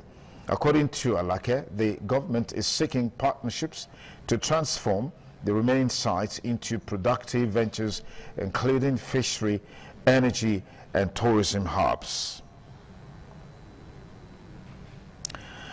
And now to the foreign scene. U.S. President Donald Trump has confirmed the release of American missionary Kevin Rideout, who spent more than 9 months in captivity after being abducted in Niger Republic. Trump, in a post on his Truth social platform on Sunday, said Rideout had been reunited with his wife Krista and was preparing to return to the United States. Rideout, a Christian missionary and pilot with SAME International, was abducted outside his home in Niamey, Niger, in October 2025. He had reportedly spent 19 years working in the Niger Republic, where he served as a pilot for the Christian organization. President Trump said he looked toward welcoming Rideout and his wife to the White House. The missionary's release brings to an end over 9 months of captivity and comes amid continuing security challenges in Niger and the wider Sahel region. And now back to some legislative reports. A member representing Ego constituency in the Edo State House of Assembly, Honorable Natasha Osawaru Idibia, has reaffirmed her commitment to represent her constituency diligently in her new role as the minority leader of the 8th Assembly. Assembly correspondent Obaisiabon Joy completes the report. Following a change of leadership in the Edo State 8th House of Assembly, the new Speaker, Right Honorable Yekini Idaye, disclosed that the House had received a formal letter from the National Democratic Congress, NDC, nominating its principal officers in the Assembly. In the letter, Honorable Uyi Omosiru, member representing Oedo West, was named Minority Whip, while Honorable Natasha Osawaru Idibia of Ego constituency was named Minority Leader, with Honorable Natasha taking over from Honorable Charity Aigwobaweyan. In her reaction, the new Minority Leader of the State House of Assembly, Honorable Natasha Osawaru Idibia, pledged to ensure that the voices of residents across the state are heard in legislative debates. Well, I'd say thank God with my position as the minority leader of the House. I would definitely do exploits by God's grace. I won't fail my people. I will do exceedingly well with the office of the minority leader. From the Edo State House of Assembly, Joy Obaisiabon, ITV News.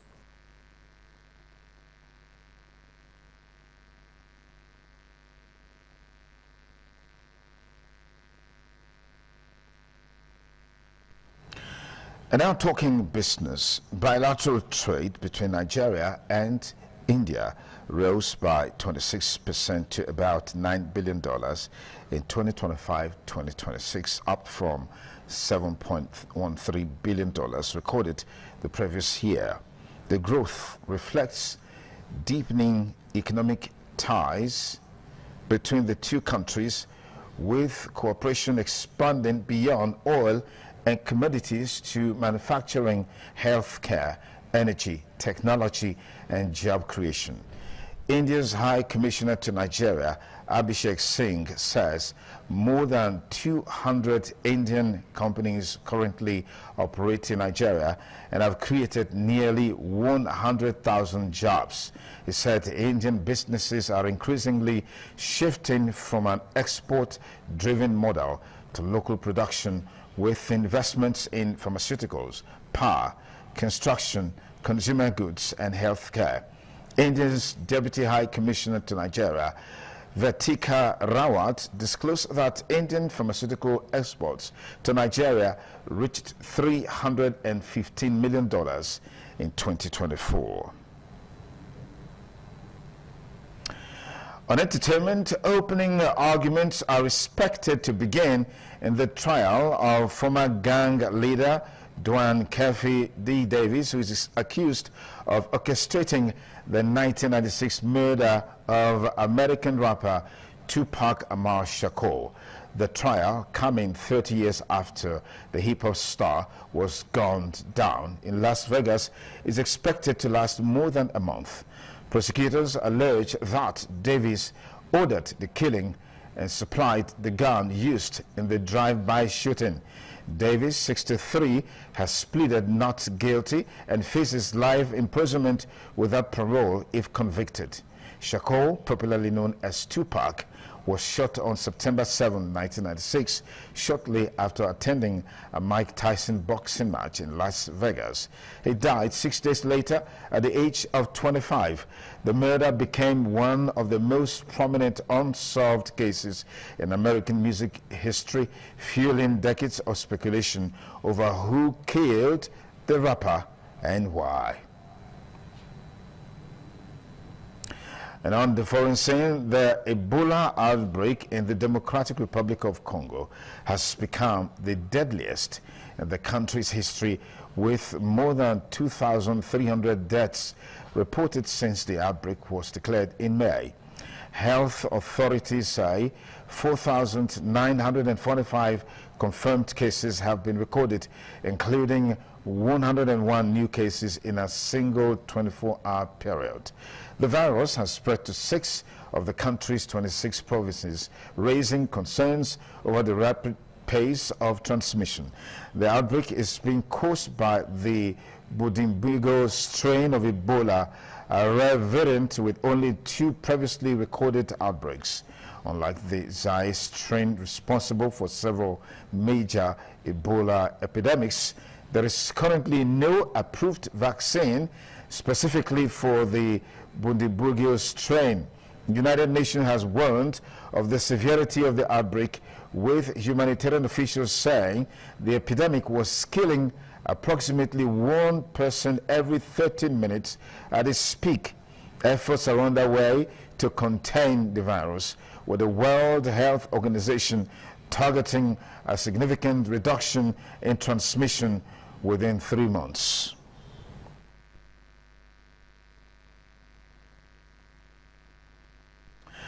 For the latest in the world of sports, we join Tululukwe Ogutimai. ACC Kogosi Road Race has been scheduled for October 31st, with organizers promising a bigger and better second edition. The 17.5-kilometer race, endorsed by Ekiti State Governor Biodun Oyebanji and organized in partnership with the Kogosi Marathon Initiative, is designed to promote youth development, sports tourism, and create new opportunities for small and medium-scale businesses across the state. Building on the success of the inaugural edition, which received international commendation for its organization, heartless welfare, and prompt payment of prize money, organizers says this year's race will be further upgraded to meet international standards. The route from the scenic terrain of Ilawe to the renowned Ikokosi Warm Spring will showcase Ekiti's natural attractions, cultural and infrastructure, while positioning the state as an emerging destination for sports tourism, adventure, and investment. Organizers say the initiative is expected to deliver lasting sporting, economic, and social benefits to the state, while setting a new benchmark for road races in Nigeria. The Scottish Football Association has lost confidence in Gianni Infantino and will not be voting for his re-election as the president of FIFA. Chief Executive Ian Maxwell revealed. Comes at Fair Square, a non-profit organization which campaigns for accountability in sport, wrote to FIFA's Governance, Audit and Compliance Committee requesting that Infantino be ruled ineligible to run again for the presidency. Infantino is under increasing pressure over his attempt, later abandoned, to create a new company to manage the commercial and ticketing rights of all FIFA competitions, including the World Cups, with 21% to be sold off to a private investment company. FIFA Forward Enterprise was aborted after several widespread criticism from several confederations led by UEFA, which has threatened the boycott of all FIFA competitions. And that's it for sport news. I'm Ogutimai Tolulopo Ogutimai. Thank you very much, Tolu. And that's a package tonight on the ITV Main News. Many thanks for staying. Good night.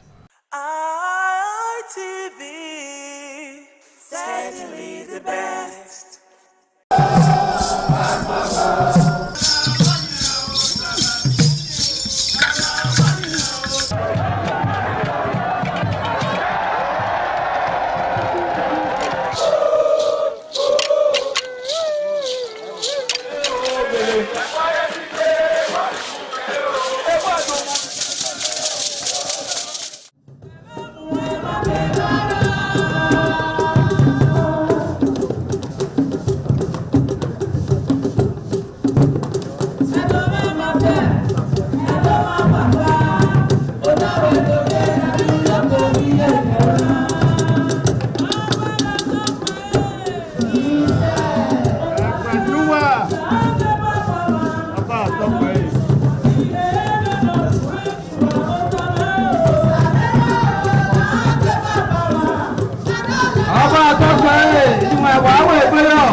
The Ekoko masquerades from Ute village, whose cult is connected with Obaeware and his mother, Elere, appear on this occasion to bless the Oba.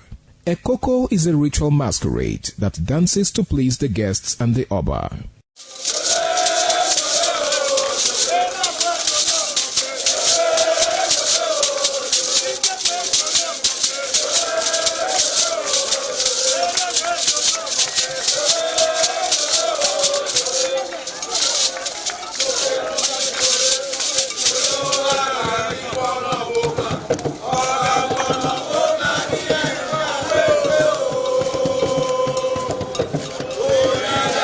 Oh,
ITV, certainly the best.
right, it is a beautiful afternoon, and thanks for joining us again on our program African Discourse on Independent Television.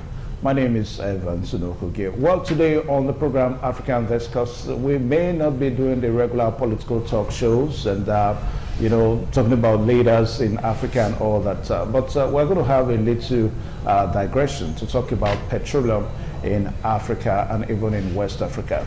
And of course, today on the program African Discuss, we're going to be looking at the recent call by African nations, West African nations, to be directive enough now, calling for a major shift from what we knew about petroleum. We're talking about the need for West African nations to have a trading hub, as it relates to petroleum products in West Africa.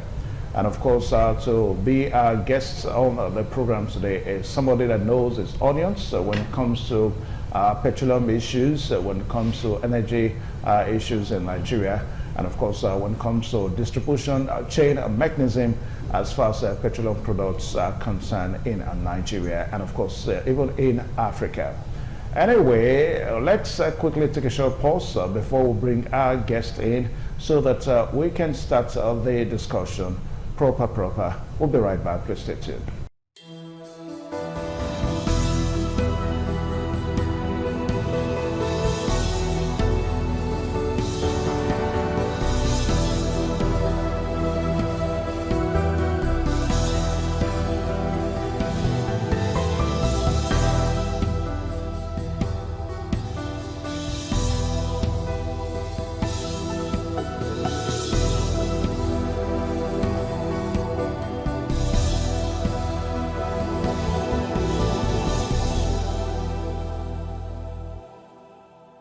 All right, thank you one more time. The program on your television, African Discourse on Monday, and you're welcome to the show. My name is Evan Sunokuge, and you're welcome.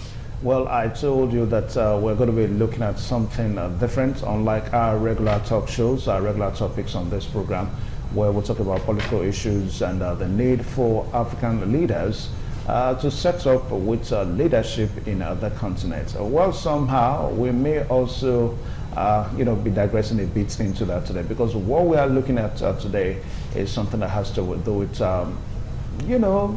something that affects Africans. We're talking about petroleum, and of course the need for us to take our petroleum ourselves. So what are we looking at today? We are looking at the West African nations that are calling for the need for West African nations to have a kind of a trading hub within the sub-region. And we saw that recently, whereby some nations in West Africa came together in Abuja to see the need for countries within the continent to have their own trading hub. I mean, against the backdrop that we are seeing what has been going on between Iran and the US, talking about the blockade of the Strait of Hormuz, and of course, the regulations that seems not to be comfortable by OPEC to member states. So that seems to be one major reason whereby we're having this call. Anyway, to do our discussion of this afternoon, we are so privileged to have Dr. Chukwu Emeke, who is the National Secretary of the Nigerian Society for Petroleum Engineers, and of course he's joining virtually all the way from Asaba.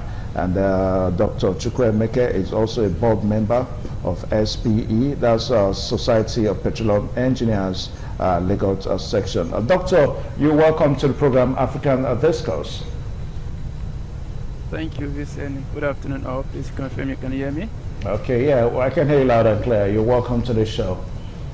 Yeah, thank you. Just correction, I'm the National Secretary for the Institute of Petroleum Engineers, which is a little bit different from SPA. Thank you. That's what we have here. All right, so we've, talked about the recent call. West African nations coming together to kind of make, a call for the need for West African nations to have their own petroleum trading hub. From your own perspective, what do you think is responsible for this kind of call at this time? It's critical, and for me, it's very urgent because over the years, we've been price takers under the direct influence of the global oil pricing scheme instigated by Europe and, of course, America. Africa has been seen as a potential exploration zone where whatever price margin that is thrown at us is forced upon us, and you can see the impact on our local transportation. You can see the impact on our manufacturing. You can see the impact on our economy generally. Despite the fact that we've been in the oil and gas business for over 60 years. And I think it is also time for us to rise to the occasion to show to the world that we've developed enough capacity, not just to produce us, but also to play influential role in the marketing realm of the oil and gas industry.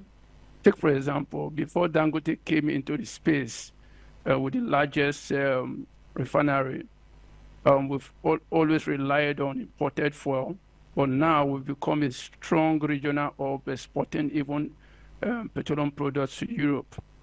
And more essentially, the recent crisis between Israel and Iran has led to increasing market disruption with cost-reflective impacts on our economy. So until West Africa takes a foothold, takes a stand to develop its own market structure, we'll continue to rely on Europe, we'll continue to rely on America, we'll continue to rely on other regional powers to determine. And I look forward to putting policy on ground with the necessary support and financial backup from both private investors and the government of other sub-regions to put in the necessary infrastructure to bring this to reality, such that we cannot determine what our own pricing mechanism will be, and of course, export what is left of what we have consumed. And just to land on this thought, it is important to note also that we contribute, in terms of West Africa, we contribute roughly less than 4 million barrels of oil per day to the global economy. And we need to push that forward because we have capacity to push that to probably around 10 million barrels per day if the right investment comes into that space.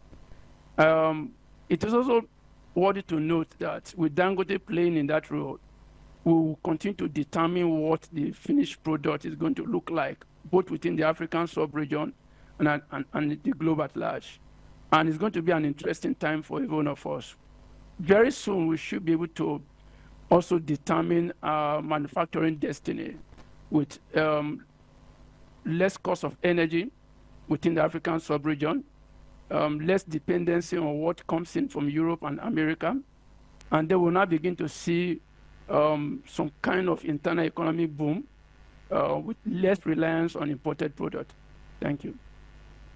All right, so that's a beautiful one right there coming from Dr. Chukwuemeka, laying the foundation for the discussion this afternoon. Well, just like what I said, that it was exactly on the 11th, so that's about some few days ago in Abuja, that we saw a conference, that's the West African Refined Fuel Conference in Abuja, whereby Nigeria as a nation is pushing for the need for West African nations to have their own trading petroleum hub.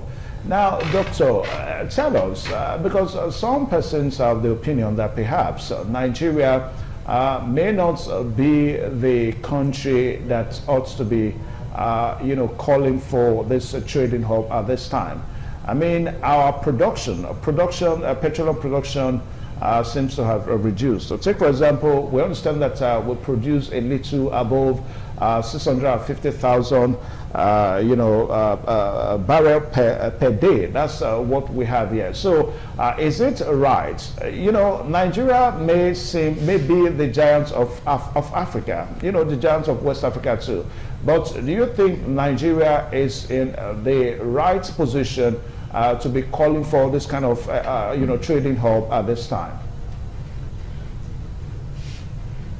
Nigeria is in the right position to call for that. Basically, we are the energy production within the African sub-region. Don't forget, in terms of population, we are the biggest nation with over 200 million people. We've been in the oil and gas space for over 60 years. It is true that our production dwindled, but right now with the right government policies and the push by the APC government, we are coming back to meet our OPEC target. If you look at the data, within the last 2 months, we've surpassed the OPEC quota, which is good for our country, surpassing over 1.6 million barrels of oil production per day. Secondly, Nigeria is probably one of the biggest economy in Africa. Of course, in West Africa, we're the biggest. The West African GDP is roughly around $700 billion, and Nigeria contributes 50% of that. So it shows that if you situate all the West African country, we will continue to dictate things. If Nigeria prospers, the West African countries will also prosper. If you look at our production compared to other West African countries, you see that we contribute about 60% of oil production within the West African sub-region. I think Nigeria is in the right place to make that call, given that we have better infrastructural layout, we have the better finance layout, we have the expertise, we have what it takes to have that kind of conversation. Just to piggyback to the conversation, if you also look at top executives within the sub-region, Nigeria plays a critical role, whether you're talking about top executives from Shell to ExxonMobil, to Seplat, which is probably one of the biggest indigenous companies we have in the country. You have indigenous local players leading the way in managing some of these big companies. So it is true that Nigeria will continue to play that role. What we need at this moment is support from other West African countries to ensure that we have a unified position in pushing this agenda. When we ask the question whether Nigeria is in the right position to make such a call, I mean, naturally, even when I had to ask the question, I was perturbed. I mean, as a Nigerian, why should I ask such a question? But what analysts seem to be saying is that Nigeria is not in the right state now. I mean, take, for example, a situation whereby our refineries are in comatose. And we're talking about, trying to spearhead a West African petroleum trading hub. That's exactly what we're saying. That the refineries are in coma is basically because of the nature of our political terrain, not necessarily because we don't have the capacity to recall that when these refineries were built, whether it is the Port Harcourt refinery or the Warri refinery, they were working for a while before we started having political issues that eventually impacted on our ability to operate and run those refineries. And because government literally does not have business in refinery, then NNPC was government-run institution, and that also created its own bureaucracy around efficiency. But right now, with the government pulling out its hands from NNPC, and NNPC is now being run as a private organization, I'm sure over time we'll see those refineries coming back to life. But more essentially, we've gone ahead to prove to the world that we have the local capacity. We have the muscle with the Dangote refinery, 650,000 barrels processing capacity per day. It's a lot. That has shaped the way the African sub-region looks at Nigeria. That has also shaped the way the world looks at Nigeria. We are not just playing big in the upstream sector, we're also playing big in the downstream sector. And I think with time, we'll begin to see that trickle down to these other refineries that are not working. I'm very, very hopeful within the next 3-4 years, with the kind of board we have in NNPC and the way they've positioned themselves, that refinery will come back to life. I can tell you that. But let's focus on what Dangote is doing. The big cash is what Dangote is doing right in Nigeria, right in Lagos.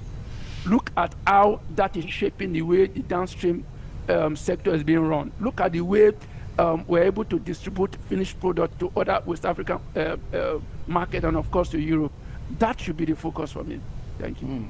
All right, so Dangote is a private business entrepreneur that has invested so much in the petroleum sector. But we're looking at a situation that maybe with common policy that helps entrepreneurs like Dangote and the like to come up with investment outlay.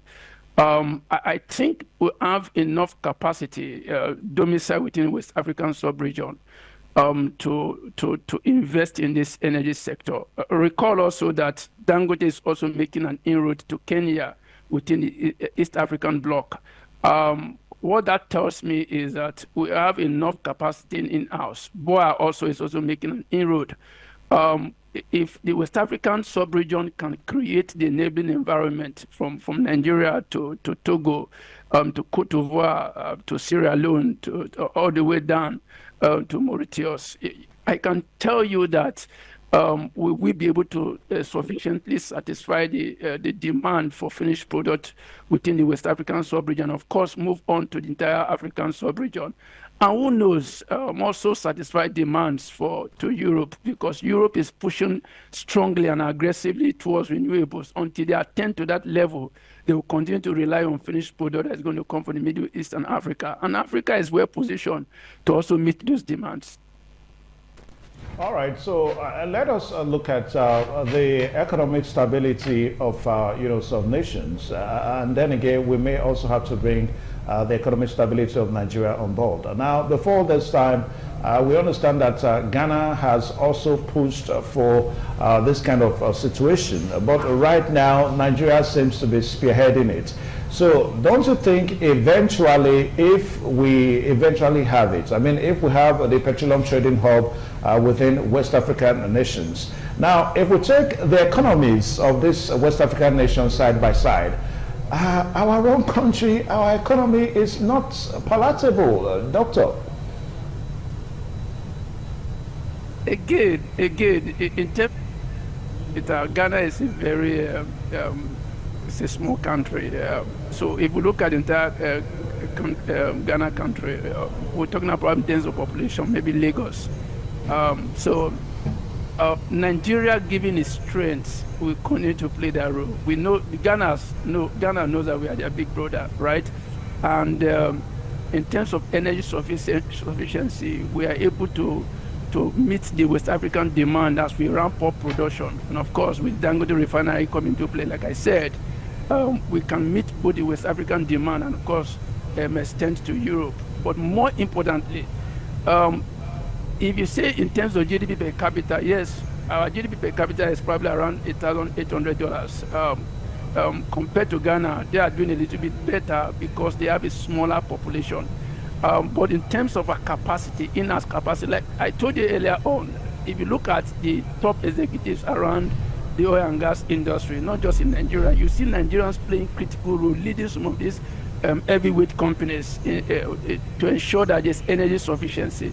So Nigeria has in-house capacity, and we are even exporting that capacity to other nations. So Ghana will continue to look up to Nigeria to meet even our own energy sufficiency. And that is why Nigeria is better suited for this opportunity that is coming our way. Thank you. Okay. All right. So let's look at something that we may have to extend into the next segment of this program. In a few minutes from now, we're going to be taking a short break so that we get you to see the major headlines that we are following in our news, as it goes on. But quickly, let us look at the challenges because we are looking at inadequate infrastructure. Then, of course, we'll talk about a situation whereby Africa still depends on for about 69% of petroleum imports from outside the country. So this challenge is lack of basic infrastructure and a situation whereby the continent is still dependent largely on imports. Do you think we are ready? Yeah, so infrastructure is completely caution because I think we have not done a lot in that area, but recently you can see the trajectory of things within a country. Take, for example, we spent probably over 20 years trying to perfect and put the PIA into law. And now that we have the PIA regime, we are basically looking at building stronger infrastructure domestically. For the gas sector, we have the OB3 line, and then we have the AKK project that is nearing completion. We trust that over time, we should be able to complete this project and get gas across the domestic market, and of course export gas across the West African sub-region. But more importantly, I think what the government is doing is to present an enabling environment for inflow of investment. Recall that before the IOC started divesting, we had about $25 billion inflow into the country within the last 25 years, and that has dwindled to probably less than $5 billion. But right now, with the divestment going on and with the right fiscal regime, we are seeing more inflow into the country. The Bonga field development plan that is ongoing, another project, deep offshore project that are ongoing. Over time, that number will go up probably to close to $10 billion, and you see the impact in the local economy. And I think infrastructural development is going to take time. With the right policy, we'll begin to see the kind of investment flowing in that direction, and then Nigeria will going to play that role, helping other smaller nations some of this infrastructure that will be developed. Thank you.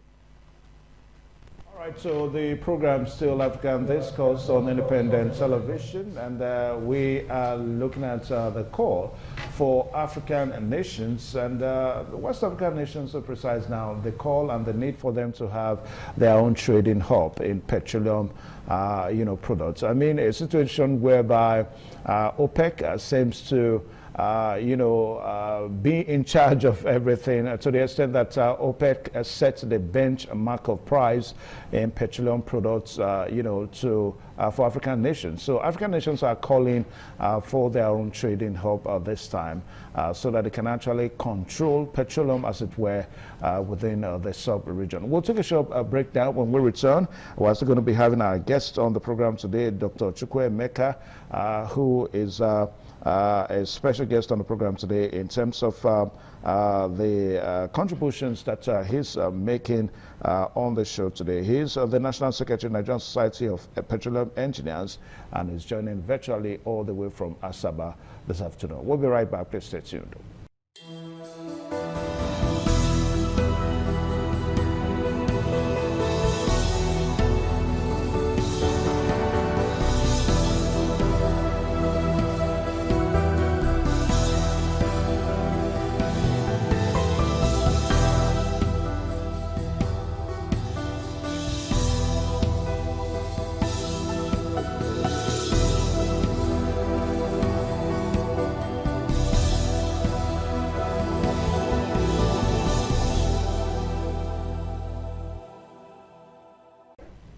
All right, thank you one more time. The program still on your television, Independent TV, and the program African Discourse. Our topic this afternoon is the call by West African nations for us as a sub-region within the African continent to have our own petroleum trading hub. And our guest this afternoon is Dr. Chukwuemeka, who's joining us virtually all the way from Asaba. Now, Doctor, we understand that no doubt we have various benefits that this trading hub is going to give to African sub-region, the West African sub-region. For example, we understand that it's going to bring about the regional pricing benchmark for member states, member nations. Then, of course, we also have the one that has to do with integrated trading hub marketplace. Then also, we understand that at the end of the day, it is going to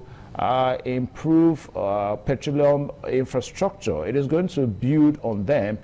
In other words, it's going to help petroleum infrastructure among member states to be in a very good state. You know, a while ago we talked about I tried to ask the question whether Nigeria is in the right place to flag off this call, because our refineries are in comatose. That was where we started from. Now, Doctor, let us look at these benefits that it will give to this sub-region.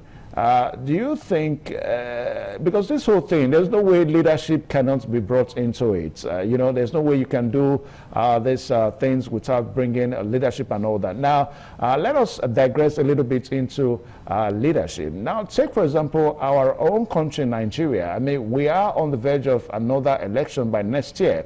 And our politicians, they are so concerned about politics and all that. Now, do you see any Nigerian leader, you know, trying to see the need to really develop this infrastructure? Because without development of these infrastructures that we're talking about, there's no way we can have this trading hub, you know, in the petroleum sector within the West African sub-region.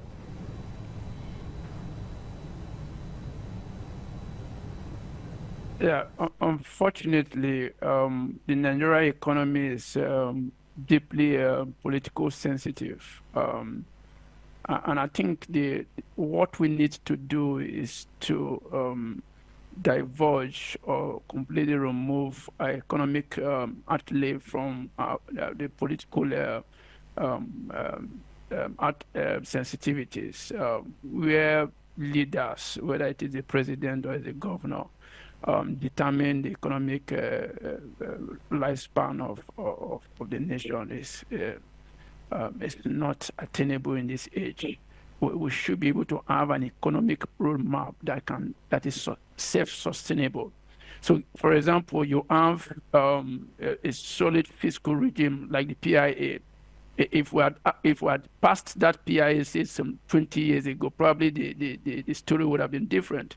So the PIA shouldn't depend on who is in government for implementation. For example, the PIA should be able to self-sustain the energy sector, so that irrespective of who comes into power, there's little or no influence. But unfortunately, we're in a country where laws can be revoked or amended or suspended or completely ignored. And that is where the business sector suffers a lot.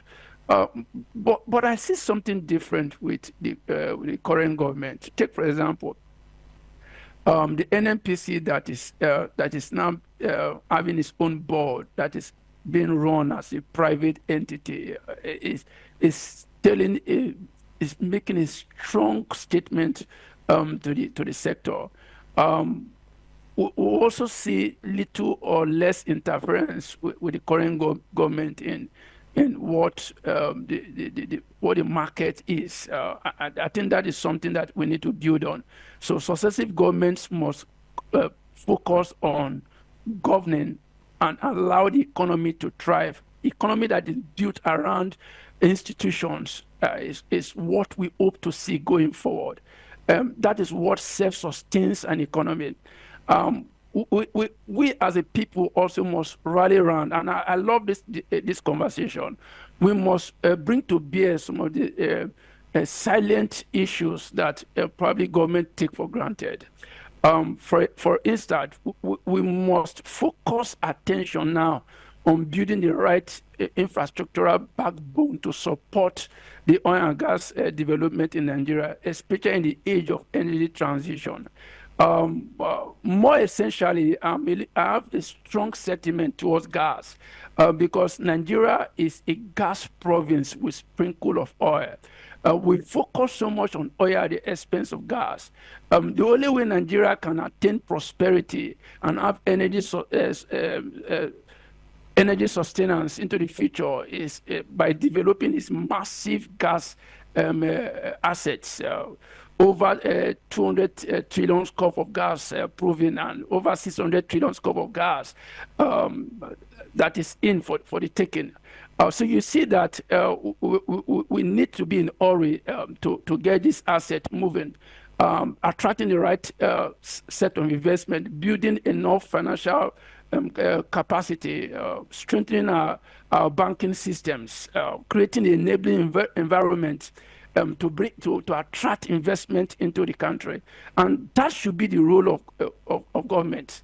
Government should be able to look at what are the stimulants, what are the things we need to do to drive the economy in the right direction. And I thank God for your station and, of course, what the government is doing in having this kind of conversation, such that people will know the opportunities around this space and bring in their investment. And over time, you begin to see this trickle around other sectors. I trust that as we keep doing the right thing, government staying out of day-to-day business, the way business is run, the government staying with what it was elected to do, lives and security, building a road, building the necessary infrastructure, and allowing private investors, entrepreneurs to own that space and come up with ideas that will cause the market to boom. Those are the kind of things we want to see going forward. Thank you. All right, so let me say thank you for thanking us. I mean, thanking my station, Independent Television and Radio in Benin, for bringing this kind of conversation on board. I mean, we are progressive people, progressive stations, as a matter of fact. We like talking about the issues as they break. Now, away from that now, you mentioned the PIA, that's the Petroleum Industry Act, that sometime in 2021, 2022, it became an act, it was signed into law and all that. Now, that PIA, we understand, is supposed to be a kind of a catalyst for this kind of petroleum trading hub. But you and I know that the PIA issue in Nigeria, I don't know. It has been a big problem, a big issue in Nigeria. I think other nations in West Africa, because I understand that when the PIA came on board in Nigeria, other nations within the West African sub-region also had similar legislation to refine their petroleum sector in their countries and all that. But in Nigeria, the PIA, as we speak now, it is a law. It is an act. There's no doubt about that. But the implementation of the PIA seems to have been a major problem. And I mean, it's probably what got us to where we are today in Nigeria. I mean, a situation whereby fuel is outside the reach of the ordinary. So with the PIA foot dragging, the implementation of the PIA foot dragging in Nigeria, so how can we say that this kind of PIA can be a catalyst if a country like Nigeria, is bearing this kind of initiative? Across boards, Nigeria over time, historically, we have implementation problem. The problem is not the absence of laws, but our ability to implement the laws to the extent that these laws can stimulate economic activity. But with what we see now, like I said, the NNPC has gone through a complete revamp. Look at the quality of people on the board of NNPC. Look at the person that is leading the NNPC Limited today. It's a technocrat, very excellent, is well known. Former Nigerian, former council chair of the Society of Petroleum Engineers. Bayo is well known in the industry, and is setting that pace. Some of these things takes time to mature. We may not see the impact in terms of the end users, but those of us who are in the industry, we see a lot of needle being moved. We see that it's making the right decisions, helping the industry to recover from decades of deprivatization. And I think to a large extent, the PIA is a very fantastic document.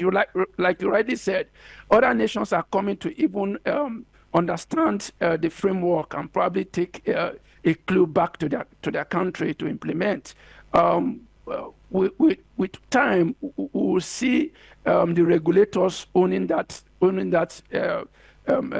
law, and then doing all it can to implement every part of that law. But like we've always said, the law is not meant to kill the industry. The law is meant to guide, to help the industry to thrive. So you will see those check and balance and some amendments and alignments. Those things take time to mature. But more interestingly for me is that we have a law we can rely on. That is the law as it is now.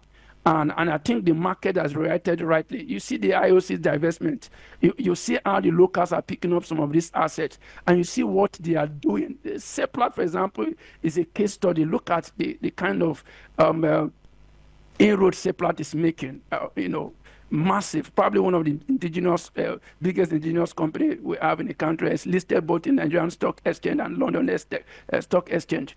We see the likes of Aradel doing so well. And the Western, and several other companies picking up from where the IOCs stopped. Renaissance is coming up very, very strongly. Since they took over the Shell assets, they are doing wonderfully well. And we need to give some of these companies time to pick up. And hopefully, we'll begin to see the impact in the markets. The oil price will continue to be what it is, but the finished product pricing will keep coming down as Dangote ramp up its production. So let's give it some time. I'm sure that we're in the right direction. Thank you. Means descent now because of time factor. Doctor, let us quickly look at some of the prospects, that we may have to gain as a sub-region. I mean, if eventually we have this kind of trading hub, for West Africa, I mean, the petroleum trading hub, what are the prospects? Huge. For example, if we gain the necessary traction and the cooperation from the West African countries, we have the capacity of building a $3 trillion market of probably that is times 4 of the entire GDP of West Africa. Beyond that also, we'll be able to support the West African energy development and, of course, the African sub-region. And we become net exporter of finished products and, of course, crude oil to other regions in the world. And more interestingly, we'll continue to play a critical role in the global market. And that is the aim, that is the goal. We can't continue to be price takers. We need to start setting the agenda. We need to start determining what our pricing will be. We need to take our energy future in our hands. We need to understand that the world is evolving. And it will take regional powers, it will take cooperation among the regional powers, to have one negotiation point of view. If you go as single nation, we may not have that power to influence things. But if we go as a collective nation, we can influence pricing, we can influence a lot of global politics. And that is the direction we need to focus on. Thank you.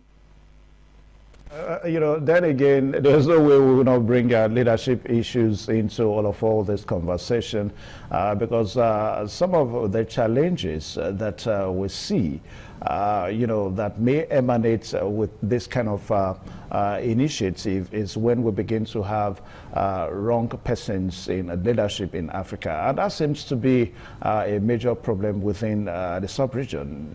West Africa, Africa as a whole, as a continent, a situation whereby the process of leadership in Africa still remains very, very questionable. So, Doc, that is the situation. So if that is the situation, do you think we have a headway?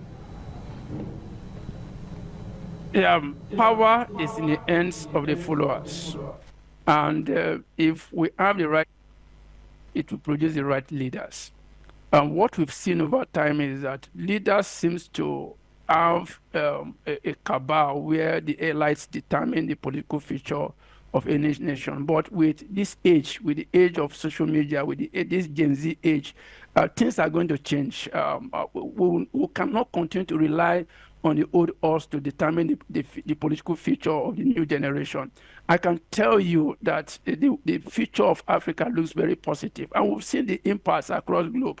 We've seen young young persons taking over power in the Sahel region. We've seen young people, making inroad into the political scheme of things. That is going to continue, and it's going to force the older politicians who are not ready to change. It's going to force them out of power. And take, for example, the political climate of Nigeria is also changing. As your station and other stations begin to have this kind of conversation, bringing enlightenment, bringing political sensitization to the populace. People can have an informed decision. They can decide what they need to do. And kudos to the president that allowed free and fair election in Osun State. That's a clear example of how the mandate of the people can help, shape the way the states can be governed. And that is also going to happen in Nigeria at last. If we insist on free and fair election, we will always turn in the right leaders. And I thank ITV and, of course, other stations who are doing the right thing. And I'm sure that as you continue doing what you're doing and people are hearing us, people cannot make an informed decision.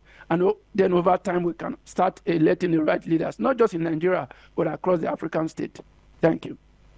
All right, so we want to say a very big thank you, Dr. Chukwu Emeka, all the way from Asaba this afternoon. You joined us virtually. It's been a very good one, despite your very tight schedule. He is the National Secretary, Nigerian Society of Petroleum Engineers, and of course, we understand that he's also a board member of SPE. SPE stands for Society of Petroleum Engineers, Dr. Chukwu Emeka there. Now, we've talked about the call that West African nations are making for the sub-region to have petroleum trading hub. In other words, this sub-region, countries within West Africa need to move away. I mean, from this EPROM tide spring to OPEC, I mean, we are producing nations, we produce crude oil and all that, but we do not regulate the price of our crude oil. That's what we're talking about. So there is a need for us to have our trading hub in situation whereby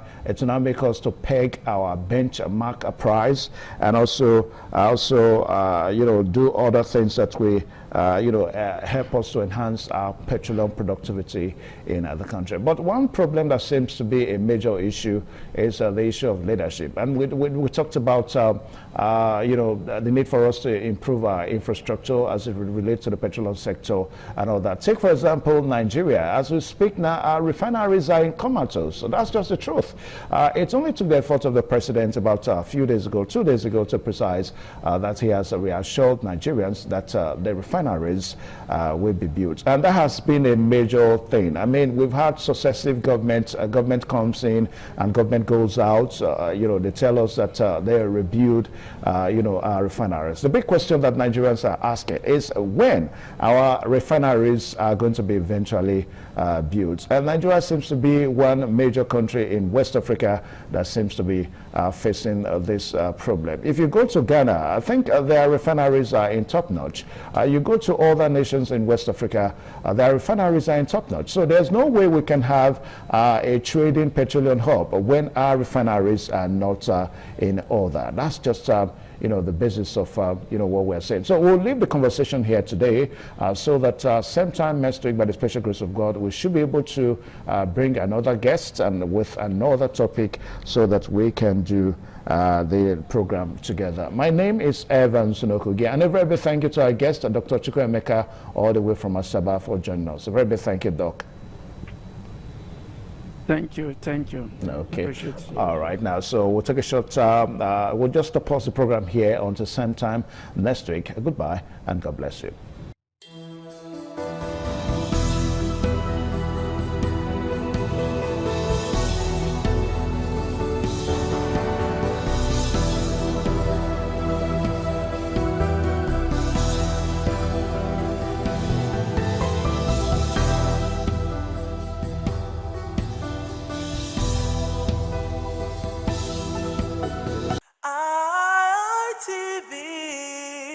Certainly the best.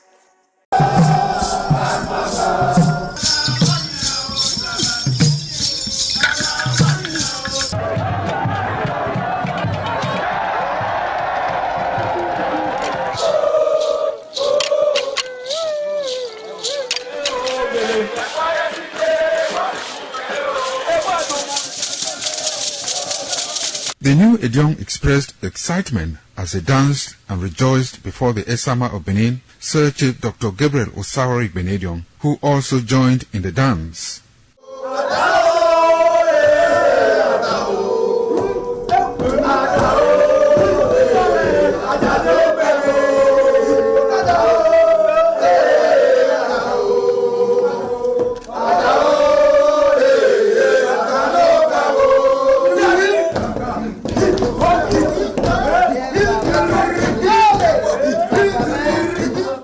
As visiting and paying of homage to various homes of senior elders continued, the initiates spent 7 days performing diverse kinds of rites as required by tradition. They were furnished with rules and regulations regarding their new office as Edion.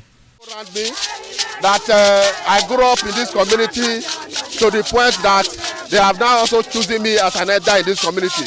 It's a thing of great joy. All thanks to the Esama of Benin, my people, my family, everybody, all Okada community for this great honor. I am very, very grateful. Well, this is my brother. I'll call him my uncle because he grew up with my father. I'm so proud of him because we are doing the same rituals as the Edions of the Okada. It is our duty for us to make this place a greater place, for outsiders to come and see the goodness of God in Okada. And I'm proud of every one of us here. So shall it be to each and every one of us in Jesus' name.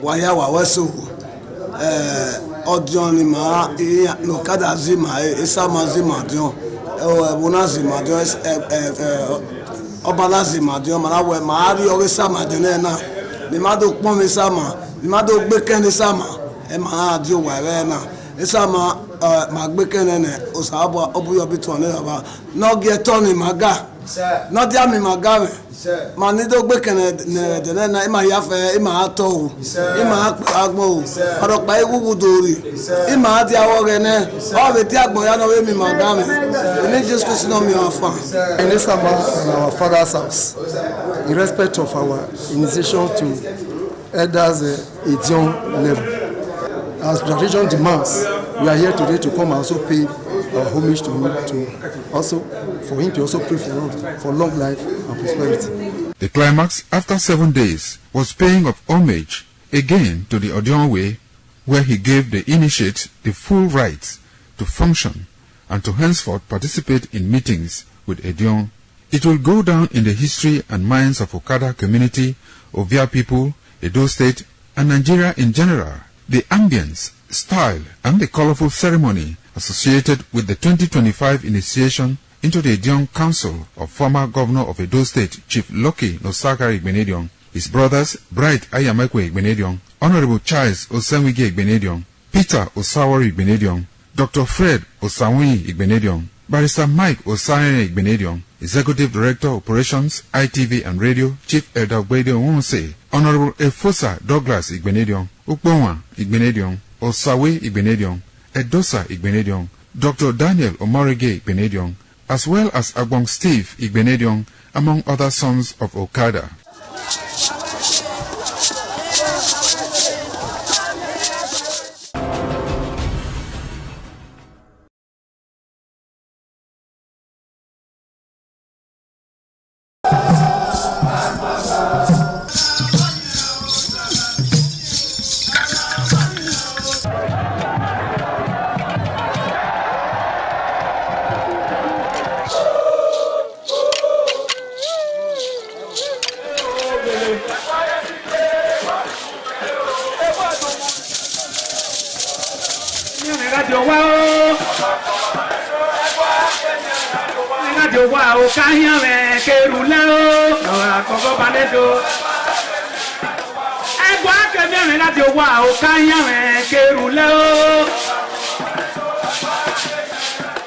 Omonomba Nedo Ukwakwalopolo Ewai II, Oba of Benin, performing during the 2025 Ododua Festival. Ododua Festival is unique as it was organized in honor of Ioba Omoni Hwoyeme, Ioba Ewai II, as part of activities for her burial rites. The rich traditions and cultural heritage of the Benin Kingdom was showcased when His Royal Majesty Ewa II engaged the floor to perform during Ugie Ododua in the palace ground in Benin City. In the dance performance, the Ogbelaka Royal Drummers supplied the needed impetus and rhythm for the dance. However, tributes are paid by the head of Benin deities to the monarch, who was the cynosure at the event. The event can best be imagined as the spiritual rejuvenation, stunned, spectaculars and guests at the colorful ceremony. 7 masquerades representing 7 spirits and deities conveyed different meaning in company with the head of the deities of Benin, with the Oba of Benin, who exhibited a grand cultural dexterity in his dance steps.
Some days, there comes the Ugemobo Festival, which the Oba celebrates outside the palace gate. A pavilion is built of red cloth where rites are performed to drive away all evil spirits still unsatisfied by the year's sacrifices. The Emobo Festival is to commemorate an event in Benin history which dates back to 1504 AD.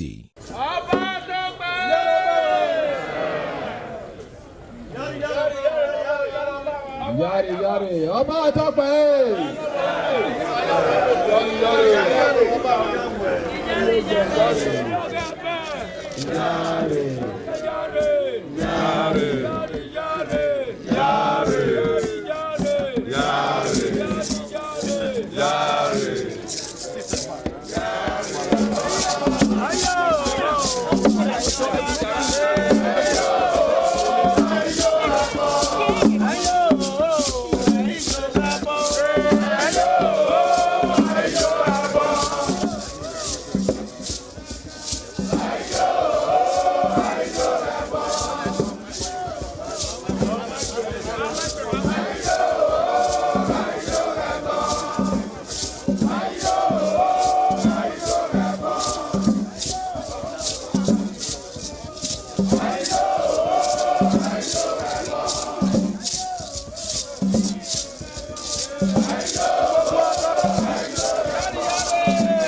The Oba of Benin added a colorful mood to the year's celebration as he walks round the city center amidst cheers.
ITV, certainly the best.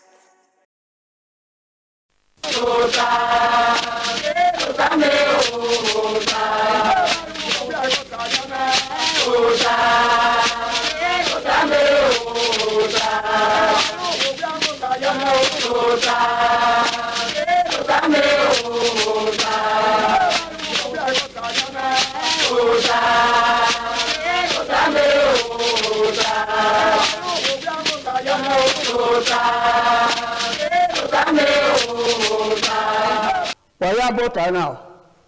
Ugi bota we say ni wan. Wa bi dai ho. Wan dai him akada dia de ma we po wa 7 say.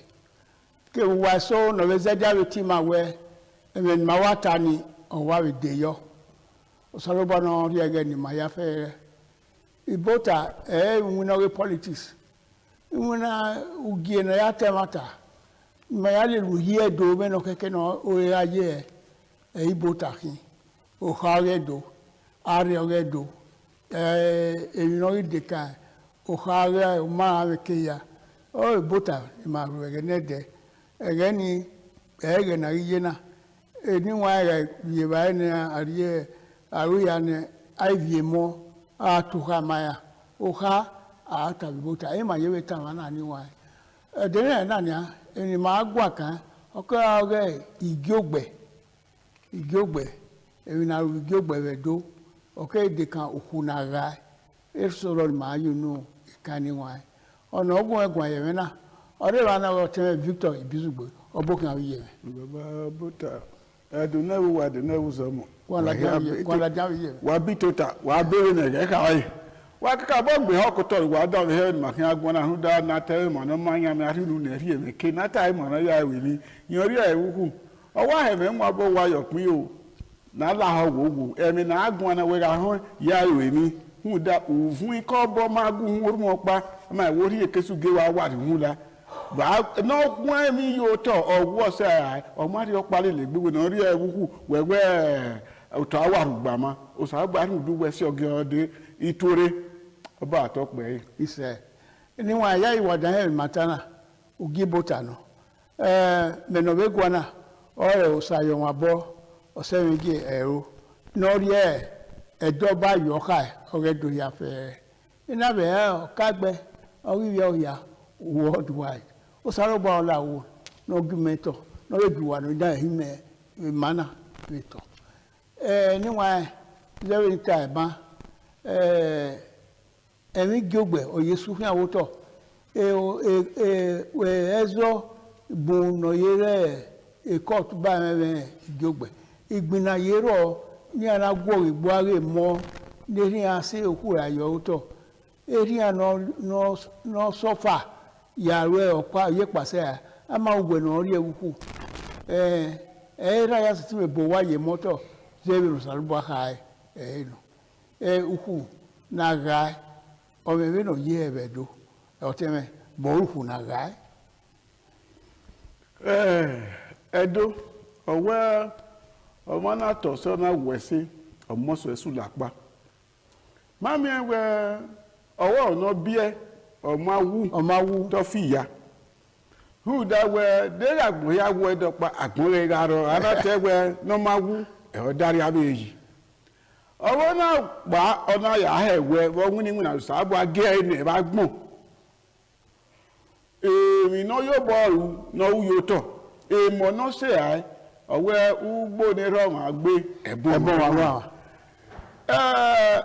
mo ni iya irai so pa ne deri ye na no ka mo wa moto woto gbo imoto ikeke emi baba se ayoto ola do kin ki awi lalagbo no gogi so kanyo ma ri bere ere owe o ma no su sekun emi na wu o ma ri opa le gbe o se ayoto we no we wa ye wuku ni a we wa ri hu lo fun ko bo bai mi no gba enwa o kire ya we ni ami na ye gba ewu na de yu fi ni wàhálà ho wo gba gi ma lu enwa wa we gelegele ugu ne ra se ayoto omo e ori huoma no ka ri tedo omo ri huoma ba ga ri hu ni o we keke na ri hu no we do kin ologo ma yo maruwa o ma keke omo na ri hu aho bari ni kin ro yeye ne ra ka won to we awu ga so re hu da we a ma eruwe ma fi aro ba a onu we do fi an bege na meni we ye me wo ge be me nwa ye be se ni eruwe awo be so re nu we do wa ni uyo di yawe awi ayifie taya mu gbo he hu do ni we ri ori to we ga wo pa wa fi ya ne ra de ge ra na me uro no se ba bi ha ra emo na bi wa e wa se han yin ore ra igbe we na bi wese eri awe bi no pase ru da wo ki we orun opa mo ka no re mu ko geva o sa gba na gi ma kin alukan wu yan pa ora gbon uwa ko de so le bo ado fun agbe ma ti ma mi ori ona ma ya ga mi ri ma se ayoto ne ke na si ologo ma yi ma gbe oba atope ise wo se ni wa ma you no kan so wo ukune e ma soro obie uriva auria obielene yeri wu ona anabega bien owani ewuhu era boy yeri ewuhu nya yeri na be bobe yin to bien ona bo owa yi obe urevana uropa na wa ikuku eva ya aine no pa na be aipe a no si sense ha oku opa na be aruwe buya ugbo ejo ari pa egbe yin ara ku yin na mo wa ne lera ni be ewuku yin na mo ne nodio igogbe na ni wa le yin na ya mu o wa ni ra ni ribo oyewu ge ha o ge yin no yin na mo ne no ko no pa yin bibi ye yin na mo ne ezo na la diawo ni wa wana o wana aga ese a wo keke na aga we ni meze wi oni wa yin ma aga ese ni jogbe ni nda ijogbe no ro ni ne na mu ra no kwa yi owe no do omodun no napa no weke awe ga ne ni koke ni pa ni ana ibira ikwe ha no ikwe ne no awe ga ni awo aye we ni pa ni ke no emi ma so obo na wa vio ne ikwikwo no ro bi ni ria ai wa se ni ke ya ta wo ni eni go tin aga igogbe iya ma se de mi ewo ezo na de ni wa ezo ni iroto oye ni agbin ayo ihon oze na ta mi o keke na ga eme o te inu kan kiri wo keke na ga ba ni do na wuwa ma me be na ta ide na awo ka na bo hie erin ebe rio bi ka na yo go to kele na ya yo ho aba gun ame ni bi ma gun ame na na ka wa yai awe atena baby ku ya ma ye ti gbe be gele o pe ana no kun mi na ori yo re ja ni ori e wuku organic aga e kanene o boke be si ye kere ina be ti boge ori boge ina do ga me ureva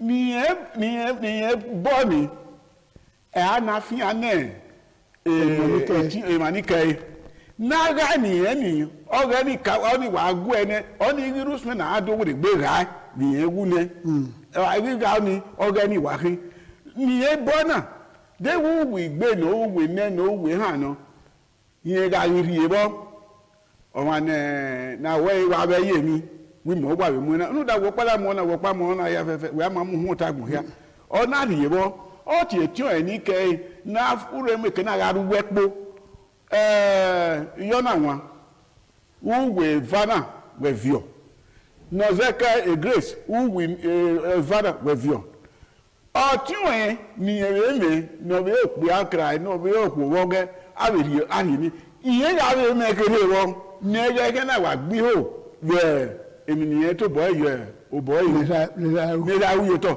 ni wa fi abowe eyin me wo o ma de yu onora eya na munira no ewuku yana munne ni ra boy ni na wa mu ro he ti ni pa ha ene waruto ni mi ma so bo amaga ni a barage na we ne si yi boni no wa nu poge vani oni hu ni opa wa mu e hu yo pa oni o ke na ra ni ra ebuku ni no we gene so bien igi ogbe ni wa ki oni re ba ni ni na mi we era do bo do ba e ni oni akan do ra ai ga a be fi ani e ro we se da ma be fi ani o ma be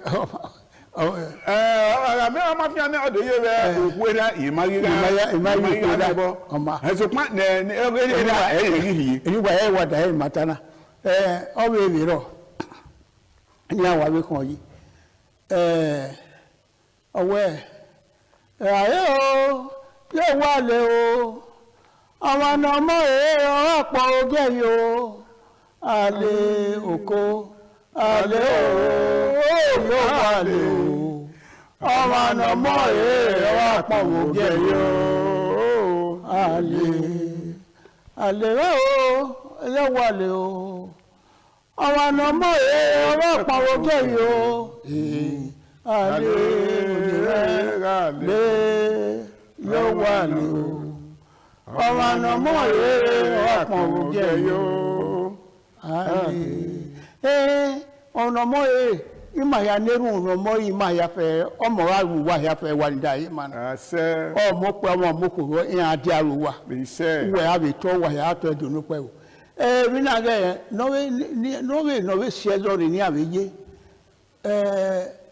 òkú ọ̀rẹ́ Lagos Street náà ìsúnúyẹ ní ọ̀nà ọ̀rẹ́ ìwú ọ̀nà sùkúrà òhun nínú sẹ́yà ní òbíẹ́ ọ̀nà àdìyẹ òhù òbíẹ́ iná díẹ̀ òhù náà ọ̀nà ìrà ṣùgbọ́n máa yí kọ́ àmà ẹ̀gà ní ìyàmù gbáàbà ìyàmù ẹ̀yà ìyàmù wàgọ́ ààbẹ̀ wígúé ẹ̀rọ yẹn yìí ọmọ ẹ̀wẹ̀ kọ́ ọ̀nà wù ẹ̀wọ̀n mọ́ ìfà ní ẹ̀wà ẹ̀kọ́ àwà ọ̀rí wo ni a ẹgbẹ̀nàwọ̀ ẹ̀wọ̀n máa rẹ̀ yẹ̀rẹ̀ rẹ̀ ọ̀ọ́kí ọ̀bí òbí rẹ̀ òbí yẹ ọ̀nà ẹgbẹ̀nàwọ̀ náà rẹ̀ ọ̀nà rẹ̀ ọ̀rí rẹ̀ ní ọ̀bíra ọ̀bí nọ́máyé ráyé ya ọ̀nà àwọn ọ̀nyá wà ọ̀nà àgùn ẹ̀ lókò àwọn kò tẹ̀kí mú jógbẹ̀ ọ̀wẹ́ ọ̀nyá ẹ̀ wà rẹ̀ ẹ̀ ọ̀nà adé wàá ọ̀pẹ̀ àná ọ̀rọ̀ àárọ̀ ọ̀nà ẹ̀rá yẹgbẹ̀ yìí ọ̀nà ìrá ọ̀rí ìrá náà ọmọ ayíkọ́ ọmọ náà ó yóò mi ní ọ̀zẹ́wọ̀ mọ́dún àìwíbẹ̀ yá fi àyọ òkú ni ọ̀rẹ́ kìnnà sọ̀rọ̀ bọ́ àrímìẹ́wẹ́ yìí máa zùkú ni á sọpọ́n ọ̀nàgà àmọ̀tẹ́ ìnádògbà àmáyíká yà gàmí rọ̀pà èmi náà kẹ́kẹ́ náà sọ̀rọ̀ bọ́ káyé gàáyé ní àwà gàáyé ní ara gàáyé ní ọ̀tí ẹ̀ náà rí ìmùdí ayẹyẹ ní èmi náà gàáyé ní ọgọ́ tí wọ́n ní nù. dáa náà mẹ́wẹ́ ọ̀rọ̀ ìmọ̀ yẹn èmọ́ o àmáyíká yà gàmí èmi náà kẹ́kẹ́ náà sọ̀rọ̀ ègbé orí ìbí ẹjọ́ ẹ̀rọ wàdà ẹ̀hẹ́mìn màtánà. ọmọra ìbú ọ̀nà ìyè lẹ́yìn ìyè kéwì rí sọ̀rọ̀ bọ́ rìgé wa ni àsìnáwó àìn àti ọmọdún ọrí pa ní dídí alẹ́ tó tọ́ ọmọ ní ìdòwúrà àríwó kéèké ọrẹ́ náà jọ ni àkàwárí ọrẹ́ wò bọ́ pa ọmọ anọ́mùdí àyè yèké ọrí òrì ẹ̀ náà ọrí ọtí ọrí mùdí ayọ́ ọrẹ́ ni táwọn ti rí ẹ̀ ní ẹgbẹ́ ìwé sùnú ní mẹ́mí ẹ̀ ọmọdún ọ̀nàgbọ́n àrò òbọ̀rẹ̀he òbọ̀nùpọ̀gẹ̀và ẹ̀ẹ́mọ̀mọ́ ẹ̀ẹ́màmì yìí náà dògún akẹ́gà àrẹ́gà property anára ọ̀rẹ́ ògbẹ́fà ní rí ara rẹ̀ anámọ́pá anámùmíẹ̀ ọtí ènìyàn rí rẹ̀ sí mi ẹ̀yìn náà gbá yòbọ̀ rẹ̀ ìyàmú ẹ̀ akẹ́gà ara rẹ̀ ní rí nìní. wọ́sẹ̀ níwọ̀n yá ìwádìí ẹ̀rù màtàrà ń dá èyí náà yà wá kí àwọn òbọ̀ rẹ̀ nìbú ọwọ́ ọ̀wá èrè ọmọ kọ̀ orí ọmọ kọ̀ fẹ̀dọ́ wọ́n èèyàn pẹ́ta kí ẹ̀ nà á ní irun náà nàkọ̀ ukọ́mẹ̀ ọwọ́ ọmọdé ọ̀nà ẹ̀rọ kò ukọ́mẹ̀ ọ̀nà ọ̀wá àbíkú rẹ̀ àyàn kọ́ emina ya ko na keni wa o wa ni ga parari awa ai ye to azite ai abi na yin oboyin owe gbeso ete egan abiri ai ye esoro abe yabe ai aso esage ai ko na yakugbe ono na ado mayu woru e na we do kana o ai mayu woru ne ono na aya ye kana ya sinwa barawo yimi pebi yon ni makawo mi gerede e wa ni adan na ya we adan ra we agobo o ya fi ma ya wo ni hu yo we ora eyunorie ewewu ora emo no se ya ra to ya pe zo ile gbe na to mu ya si won le ga iwu yan aso iye yo wo awe swi yan ni ne awe pe ma aduwa gba be ipede re yan na ya ro emi ni oru eni ariri ebi owa aido yo asio egbe eni adirade oni edo ya ako oni edo ari ukure na ika ayo tonu giponi egbe eni eri eyo ukure ni eri eke oni eyan igbe we nya we okore uda egbe eni de mi ma we de he ma lawa da ma gwa wa osupi yise ogbera radio ihin we bege na de mi ma re de keke ri to beye èèyàn se ana we radio na ya ye wa ni re we orion ko ye ragun ye we orion iwe unu orion ye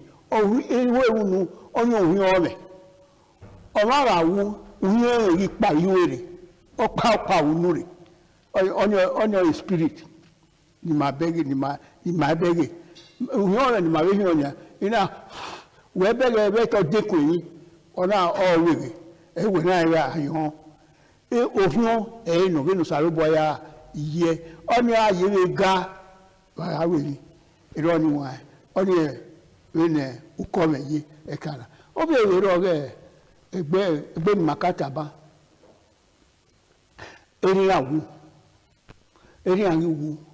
eme omopa o wa mi omodion ni ye iye we wu le okore no dori ni biele mo so me kwefano idovio oibo wa ona ni ewu adogbo wa bari yiko wa owe ha owe ana iya iro ifu ne oto yewe ro na mabo wayi yana wo bi egbe na wa gari ana wa wese ona we igogbe na no uwe igbe na orin yen no ekene ye ya mo ni eyo wa ni rin ebo yi ko wa so pa ori ete no ye se ane ni tie ni aga ni tie yo pa ta ti wa mo o wa beva unda ekene amo ma yi igogbe no na na amu ye wa ni a igogbe eri no so pe ye pa se ti igogbe no re wo ge dai ke no re do o ra no kwa do yo boy egbe na ona wega otone na mai bo na wega ni tun egbe na wa wo yo yana eto en wa ko yo we o pe va gbera pe agbera pe na gbera ba ni mo ni awon imerere ya re ne ya we amaga ese na gbewe gbedo ga mi igwe ari mu jegbe o emi ni ari jegba ma egbe na we ma o tun wa ga de ro wa te ko yo ya we ama iko yo ni egbe na wo ma so boy gbe egbe na wo ma egbe na we ni ya mu eke na wa da mu ra yi ni na mu ra yi ne pe ni ya ne pise uge ne a uge ha ni ya na we amoni ne igi ogbe no uge we va na kesu ge na uge we va na ya na tia eva ya na mu ne etu eva wa ge o ni na we mu o ye ne zo ni o me ke no ye ni o kona de e mo che na no gwesi me na ya gwo ge sto gwo ge ya ni re o wa ni wa ge o teme mata ma we na ye tie mami okpeana na temoena oria oke eria kewu eria wu ona yira anamu wani anamu ne ase igiogbe oge now oboge ina ya ave ona bobai meanwhile area ni odo bi ale imobi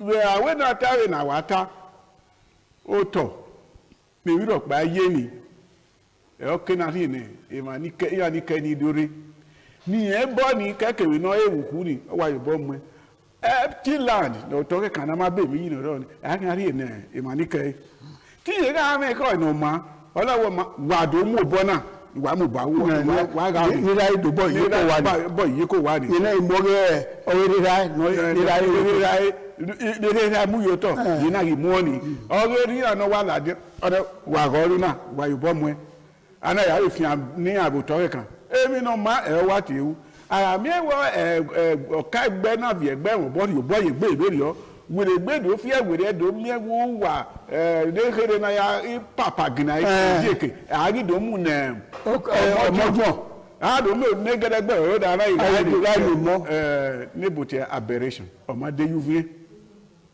go ri me oge e te wa no mami ewe no wi je ni ewi emu no gwa ni ogage to na ma bo wa yi ni o be fian ni ma no ma so bo e ke ne ko be fun ya yi ma yi a si yo bi an we no we so ni ada ga gbin na ga kan egbe na eri hin aye de yu fian a ke na gbon mu re eyin mi mu re so bo na ki eyin mi mu ja ni ma be na no ma o ba to pe ise e de lo pe re wada yi ma nu da e mu ku na ga na o ma te ewu egbe so re ge ne de e so re ro ya yi wada yo nya ìwàní wà náà èdè kan òkú ọ̀nà káàgà ni ojú ìrìn náà jọ ń gà áyè ìyẹn ya wíyàn kò yọ ẹgbẹ́ wíyàn wí kò yẹn wọ̀wọ́ ẹ̀wọ́ ìpè ní ìpè ha ìpè agbèrà ìbá àwọn ìgbèdò ń gà áyè àyìn gà áyè nìyà gbé yẹn àdó gà áyè nìyà yẹn àdó mú òwà ní ìdádó bá òwà ní ìbò yèkè wúrè ní yẹn náà ìmùnà mọ́díọ̀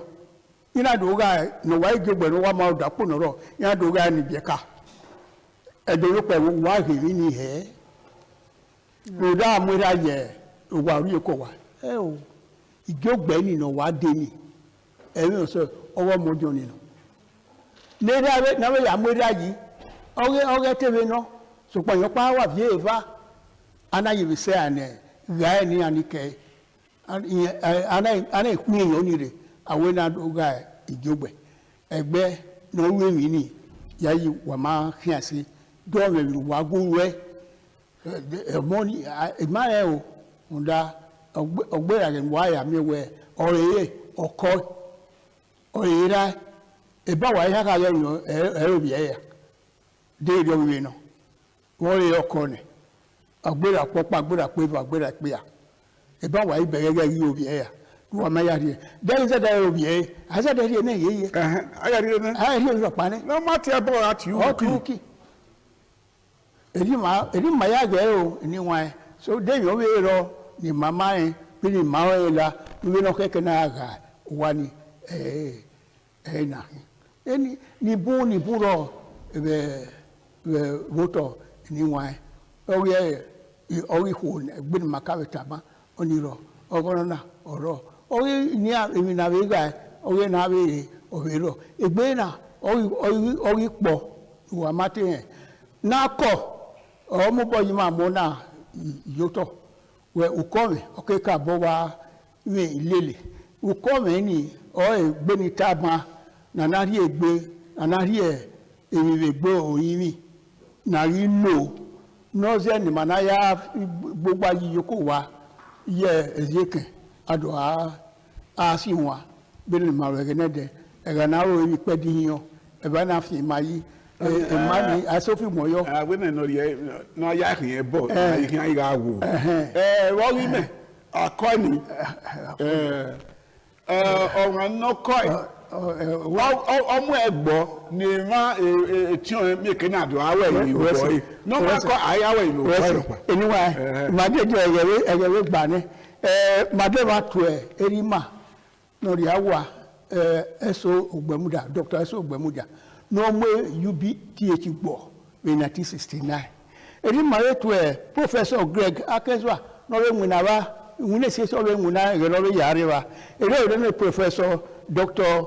Udiwe Iredosa obira oteme waka abo nwuna sense nwunu wa owe yagbon ya fere wa ni nwuna we UBTH ere no Dr. Osaho Inabulele mawe enwe huda usun doctor de egbon we utagun ya ewe yen oki uteni edo mo sense uyo e ba una we una re no na Vivian Aba usun doctor ni we ba e ku obi edo Vivian Aba wa obi edo Vivian Aba be wa obo we una sense Professor Dr. Enwa Daliti Obaseki no we damu upoyo tededo maka abo wa kon sense ruda ma we una be ugbowo ni be UBTH kate amanu do ya saiwe no ya gba upe 50 years na ni mwe e wa ni gbo ni na sesi una ma je we ye re my Professor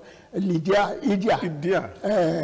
yam na da ri na saruba no we ri onwe luka bo ya na we ni anike una so kuma wa we yu ware ni wa we na ya na wata na ya fe ugbowo ori oto ne UBTH na bolu wana ehiropa ama ibi ugbowo ropa lo ko na ba ero aye ni yo ya fe bote Nigeria emi na diaru ni ate 5% ari ne na bo wa ari ne ewo nya ba ugbowo UBTH ugbowo yi de na ye ibi ugbowo ma we ya ni we doctor amami ya ba oye ya si ani poloto mewe meyo na yo tin ma re Idia Professor Idia ise ya mu no irona na mewe ebi gbowo na be yi unda utoni ama asa ni ri mama asa ni yima na moto ni na ugbo ya mu abaro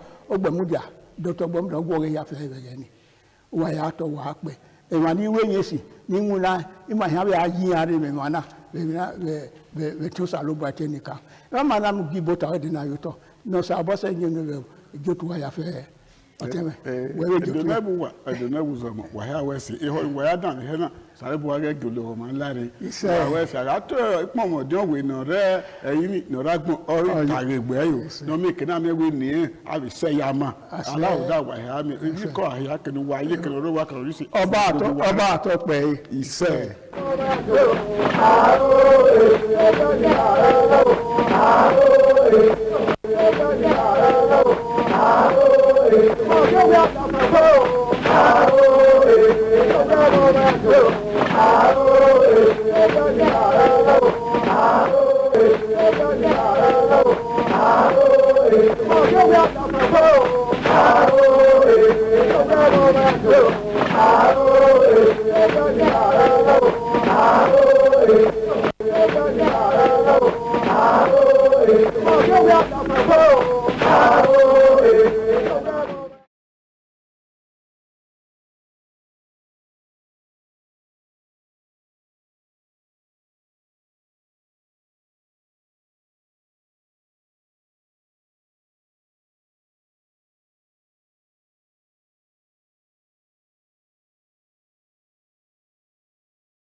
ITV certainly the best.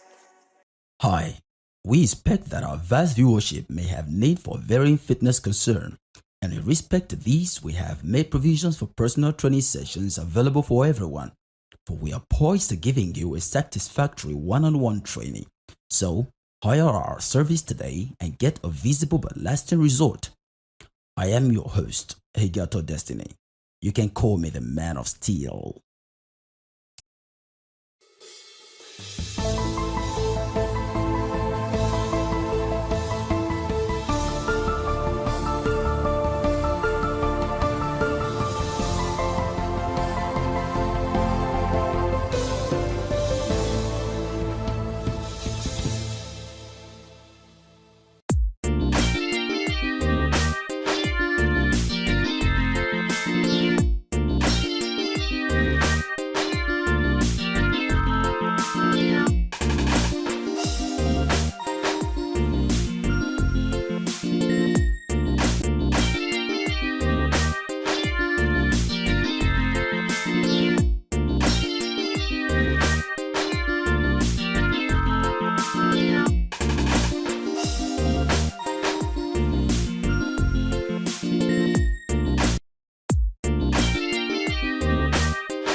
TV, certainly the best.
The threat of global warming is real.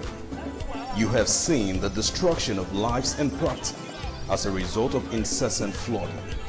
Make the environment a conducive place for all to live in. Stop polluting the environment. Protect the environment today.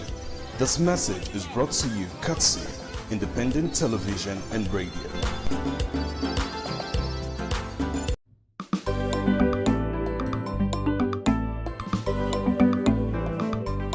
Thank you very much for joining us on the program Healthy Living. What is the kidney? The kidney is an excretory organ in the body which is for metabolism. Tuberculosis affects many organs in the body, but the common ones it usually affects is the lungs. Epilepsy is a neurological problem. Okay. It is an injury in the brain which causes someone to begin to convulse, to go into fits. It is curable, but the cure is a long-term thing. If you eat well and avoid those risk factors that will make your immunity to be down, then the risk of contracting tuberculosis will be reduced. If you're healthy, then you're wealthy.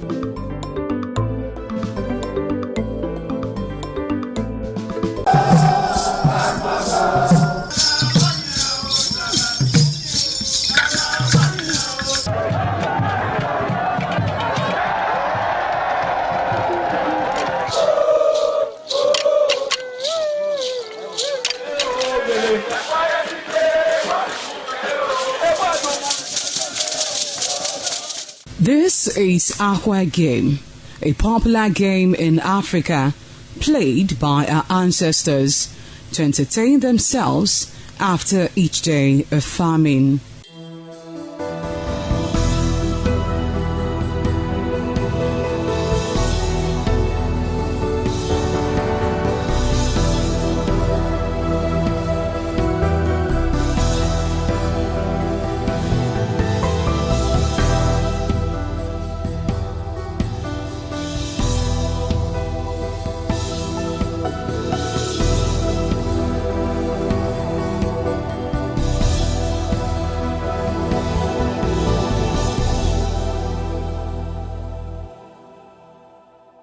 It is also relevant in our coronation in Africa. It is a sport and indeed very interesting, as every seed had a role in the game.